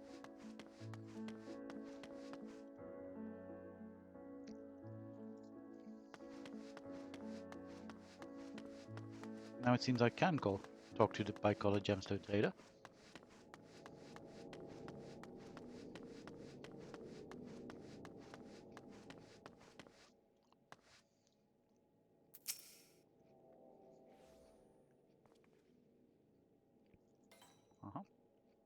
I've decided to open a shop to keep my little creation fed. My wondrous wares can be yours for the right amount of bicolor gemstones, which I have none of. What do you have, though? Bird of Elpis breast, egg of Elpis, Ophiotaurus hide, and Pterodes scales. I think those are just drops from the animals, right? Is it just... Are bicolor gemstones just used to get easier stuff easier? And just having to slay monsters? Guess so. Unless those aren't actually drops and I need to use bicolor gemstones to actually buy them.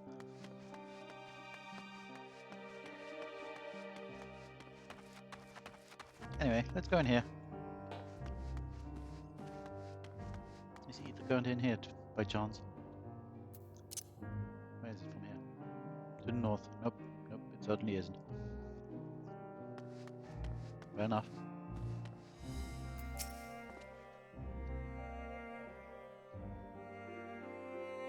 Oh, I see.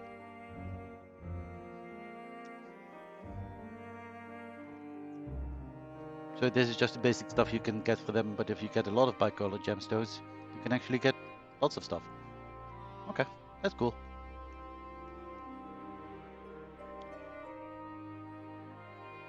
I've never done a single hunt yet, so...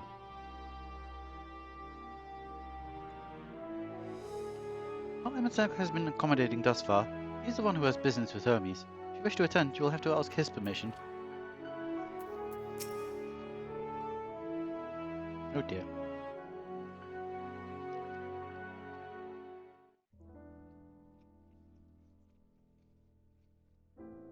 Oh, lots of fates. This appears to be the place. Oh yeah, these are fates.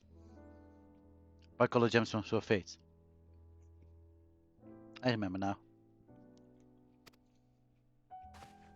And here is where we part ways.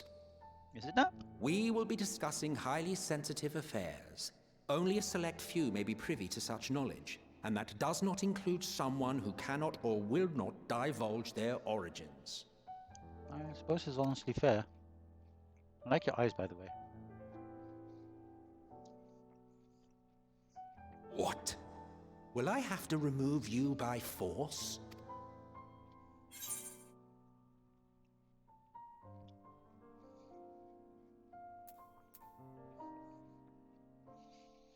There are reasons I cannot speak freely. You have to understand me. Let's hear them then, these reasons of yours. Who knows? If I deem your mysterious cause worthy, I may even be inclined to offer my assistance. I do not object to her attendance. Hermes, this is highly irregular. Perhaps, but I believe she can be trusted. Meteon would not have taken to her so quickly otherwise. Meteon. Moreover, the presence of a third party may help me to maintain composure.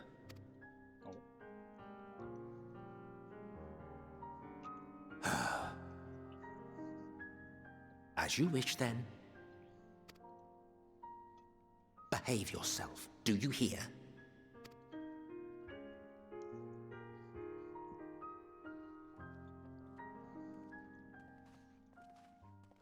But again, I have neither done hunts nor relief fates in Shadow Walkers, Shadow Bringers, and Endwalker. So, it's finally happened then. Aye. Van Daniels declared his intention to step down and named you as his preferred successor.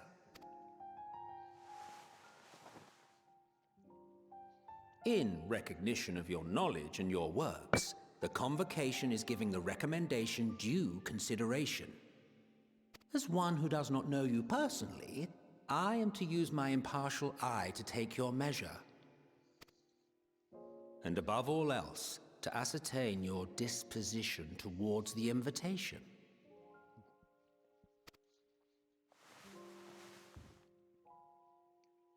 I understand that you and Fandaniel are close. He himself was once chief overseer of Elpis after all. I should not be surprised if you knew before anyone else that he wished to relinquish his office. I did. He told me that when he fulfilled his purpose, he wished to pass the torch to me. A torch you seem none too pleased to accept. Are you so averse to serving on the convocation? No, it's not that. For a humble researcher like myself to even be considered is an honor beyond words. No. What troubles me, what I struggle to come to terms with, is the very fact that Fandaniel is stepping down. Does this not mean that he will return to the Star?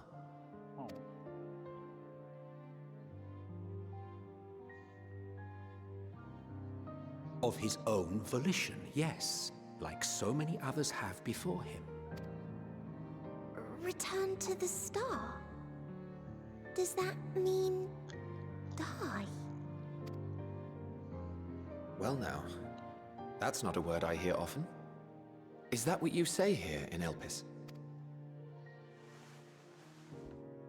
Mankind is the life of Atheris. Each of us, a drop of blood flowing through its veins, bearing sustenance. In our finite time upon it, 'tis our duty to make it a better place, that all who call it home, now and in future, may abide in happiness. To that end, we have dedicated ourselves to the pursuit of enlightened creation. And by our efforts did we transform this once untamed wilderness into the peaceful paradise you enjoy today. To return to the star whence we came is a privilege afforded to we who have so loved and nurtured it. A choice embraced by those who have lived their lives to the fullest, in service to our world. And when they depart upon this journey, it is beautiful, always. The 14 are no exception. 'Tis believed no occasion is more felicitous than the fulfillment of one's duty. Our office becomes our lives, and to retire is to return, or so the majority of us hold. Some few have elected to eschew custom.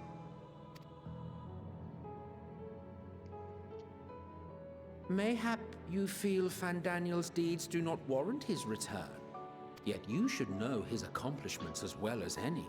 During his time, he conceived of countless outstanding concepts.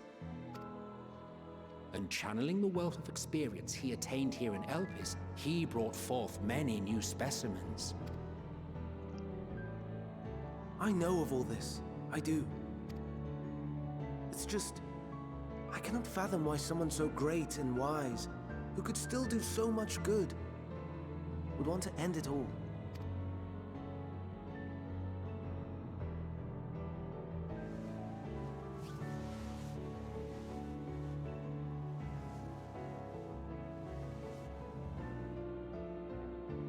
Oh no. I've made her upset. Forgive me. I know I requested your presence. Might I trouble you to take Meteon outside? A change of scenery would do her good.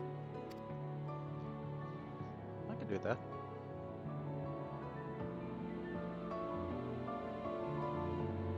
I'll just keep Meteon.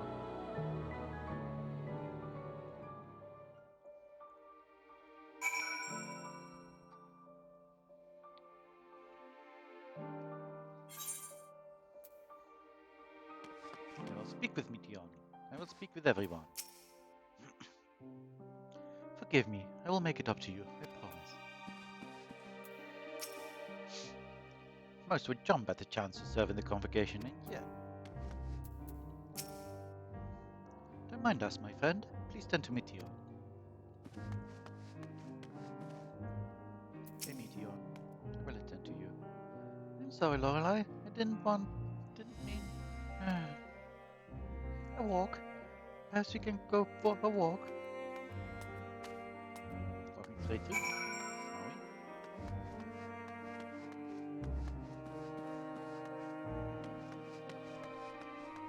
Snowy. Primus gets sad when he thinks about death. When others are sad, I'm sad too. That's how I am. How he made me. Oh. But don't worry, I'm fine now. So, why did you come here? You want to learn about Elpis and Hermes? Oh, I will teach you. I can teach you. We can take turns. I tell you something, then you tell me something. Sounds like fun.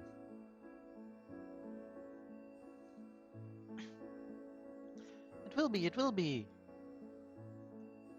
Where to start? Ah yes, let's talk to Memnon. Should be near the Aetheryte.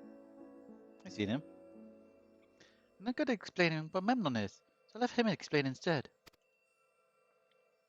And he's now accompanying me with everything that it entails. Boop.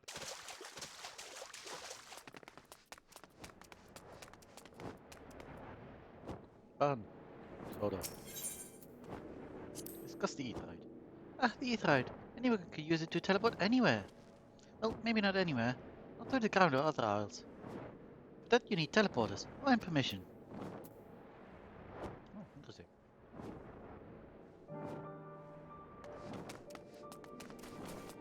Hey, Memnon. How you doing? And what have we here? Though you look like a person, you have the ears of a beast. Hey now. I assume you are familiar like Meteon. Is there something you need? Lorelei, could you teach her about Elpis? Ah, a newly arrived familiar, is she? Very well. She'll be glad to introduce a fair facility to her. So, not cool. You were called minor races in, Stormblood as well. Shh. Lame.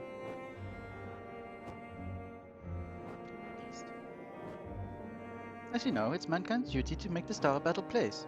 As part of this duty, we employ creation magics to bring forth new life. However, we cannot simply release our works into the world, for it would lead to chaos. No, any and all life forms, there's a great bird thing inside of me, which is kind of pleasant and cool, must undergo extensive testing to determine their fitness to exist. Testing which is conducted here in Elpis. Every candidate is subjected to rigorous study, which is why we identify the properties, surmise what habitats might be suitable, and speculate as to the effects they might have on the environment and other species. Should it be judged as a beneficial addition to the star, it will be allowed to take its place in the world.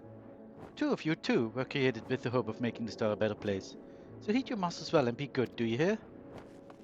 We will, Memnon. We will. Thanks for the lesson. Yeah, thanks. We had a turn, now I get a turn. Where did you come from?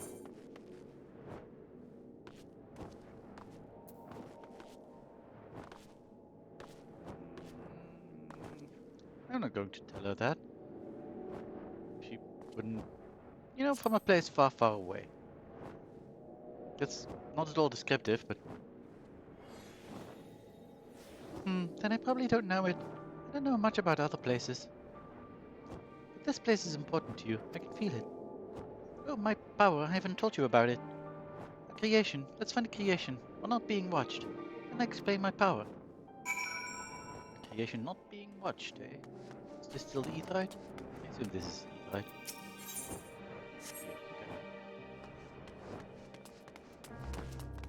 There's another thing here that you want to talk about.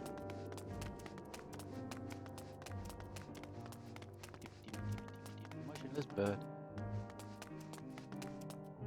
Oh, it's you. Or Euclides. Discuss the Spriggans. Spriggans? What are Spriggans? Oh no, we call them Oreae. If there's many. If it's just one, we say Oreas. Though they're cute, they can be naughty. Sometimes they run off with concept crystals. Nami says to run after them. Cute. Hey there, bird.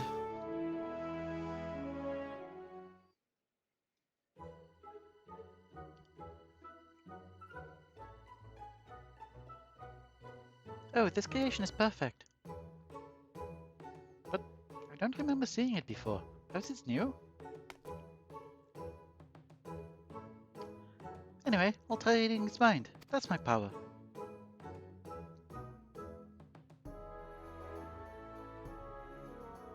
My power is keeping my glasses up to the side of my face.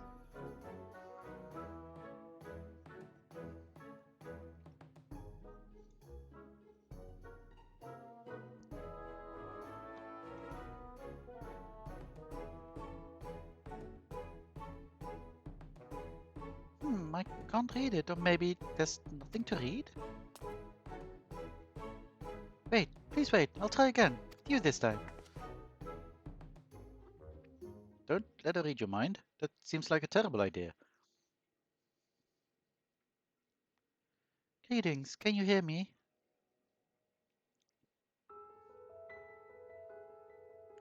This is my power.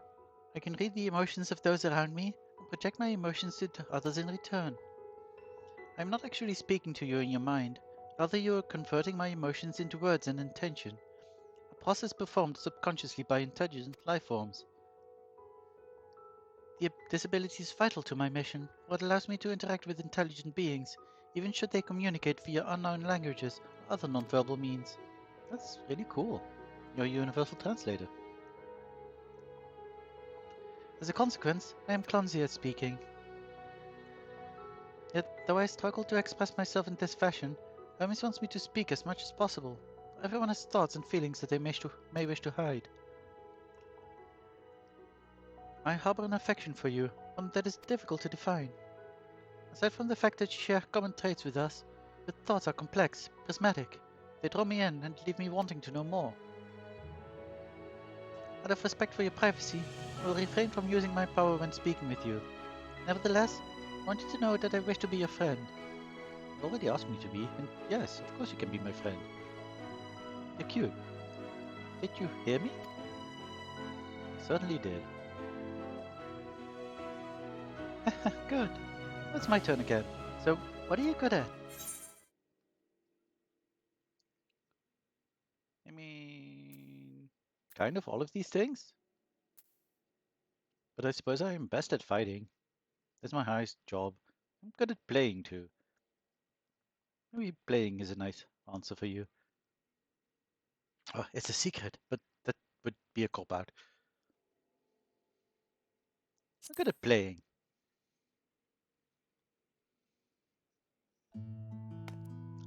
Playing? I'm still not sure what that means. Homie says, let's play, but then he goes for a walk or looks at creations. It's fun, but no different from work.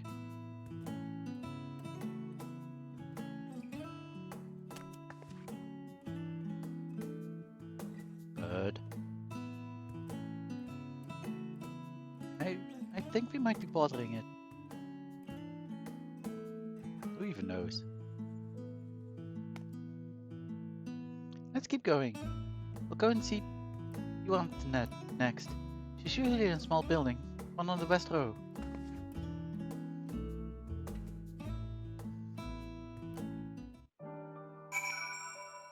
Okay, over there-ish. I see Mender. Oh, ooh, I could use a Mender.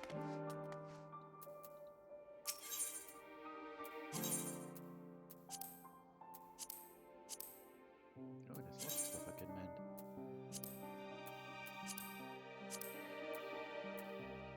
Wow, it is pretty beat up.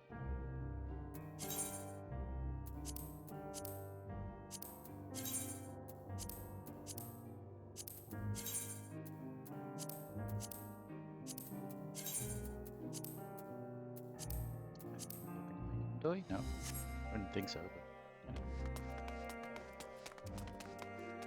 oh wait, is there a new thing I can? Oh no, those are just the things.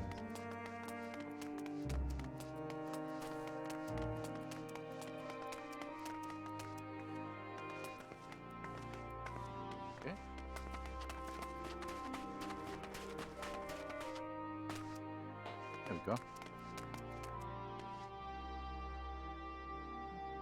Nice head. Well, well, if it isn't Meteon. Why do I have difficulty with your name, Meteon? I see you've brought a friend today. Greetings, Uant. An apple. Could you make me an apple? The kind Hermes likes. Covered in syrup. I want to share it with Lorelei. A candied apple? Hermes is certainly partial to them, but you know you can't eat Meteon. You weren't made to do so. But I like it too. It may seem that way, but it's due to your ability to share others' feelings. You have taken Hermes' likes for your own. In any case, I can't prepare an apple right now, but I'll bring one for Hermes soon, I promise. I'm sorry, Lorelei. I wanted to show you my favorite thing. Then I could ask about yours, but I failed.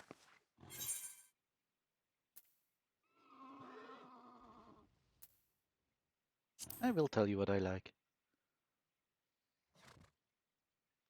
Oh, that's what you like? Yes, yes, I can feel it, your joy and happiness. And it makes me happy too. Thanks for sharing it with me, Lorelei. Well, we've walked and talked a lot. Maybe Hermes has finished talking too. Shall we go and see? Let's do so.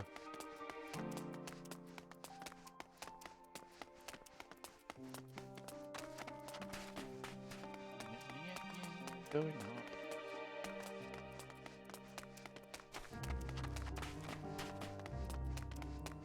Hello. Ah, excellent timing. It was a refreshing constitutional, I hope? What, back already? Pity. A bit longer and we might have snuck away without you. Oh, Emmet.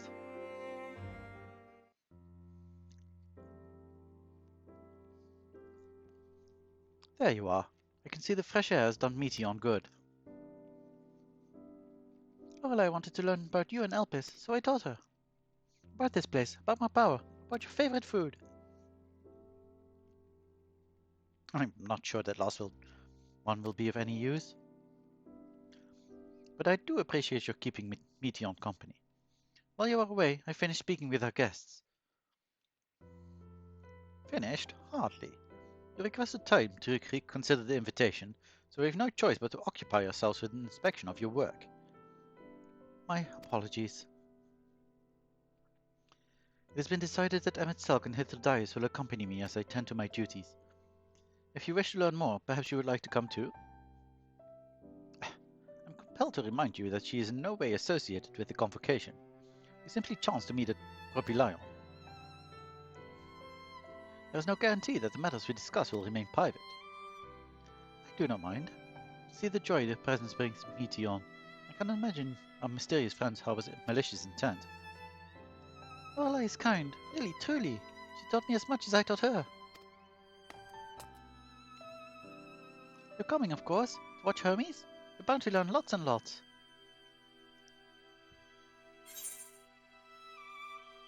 And stuff.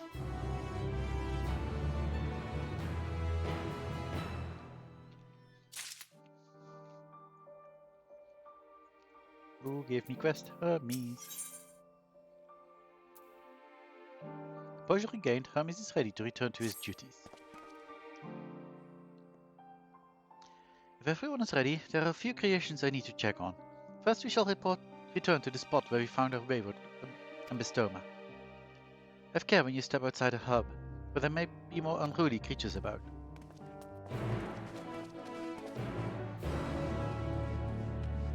Okay, where are we going? Over there.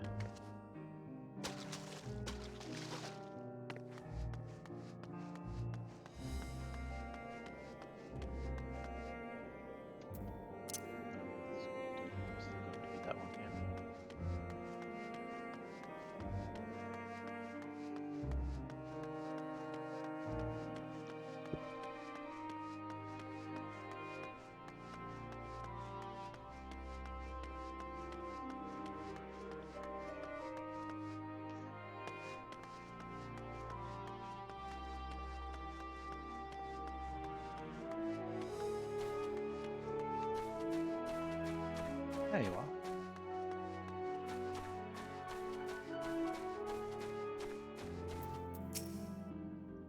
Ah yes, the Anthine Petaluda, one of the newest species of the ever popular butterfly. Hmm? You're still bothered about your robe. Don't be. The few specimens we repurposed won't be missed. That's not the point, though.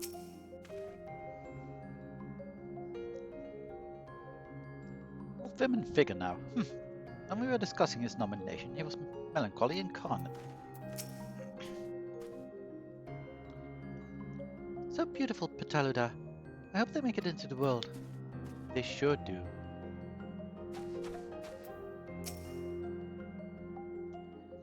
This here is a new species of Petaluda we recently set loose. It has been doing well, managing to maintain a stable existence thus far. If it can see its observation period to the end without issue, we shall release it onto the world. Tell me, do you know the difference between living beings and arcane entities? No, not really. It is the presence of a soul. Yet, the soul isn't something you can choose to have at will. No, it manifests only in those beings whose form adhere to the laws of creation, that it can endure on their own. Beings that do not fulfill this requirement, such as those spontaneously born of magic or natural phenomena, do not have souls. No matter how much it might resemble flora or fauna, if it lacks a soul, then it is considered an arcane entity. So you see, it is not for mankind to decide what is living. That domain lies beyond our manipulation, and it is hubris to assume otherwise. But you can give things souls, so...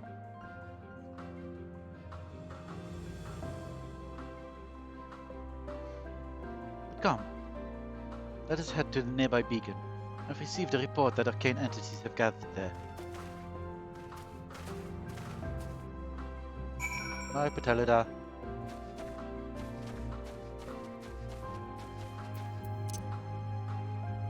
No.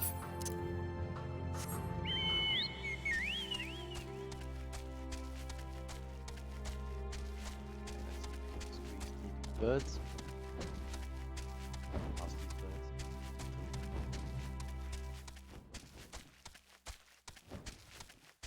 Not a Petaluda.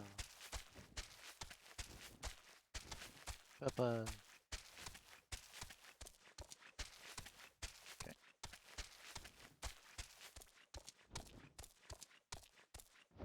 Lorge.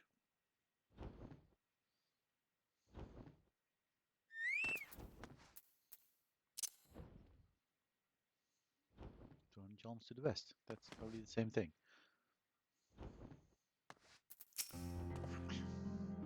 We're meant to be serving Hermes, but instead we're stuck with Meteor.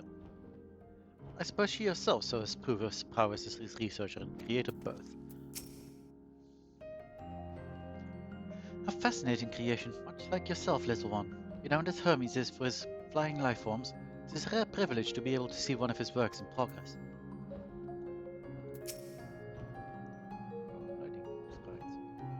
Interesting. You're interesting too. Tell me, how did you find the Ambistoma?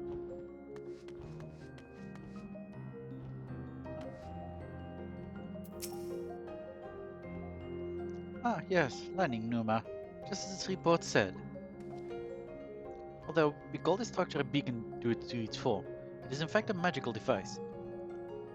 By manipulating the balance of elements, it keeps the owl airborne and maintains the climate thereupon.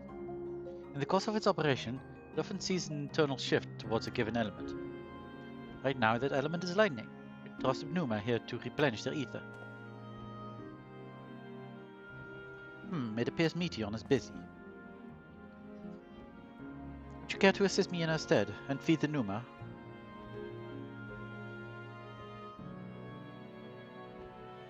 By using this lightning converger, you can harness ambient lightning and focus it into a ball.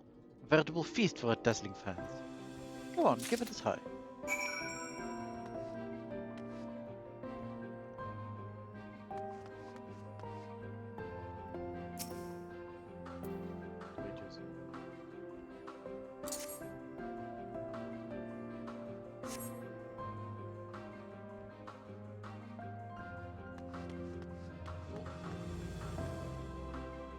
Probably not be in the radius.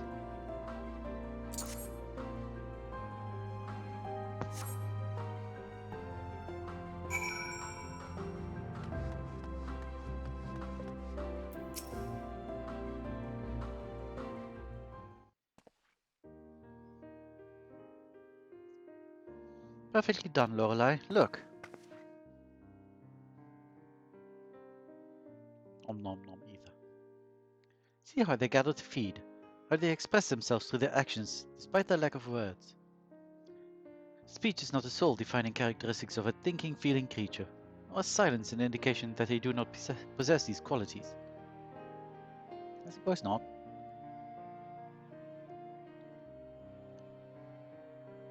Be it a soulless arcane entity such as the Numa, or an ephemeral life form such as the Petolida, all seek to perpetuate their existence, to survive.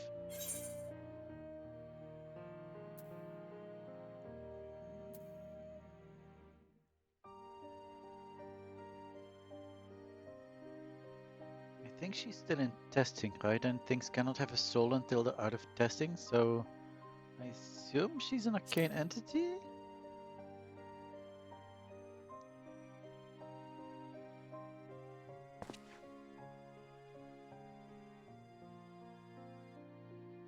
A good question. I can answer it from a theoretical standpoint, but it ultimately falls to the Bureau of the Architect to pass judgment.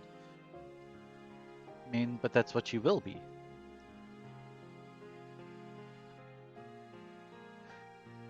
Those with exceptional vision, such as Hythlodaeus, may be able to ascertain her true nature. But to me, it doesn't matter. She is herself, and that is all I need to know.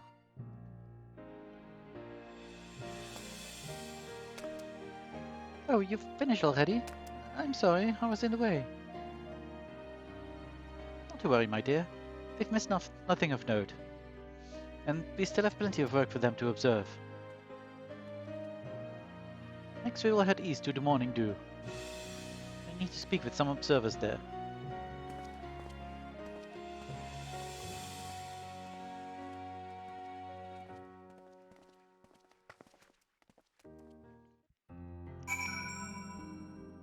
East we go.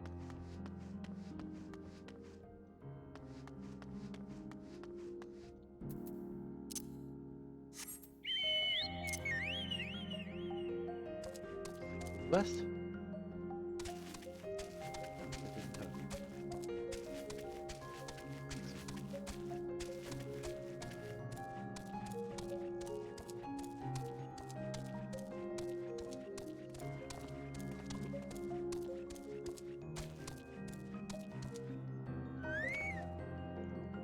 Boo-boo. It's adorable, but beware its knees. I was went flying once. Was there a guiding theme or any method to the madness that is this random assortment of features? I have no idea. Ah, this fellow has been the talk of the Bureau. The combination of a carefree aspect and endless rows of fangs is strangely charming. Is it? Is it really?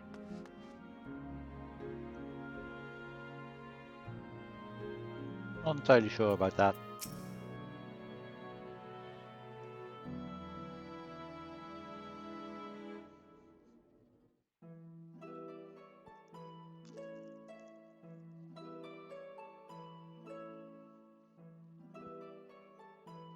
Amazing, is it not? The Ampelos, one of our newest subjects. Gubu. So, how are we coming along? You don't get to actually speak, apparently.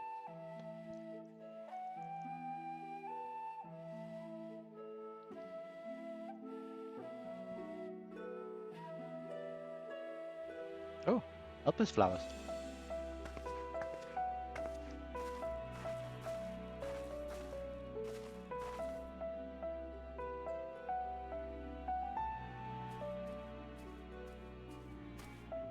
This place is Elpis.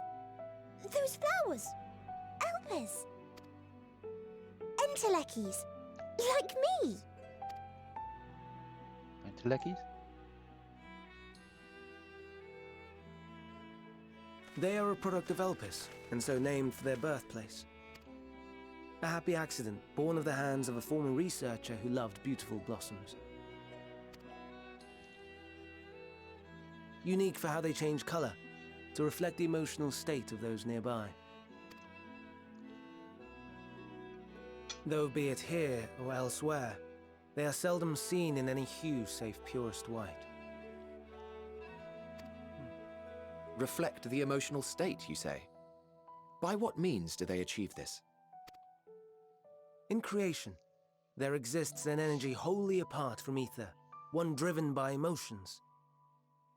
In like manner to how we manipulate ether, this flower is subject to the influence of said energy.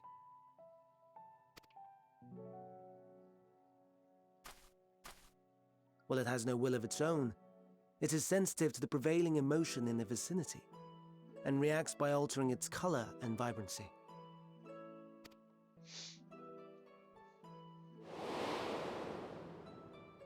Akasha?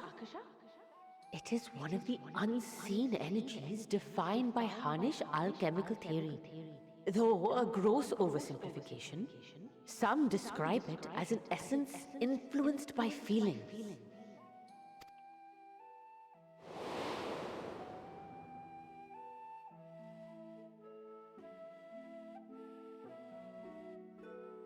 Akasha. Though I'm not familiar with the term, your description suggests it is the self-same energy. Dynamis, we call it. Dynamis. And those entities like the Elpis flower that have the ability to interact with this energy, converting emotions into tangible phenomena, are Antelekis. That's me! That's me! An Enteleki! That you are, my dear. And no ordinary one at that, but the first possessed of free will.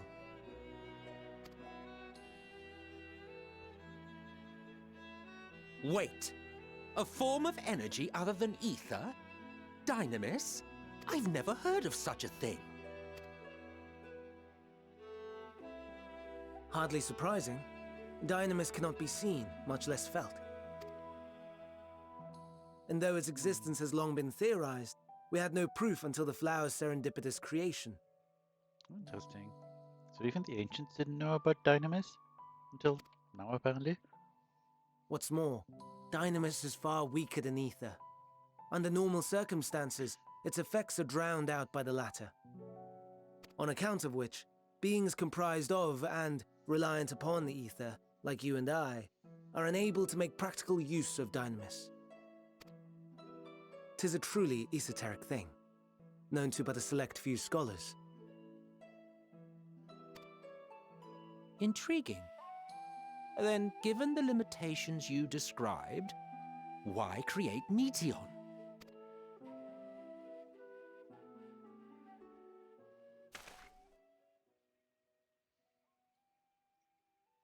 Our star, Aetheris, is especially rich in ether, so much so that its name is derived from it.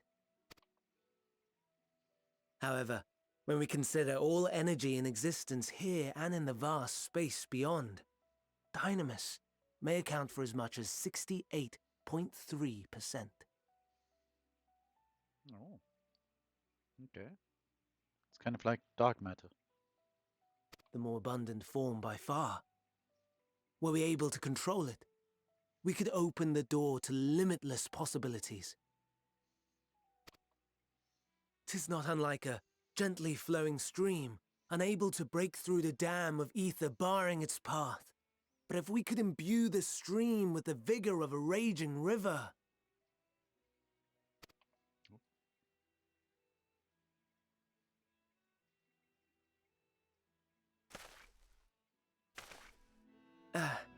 Not that I have such grand ambitions.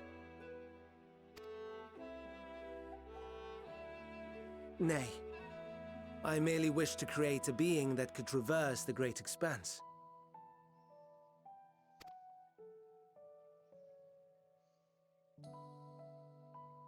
The relative scarcity of ether beyond the bounds of this star was a concern, and so I looked to another source of energy by necessity.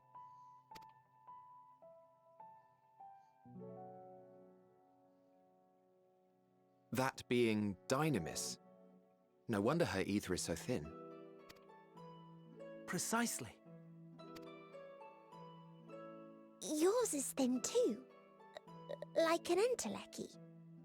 Like me.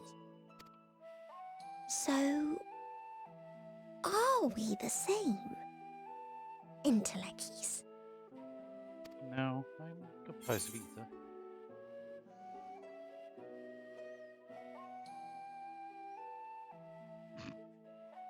Lol.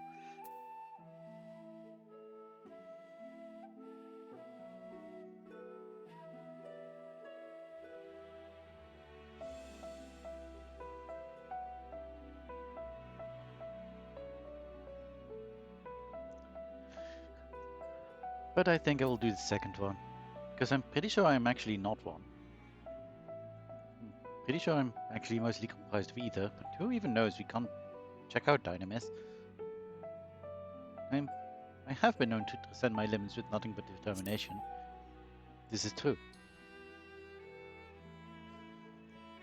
That sounds more akin to the desperate flailings of a wild beast when facing imminent death. Yeah. A deficit of ether alone does not an entelechy make. It would, however, make it easier for you to interact with Dynamis. And limited though its influence may be, this quality could prove the difference between victory and defeat. You do well not to underestimate it. Interesting.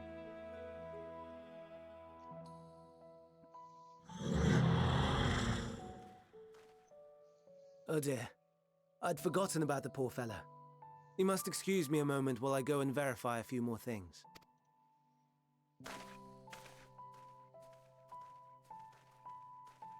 Boo-boo.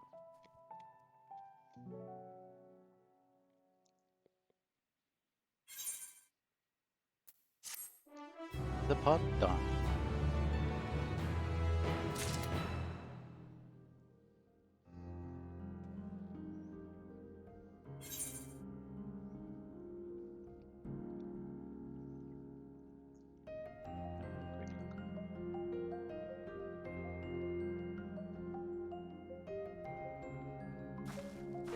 Okay, I think I'll go on until the level 87 quests.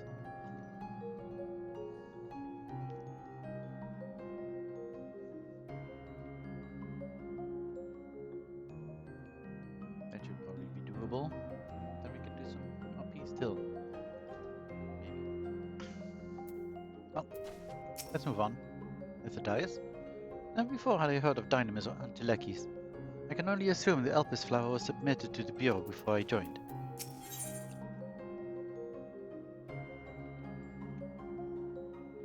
Seventh Hulk appears to be in deep thought. Not that I or anyone else would be able to make use of it even if we knew. But it irks me to discover that there is an entirely different form of energy, and no one told me. That personal annoyance aside, Hermes' knowledge is undeniably impressive. Given that there are none among the 14 who specialize in the Celestial, it would be a welcome addition. Assuming he can be persuaded to join, that is. I still can't understand his hesitation.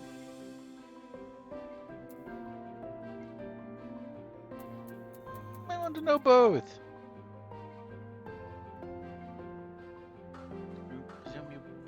Actually, no. Why did you join the convocation?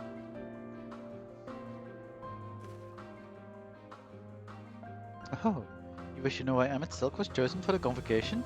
I should be glad to share the tale. It began when... Not another word. Lest you forgot, you're here to learn Hermes. Not me.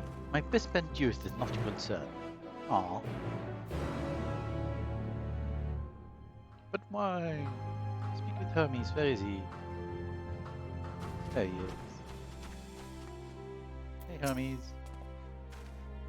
My apologies for the wait. I have inspected the Ampelos to my satisfaction.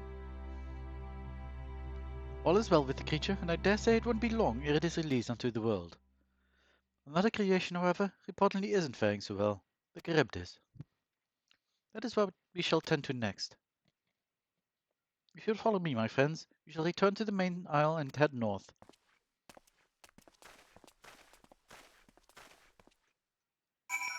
But I have run out of tea, so I will quickly go and get some.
Nice. And I have tea now as well. And a donut. All is well.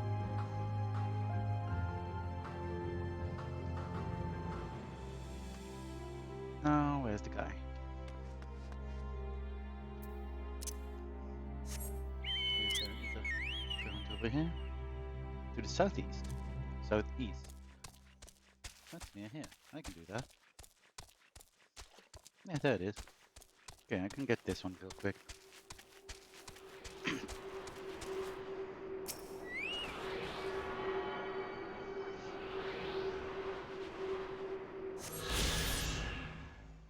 Nice, nice. Is there another one nearby? Or is it just... Yeah, there's that one again. That's fine.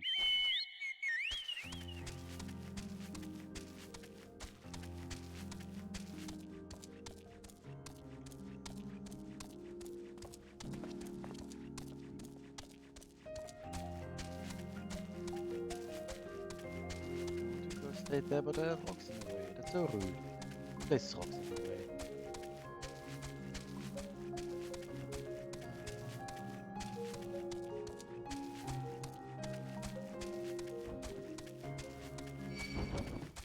No.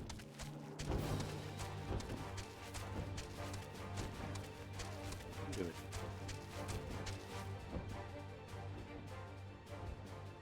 Good job.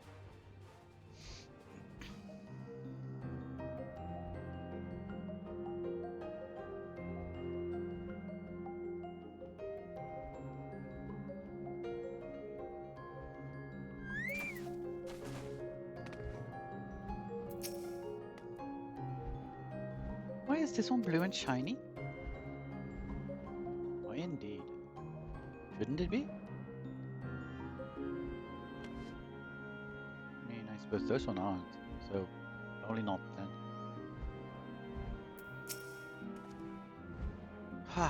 Forgive me. I thought another member of the convocation had come. It is turning out to be an eventful day. There's a slight difference in etheric balance between these Cryptices. By this, it may be assumed that they are original creations, but they're offspring. A serpentine bird or a winged snake?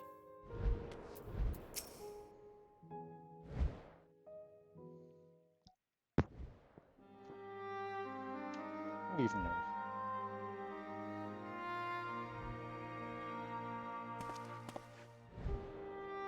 I understand there is a problem with one of the Crypties. Yes, that's right. As you know, the Crypties is based on a sea creature. Owing to adjustments to enhance its affinity to wind, it's capable of flight. The specimens created from the concept could all fly with it without issue, but a problem arose in subsequent generations. This third generation creature was born with an etheric balance leaning strongly towards water. Its aquatic origin reasserting itself, it would seem. The result being its affinity to wind is diminished, and it cannot fly. No matter what we try, we can't get it to rise even the slightest bit. For such change to manifest in so few generations, I fear they are too unstable, flawed. With your permission, I will revert the creatures, and recommend the Bureau that the concept be revised. With this etheric balance leaning towards water, the Cryptis would indeed struggle to manipulate wind, but it is too early to conclude that it cannot fly. Having failed at first, it may simply have developed a fear. I shall transform and fly with it, helping it to manipulate wind until it finds its wings. What? You needn't go to such lengths.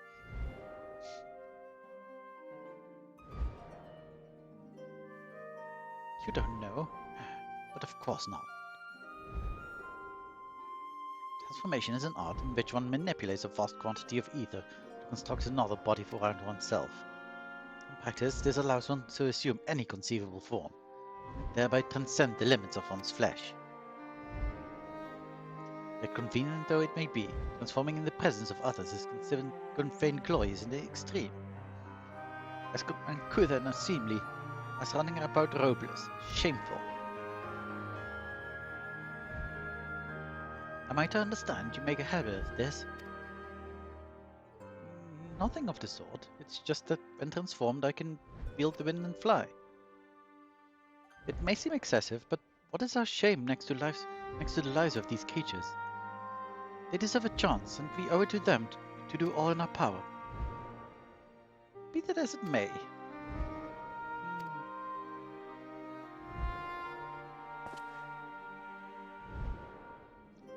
Yes, I believe I have a solution. Emmett Silk. May I trouble you to move that Charybdis away from its fellows? Somewhere out of sight.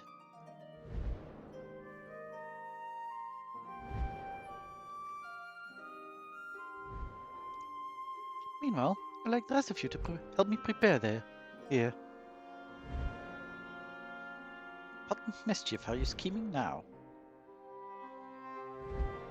No mischief, I assure you.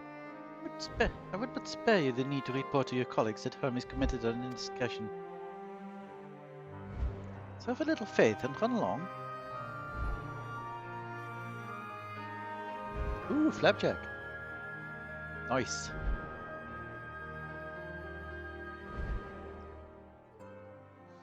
I trust you don't mind?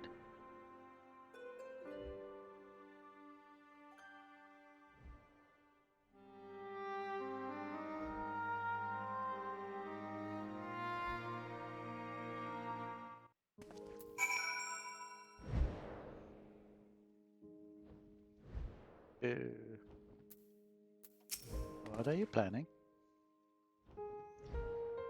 My silk is out of sight. Good. Let's speak of the plan. It's a stroke of genius, really. We have Emmett Silk train the Charybdis.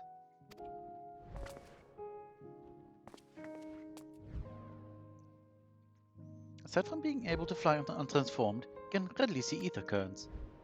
And with his adept spellcraft, he can also employ suitable wind magics to guide the creature along. While he is indeed capable of all you described, it is not his duty. I am loath to trouble him with it. Don't be. As I mentioned, it will also be for his own sake. With that settled, let's begin at once. Lorelei, I want you to go to Emmett Silk. Tell him you have a favor to ask. You'll be disinclined to cooperate at first, but you mustn't be discouraged. With our friend, the trick is to be unflaggingly persistent. Off you go now, and good luck. In the chat, use a keyword. I have a favor to ask, okay. Emmett, I have a favor to ask.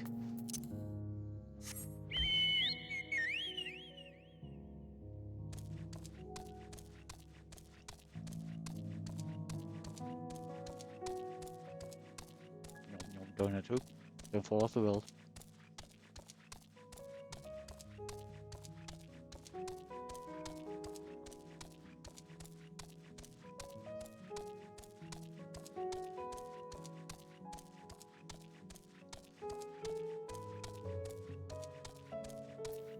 That's going to say chat.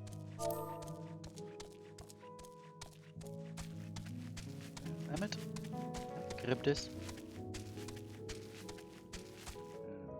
Stop, please. I'm in say chat. Hey, Emmett. I have a favor to ask.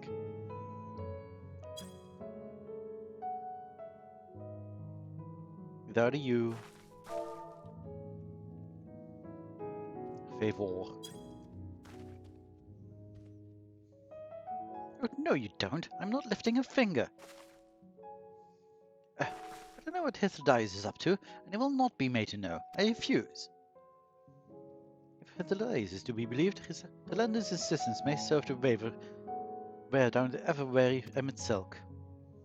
With the chat mode in say, blah blah blah, please Emmett Silk. To plead with Emmett Silk. Please. Emmett. Dash Silk.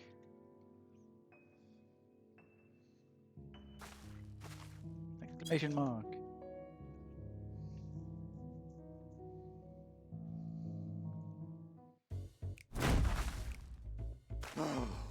No, no, no. You are not foisting this nonsense on me. Certainly am. I'm given to understand you have the power to help the Charybdis, and should be quite willing to do so. And so I appeal to your better nature, most benevolent Emet-Selch. Please teach her to fly. Or else Hermes will transform. Right now. Now, there's no need to go quite that far. Altruism is its own reward, as I'm sure he would agree. Oh, would he now? And who contrived to put me in this position, pray tell? Nothing so devious. I merely suggested a possible course of action.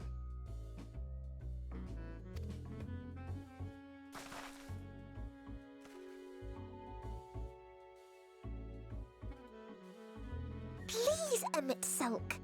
Please.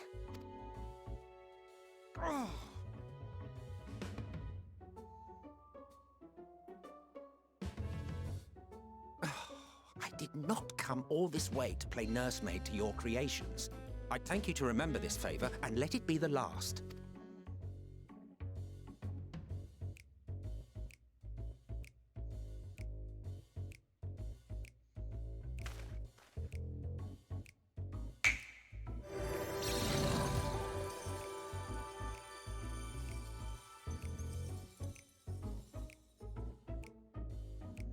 I will aid it once it has taken to the air. It falls to you to shepherd it skyward.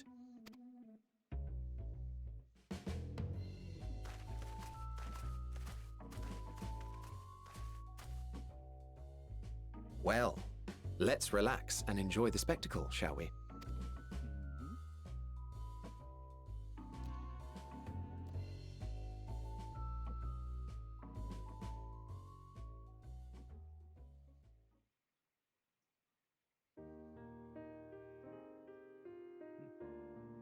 You were wondering why Emet-Selch joined the convocation. Truth be told, he wasn't the first choice for the office. I was, on the strength of my ability to see ether. Oh. But I declined the offer.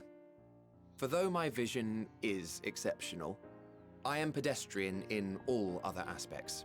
Worse even, quite abysmal when it comes to manipulating ether, for example. Couldn't transform even if I had a mind to do so. What good is the ability to perceive a problem if one cannot act to address it? Good point. Emet-Selch has no such shortcomings. He excels in vision and manipulation both, the latter to an extraordinary degree. Okay, so that's a specialty, I guess. If there is a mage more powerful, I do not know of them.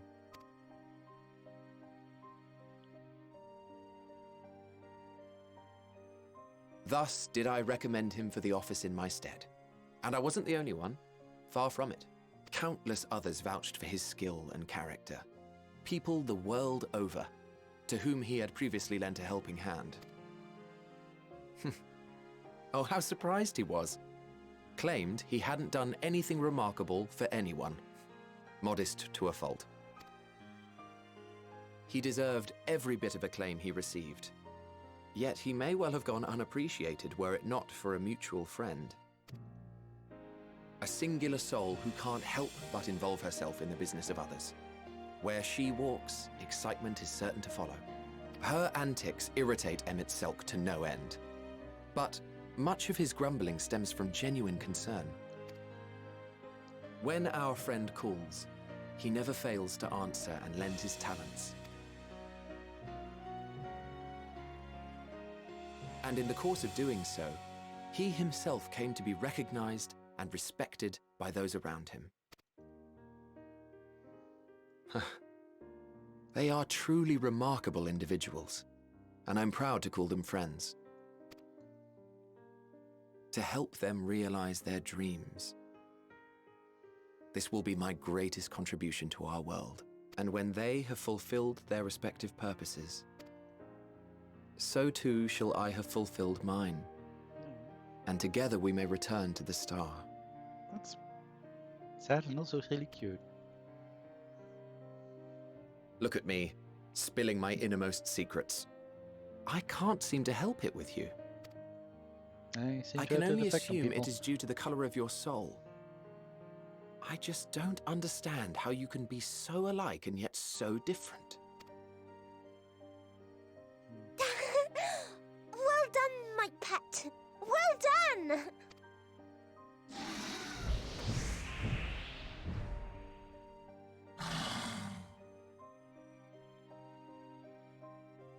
Ah, yes. I dare say the Charybdis will be fine here on. Why don't you go and signal to Emmett Selk? Let him know that his arduous task is at an end.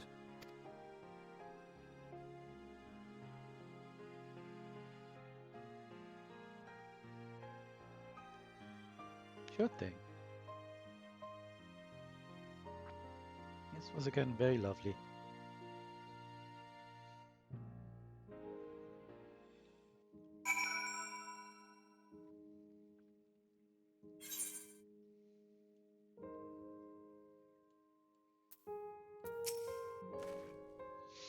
If I didn't know better, I'd say Emmett Silk is enjoying himself.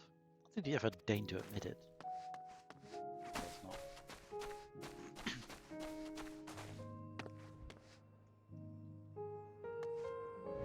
Why do I have to jump in a place where I'm just as large as these ancient people? So it can't be much larger. But fine. Look, Lorelei! Look how well the Charybdis flies. Charybdis flies! It does. Well done, Charybdis. It's flying. It's really flying. As if it were born to do so. Thank goodness.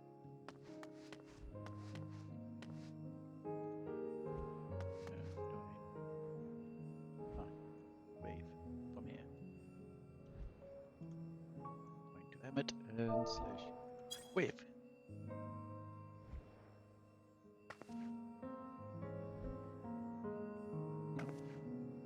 Oh, yeah. Emerging from his reverie, Emmett Selk notices you and begins to descend with the Charybdis.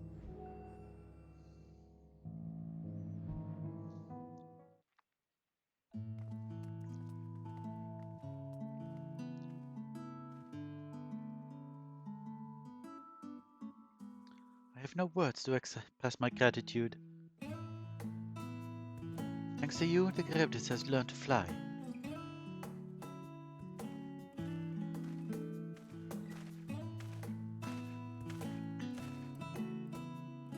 But Lorelei and I could relax and have a pleasant chat. I'm sure you did.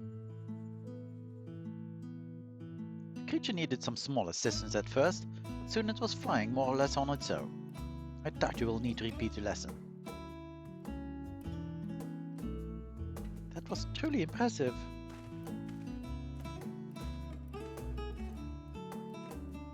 I've witnessed all from afar. The Charybdis flies. Indeed. With this, we've proven that even a creature with skewed etheric balance is capable of flight.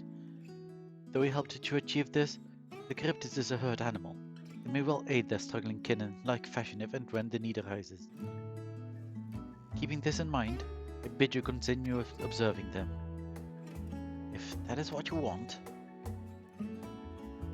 But if I may say so, rather than hoping an idealistic possibility comes to pass, would it not be simpler to have the concept adjusted? That way we could guarantee that anomalies such as this specimen are never born in the first place. These creatures are already here. We will spare no effort in giving them a chance to survive. As you wish, Chief, as you wish.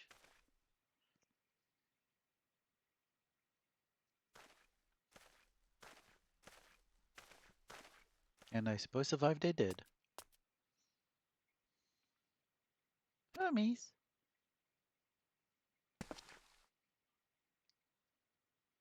I'm fine, don't worry.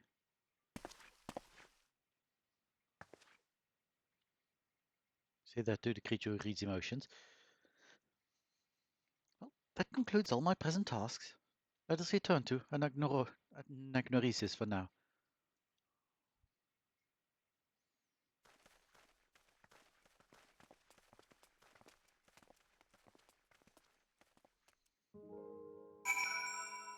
Let us do that thing.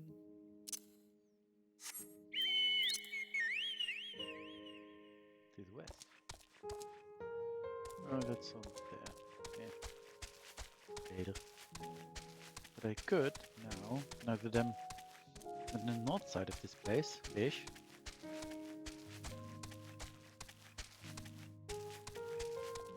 Discover new location.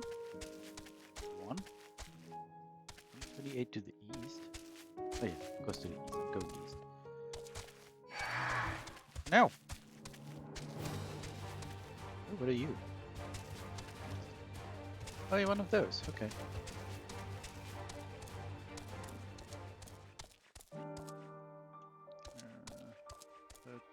Wait, what? How do I?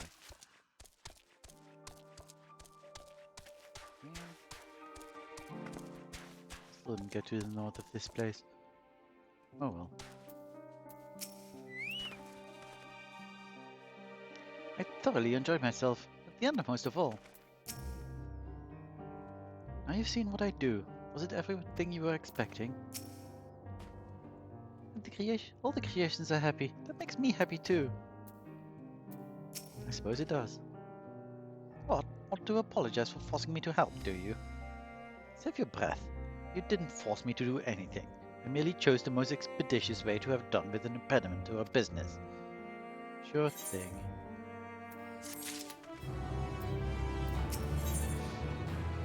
Ether to ether. More ironwood gear. Something seems to be weighing on Hermes' mind.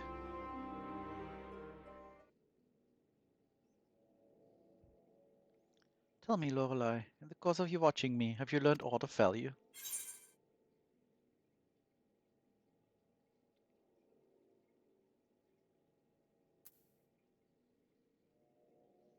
Dynamis seemed promising.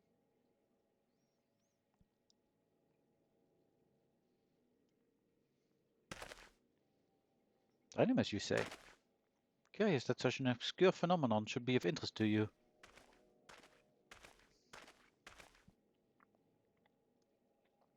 Chief Hermes, what good fortune to find you here. Is something the matter? Ikion. I'm afraid it's done it again. No sooner did we release one for observation than it set upon the nearby Occupites, slaughtering them. Was the creature hungry or somehow provoked? I had just fed them myself, and the Occupites were keeping a wide berth. It is the nature of the Ikeon that is to blame, the innate viciousness. Temperament aside, it is an outstanding creation, perfect in form and function. Though it may not be suited for release, I have no doubt that the Bureau will accept its concepts for preservation. In any case, there's no point in postponing the inevitable. Doros will revert them all once the paperwork is in order. Where is the scene of the incident?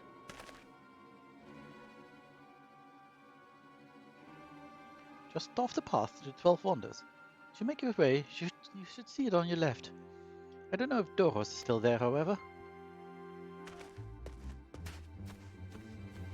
Oh, Hermes, wait!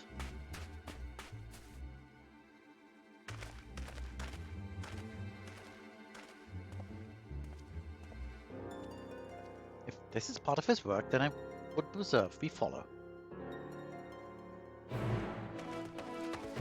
Let's do so. Have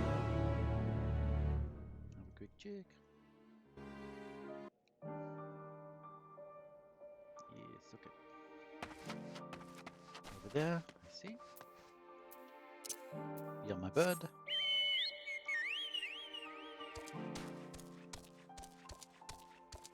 time is it? I finished it. 85 quests, I'm 86. Yes, I may not have time for RP, but I will do so anyway.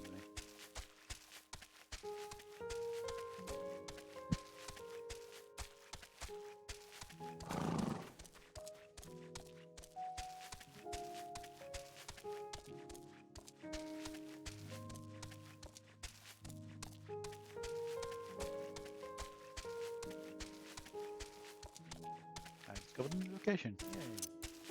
Keep it going. To the south. Okay, that's kind of where I'm going anyway. How far to the south now? 95. Eh. It's probably over there. Should I? Let's have a quick.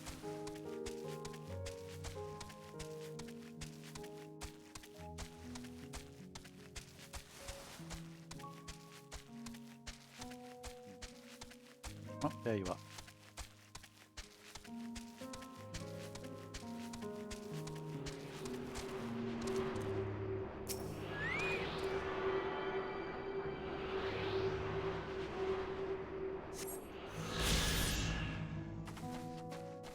Cool. Future quest. Doing an Agnoresis, part 1. Which might be an ether quest. Kind of sounds like another kind of feature quest though. Who knows? I'll have to find out at some point. Where are you? Where did you go? There you are. Oh. Look at these guys. They're very dead. Fearsome beast is Icon. But where is it now? Occupity is no easy prey. With its hoofs and horns, it was designed to be formidable even on land. Yet they didn't stand a chance against Icon. Why do you give things a difficult name? It's heavy, huh, Mrs. Payne? The lacerations and burns are unmistakable, and Icon was indeed responsible. But the creature is nowhere to be seen. Doors must have taken it away. The man makes his base at the 12 Wonders. I shall go seek him out at there. Emmett and I will search the area for good measure, just to make sure that Icon did not escape. My thanks. Let us meet at the 12 Wonders when you are finished. I will go on ahead. Please follow with Lorelei. Come, come. It is down this path and over the bridge. You're supposed to follow me. Fine. Which bridge?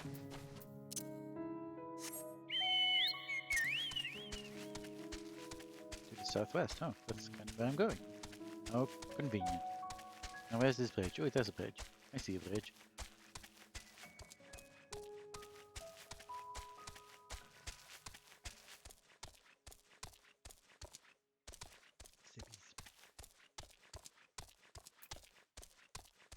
Humble wind. Interesting. Where is it now? To the southwest still. Cool.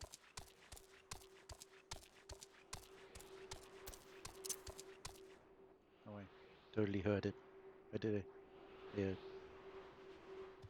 This side. Oh, yeah, there you are.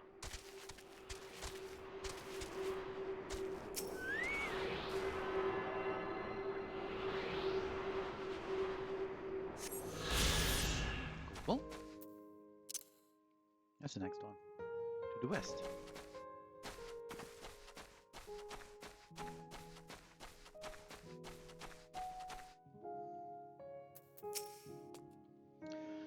There it is. The 12 Wonders. Hermes is looking for Doros. Let's look for Doros too. He's a man with long blonde hair, I think. I know him when I see him. Meteon is accompanying me with all that entails.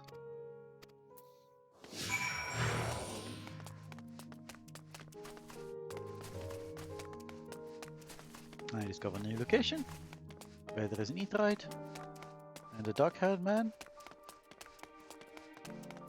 But you said he was blonde. Blonde-haired man.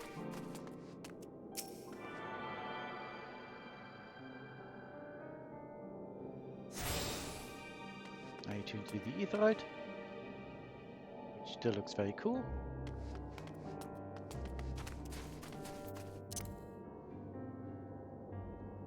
Northwest. Hello, blonde-haired man. I'll come to you in a bit. Yeah, that's reasonably long.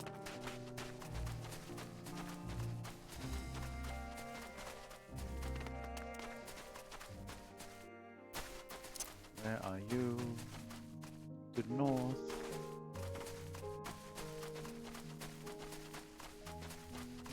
I said I wouldn't do this on stream. I get distracted very easily. I'm sorry. Where is it? Oh, there it is.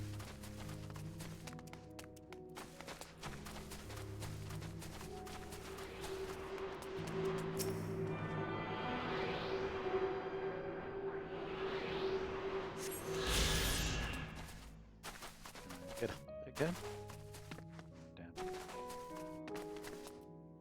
Nope, definitely not.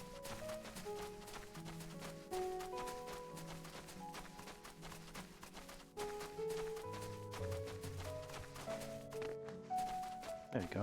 Don't attack me. Grips.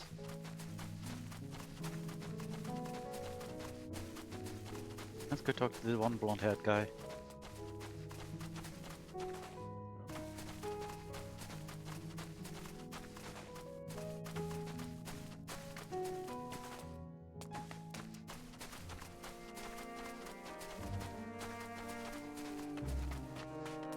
Are you the one?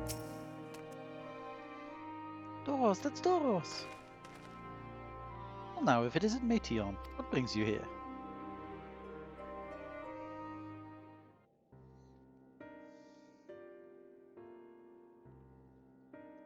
Ah, I thought I heard familiar voices. I didn't realize you two had decided to help me search for Doros. Thank you. You're in charge of the Ikeones, I believe. Where are they now? Out in the fields and restraints. Fancied as they were, I couldn't well return them to Ktisis. Once I've submitted my report, I'll see them reverted without delay.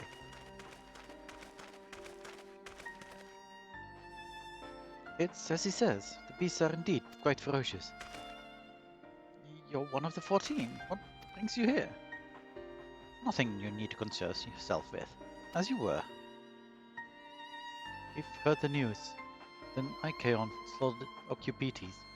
As the observer in charge, you are of the opinion that they are not fit to be released? I am. Their abnormal aggression and exceptional strength makes for a highly problematic combination. Matters not where they are released. Ikeones would threaten other species and upset the natural order.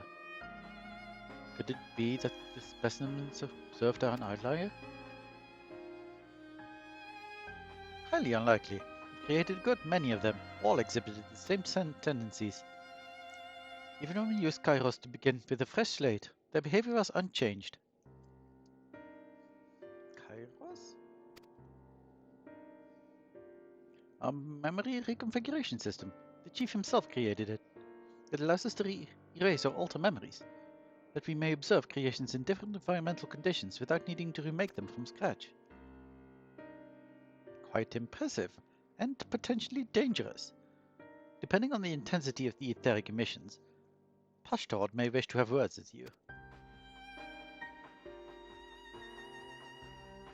Rest assured that I've kept all values within prescribed limits, and to prevent misuse, its applications are limited to those authorized by the Chief Overseer. Do not misunderstand. To manipulate the subject's memories is an intrusive act I deeply abhor, but it is still preferable to execution. Come now, Chief, let's not be so melodramatic. What was born of ether is simply being reduced to its original state. I know that distinctions concern you, but we mustn't lose sight of the bigger picture, making rational choices for the sake of a more prosperous star. If a creation cannot be properly studied even with the aid of Kairos, we remake it. If a creation is deemed a detrimental existence, we unmake it. 'Tis all for the greater good, and none question the necessity of such routine processes. I understand these things, I do. I would never think to unleash a clear and undeniable threat to the world. Yet insignificant though their individual lives may be next to all of creation, it is all the Ikeones have. Before we seal their fates, we owe it to these beings to exhaust all options, to ensure that nothing has been overlooked. If you insist, I will provide you with a full report, and we may take it from there.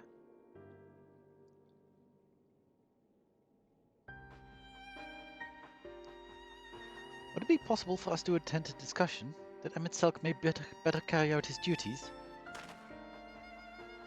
By all means. Pray show them to the meeting room.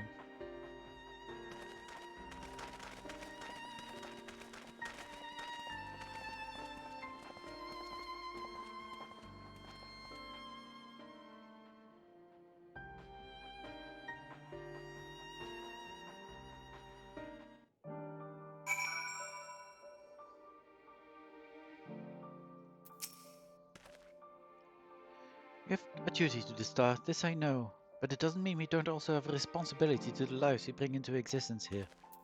I agree, Hermes. To man, other beings are just things to be used and controlled, like magic. That's what Hermes told me once.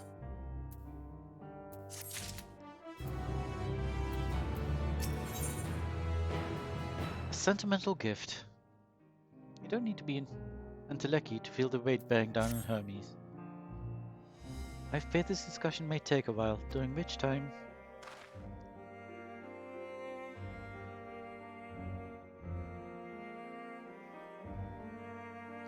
Meteon, are you feeling unwell? It's not me, Hermes, it's you. I won't go to the meeting, I'll stay with Lorelei. Loath though I am to impose, may I leave Meteon in your care again? Sure thing. Leave it to me. I would like to be at the meeting, but sure.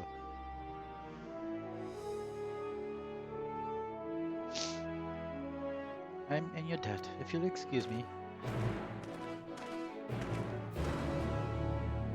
So what do we do? Can you help me with something, Lorelei?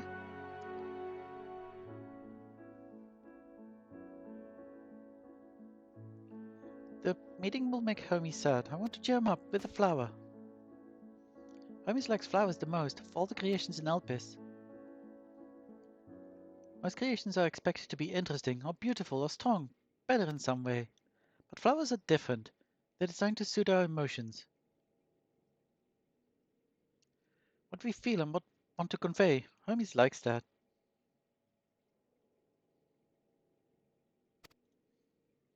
I can't make flowers, so I'll search for one.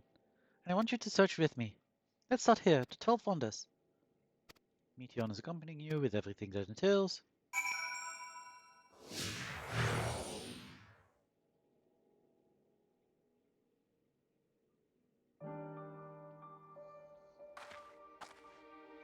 Let's go see if we can find any flowers. There's a tree in bloom. There appears to be flowers. Pretty nice flowers too.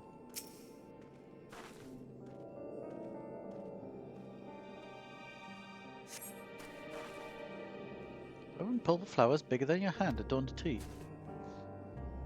Oh, so big and bright, I love them. But they might be too bright. I have to think of the recipients. That's what Hermes said. Okay, fair enough. Slender tree. Okay. I suppose there's flowers in there.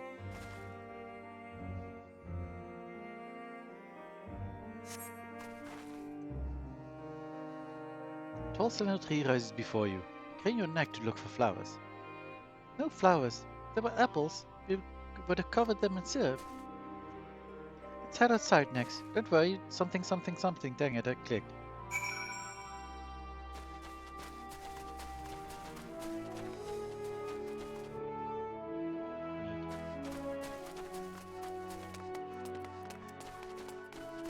A flower bed. Lots of flowers.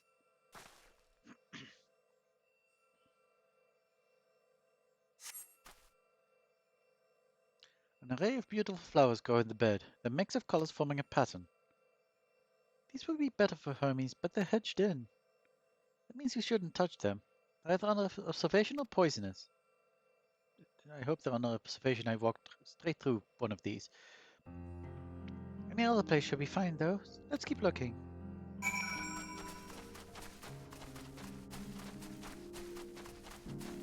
A familiar plant. Oh hey.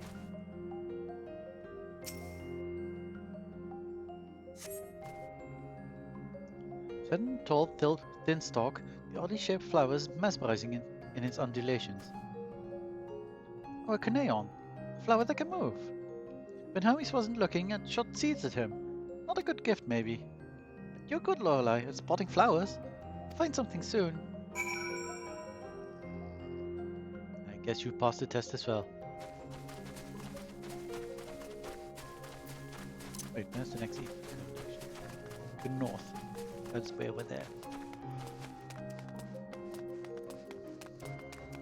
Hey! How you doing? Welcome to the stream.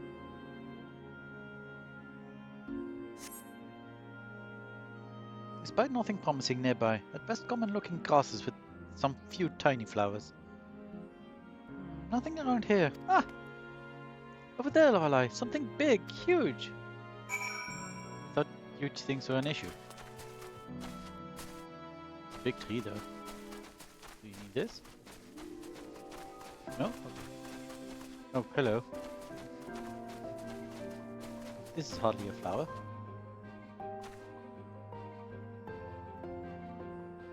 Oh.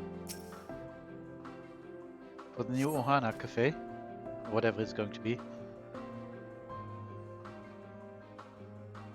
Terrible stench reminiscent of sudden old boots pervades the air. Ah, nice. Without a doubt, the culprit is a morble-like creature before you. It's an Adonis.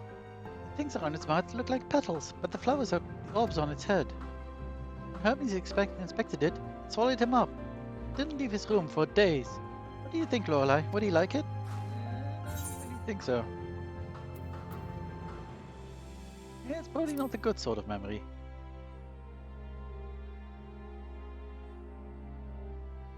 So not this one either. Finding a good flower, it's harder than I thought. That's all, Lorelei. But could we search a little more? Maybe as far as the fields over there. I'll pick something after that, I promise. Sure. Don't attack me. So do it. No, you want to. Lush fields. No, dang it! What did I just tell you?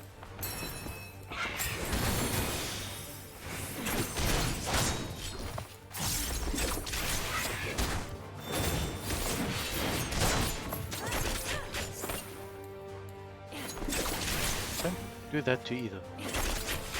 Oh. Silly bird.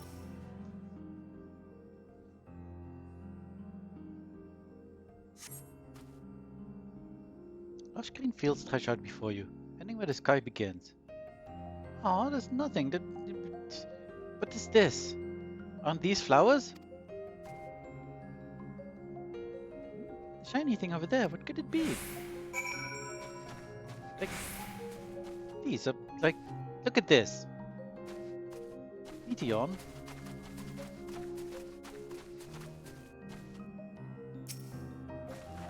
Hey, it's them. Opus flowers.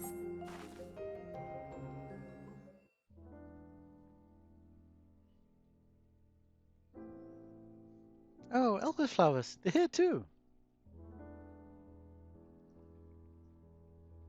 Hermes likes and dislikes them at the same time. Like me, they're Entelekis. Like me, they feel his pain and turn dark. It's only for Hermes though. Others are always white and bright.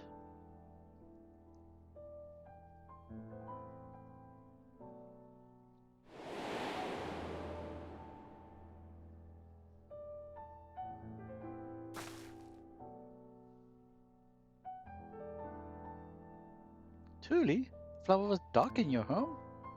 Then do you have it too? A dark emotion?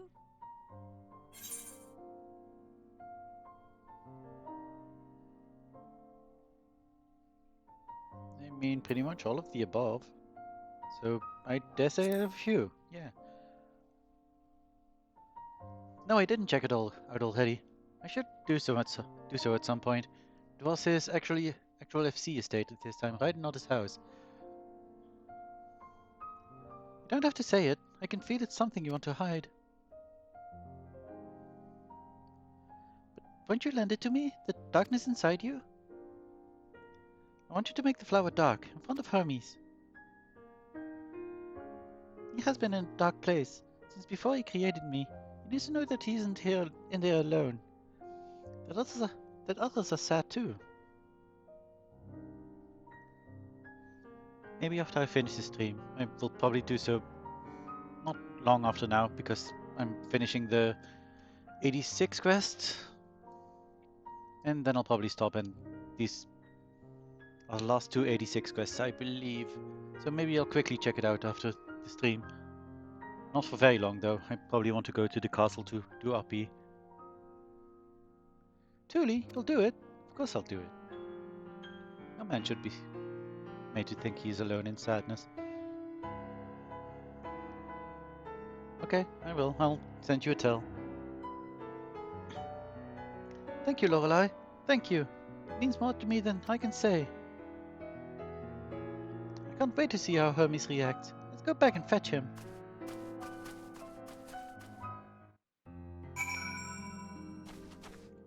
Feature quest. Let me up.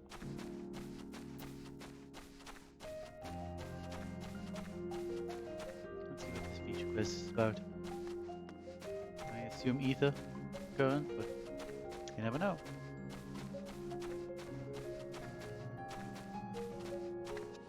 Hop, hop. Don't do something weird. Okay.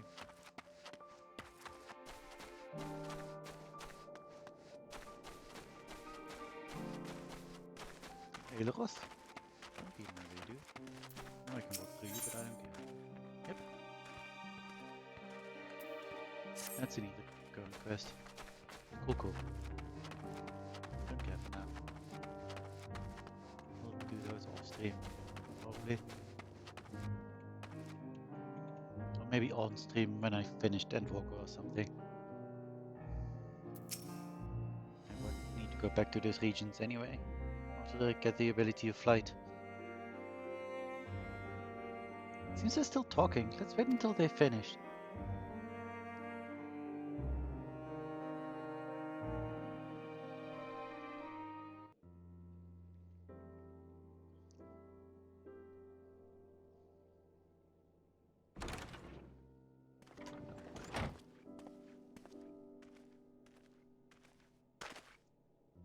Hermes!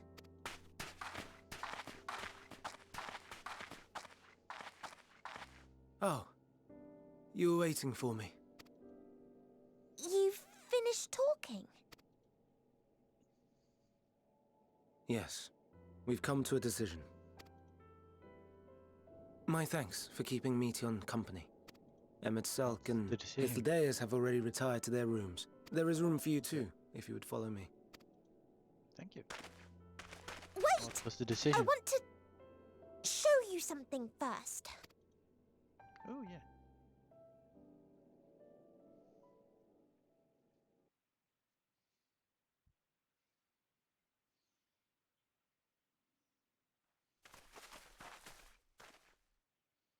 Elper's flowers? Go on.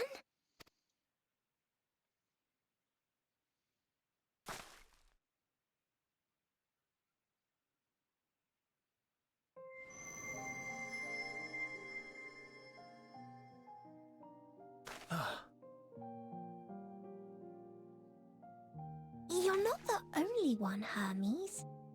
Others feel sad too. You're not alone. I see Meteon has shared much with you.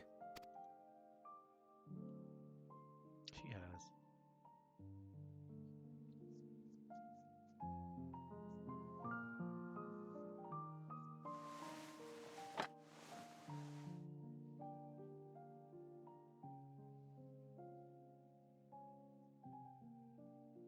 May we talk a moment?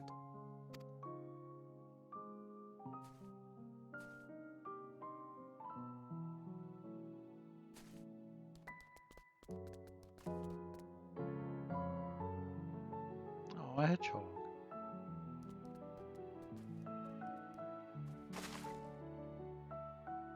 I do not think it wrong that we live for the star, that we strive to make it a better place. And yet, in carrying out my duties here, there are times when I am plagued by doubt. Do you recall what Hythlodaeus said when we first spoke of my nomination? Death is the privilege of those who have fulfilled their purpose, a choice they embrace of their own free will, and when they depart, it is always beautiful. Perhaps it is, but only for man. Yeah. Creations that he deems useless are discarded with nary a second thought, some scarcely born into the world, afforded a handful of breaths before life and potential are abruptly extinguished. We make an effort to spare them the pain, but they sense what awaits. Rage and anguish and cower and fear, and it is not beautiful. Yet no one cares. No one. So fixated are we upon the duty that we do not pause to question the method. Pain and suffering, confusion and despair, writ plain in the eyes of those poor creatures. Yet no one sees. We turn a blind eye and carry on in blissful ignorance. Not amiss. And always, always the blossoms shine pure and white. A contradiction so blatant I could scream, want to scream. How can you all accept this aberration? Okay, I can see where Van Daniel gets something from. Then I wonder, am I the aberration for thinking thus? And I am filled with dread. But now I know I'm not alone. Not the only one for whom the flowers weep. I won't ask what you thought as you kneeled beside the Alpes, or if you only did it at Meteion's insistence. Nevertheless, I thank you. To know that you too have experienced suffering is a comfort. I suppose it is.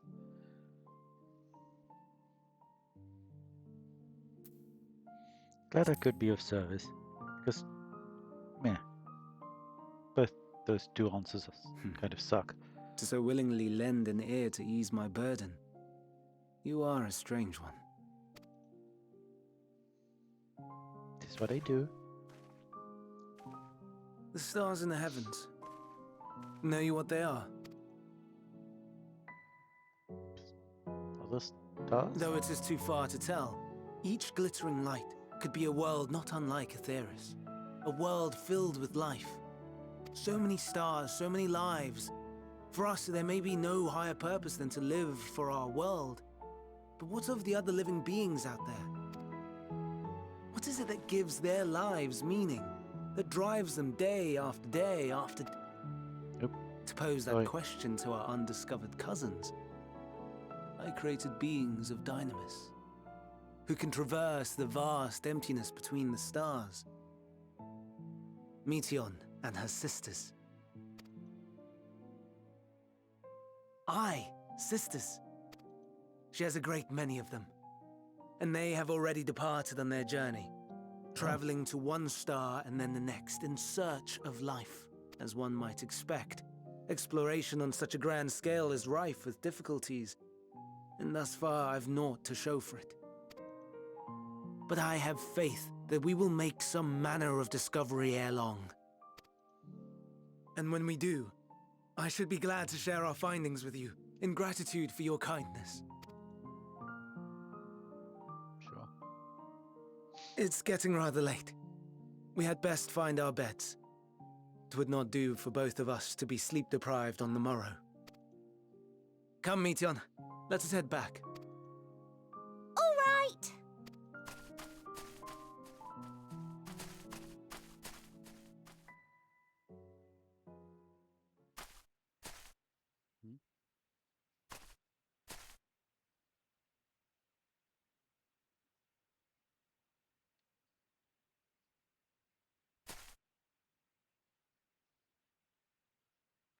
What's going on?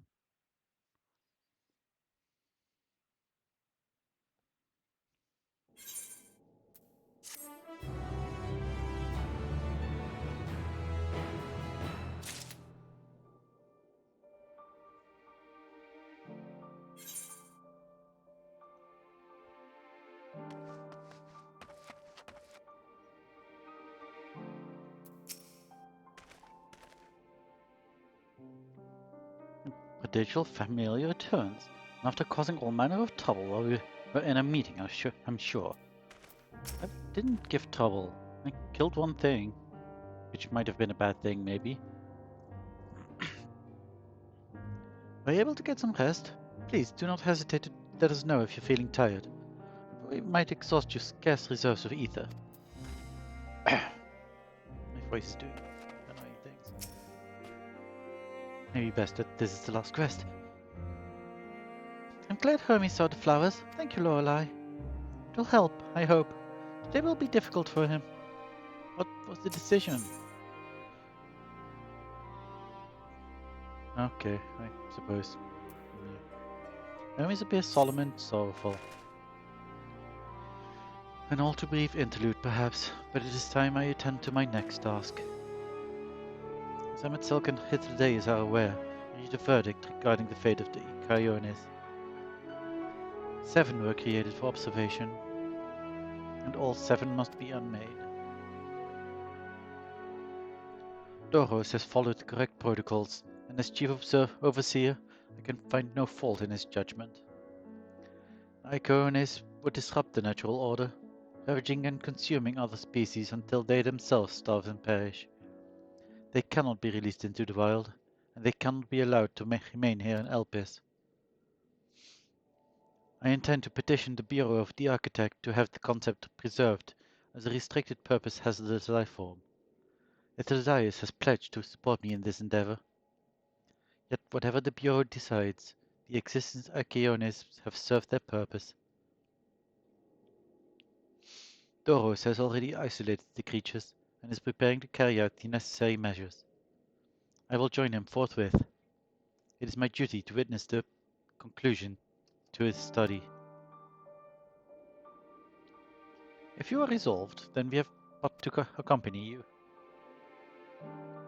Of course, let us be off then. We return to the main aisle.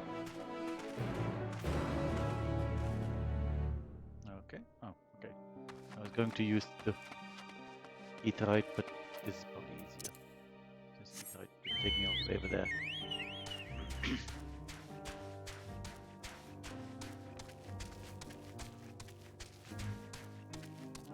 There we go.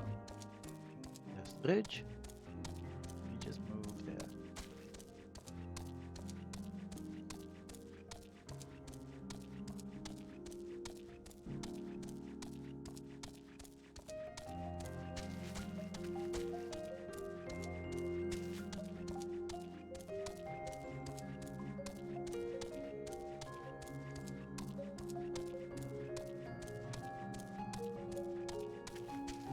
Doros.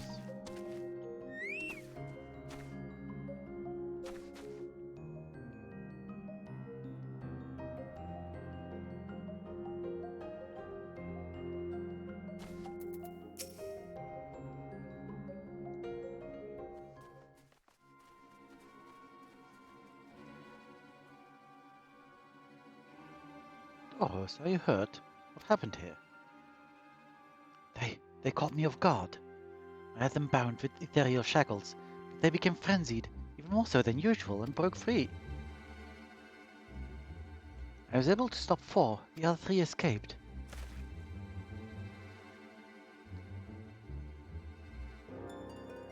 I see them. 2 have taken to the air above the 12 wonders.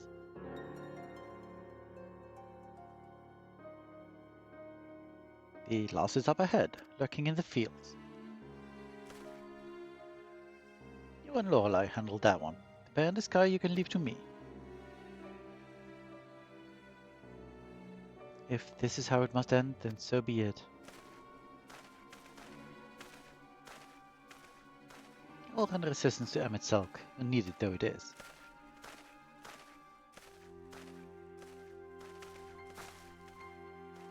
Meteon, you are to stay here with Doros. But Hermes!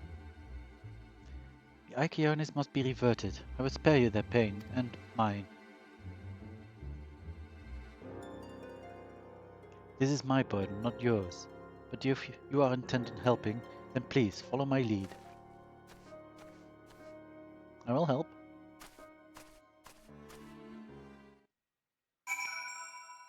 Goodbye. Where's Meteon? Meteon. There you are.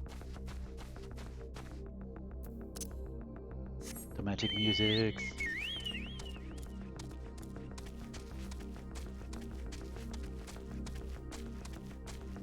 Ignorant. No! Thought I was far enough away. Go away. Hermes, hello. Don't mind me, I'm just running away from this guy. Okay, fair enough. I appreciate your help and lament that it is necessary. There it is, our quarry. So it is. Within striking distance at present, but if it feels threatened, it may well flee beyond our reach. Here's my plan. You will approach slowly in full view and draw the Ikeon's attention. Now, I warn you, its abilities are as fiery as its temperament. Once it spots you, it will unleash orbs of flame. But fear not. By my measure, you are more than equal to the task. Withstand the onslaught for a few brief moments, and that will give me the time to catch it unawares. Ready? Then let us begin. Oh, okay. Oh no.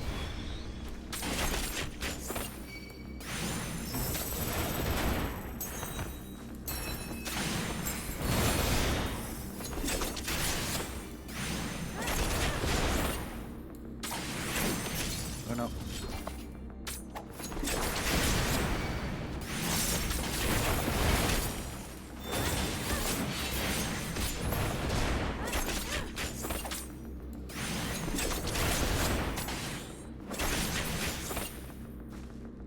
Okay.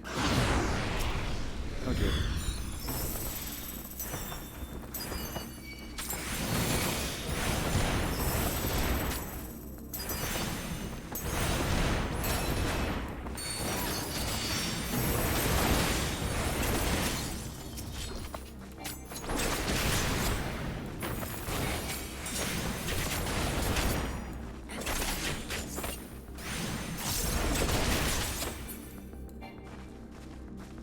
Are we done?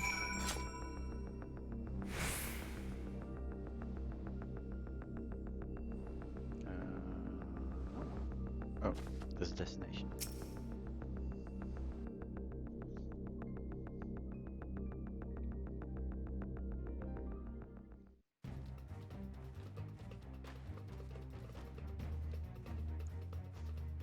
Now.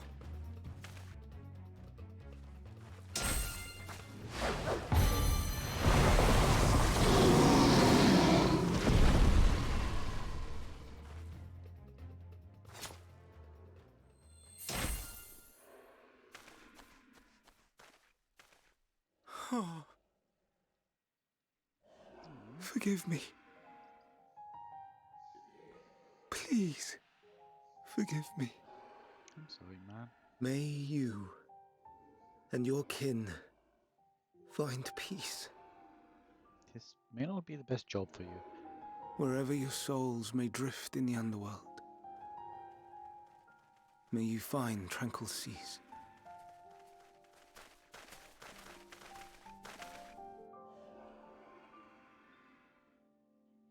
Be not forgotten, in concept endure, to reclaim form and one day live again.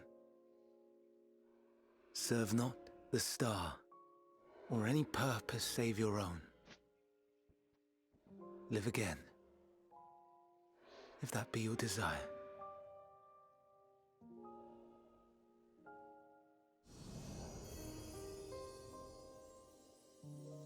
Hate, if that be your want.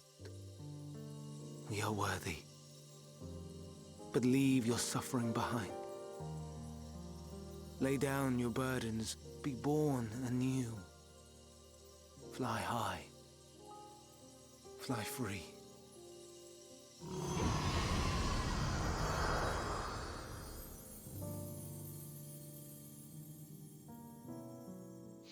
Hmm.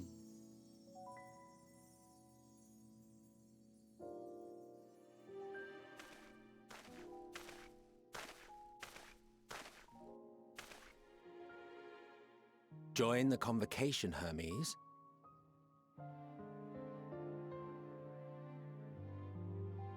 You do not belong here. Leave to replace another. To be replaced. It changes nothing. Tell me, do you think it right that we sacrifice all these lives for the sake of the star? And when the star has reached perfection, what then? If all who are satisfied choose to die, shall we all die in satisfaction?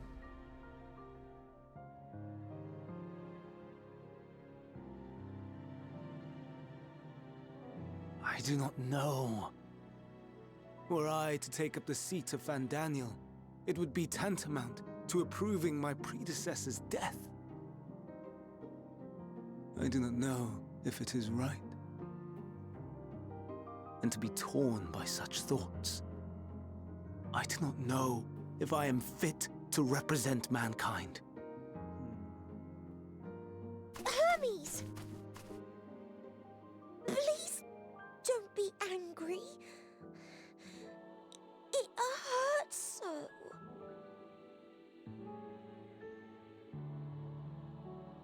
Forgive me. If you would still consider me in spite of everything, I beg some time to gather my thoughts. Meanwhile, Hythlodaeus, I fear I must trouble you to attend to the others. 'Tis no trouble at all. Take as long as you require.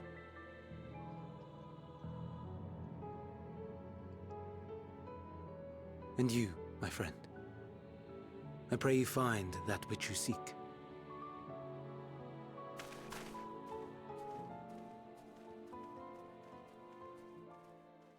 I expect we have some few matters to discuss.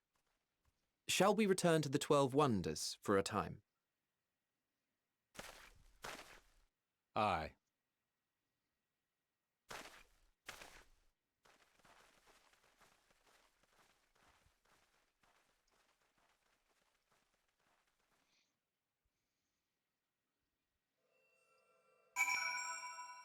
Okay. Oh, we're already here. Nice. It has been quite an exciting visit for you thus far. Oh, you weren't injured, were you? Good, good. Well, maybe a little bit. The other Iconians have been taken care of. The incident is resolved and life in Elpis continues as normal, or ends as the case may be. Rationally speaking, I understand Hermes' argument. No matter how well deserved the rest, there is a pang of sadness when a colleague leaves us. Yet never has a departure caused me such grief as Hermes appears to feel. What must it be like to experience such torment? Oh, you will know. I'm afraid.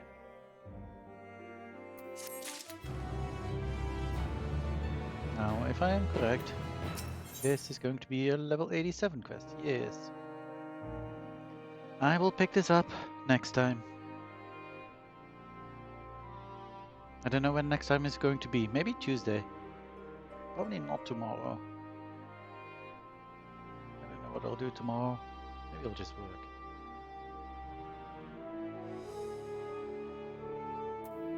But, yeah. That's it for this stream. So, with these two in the background, I will say goodbye to you.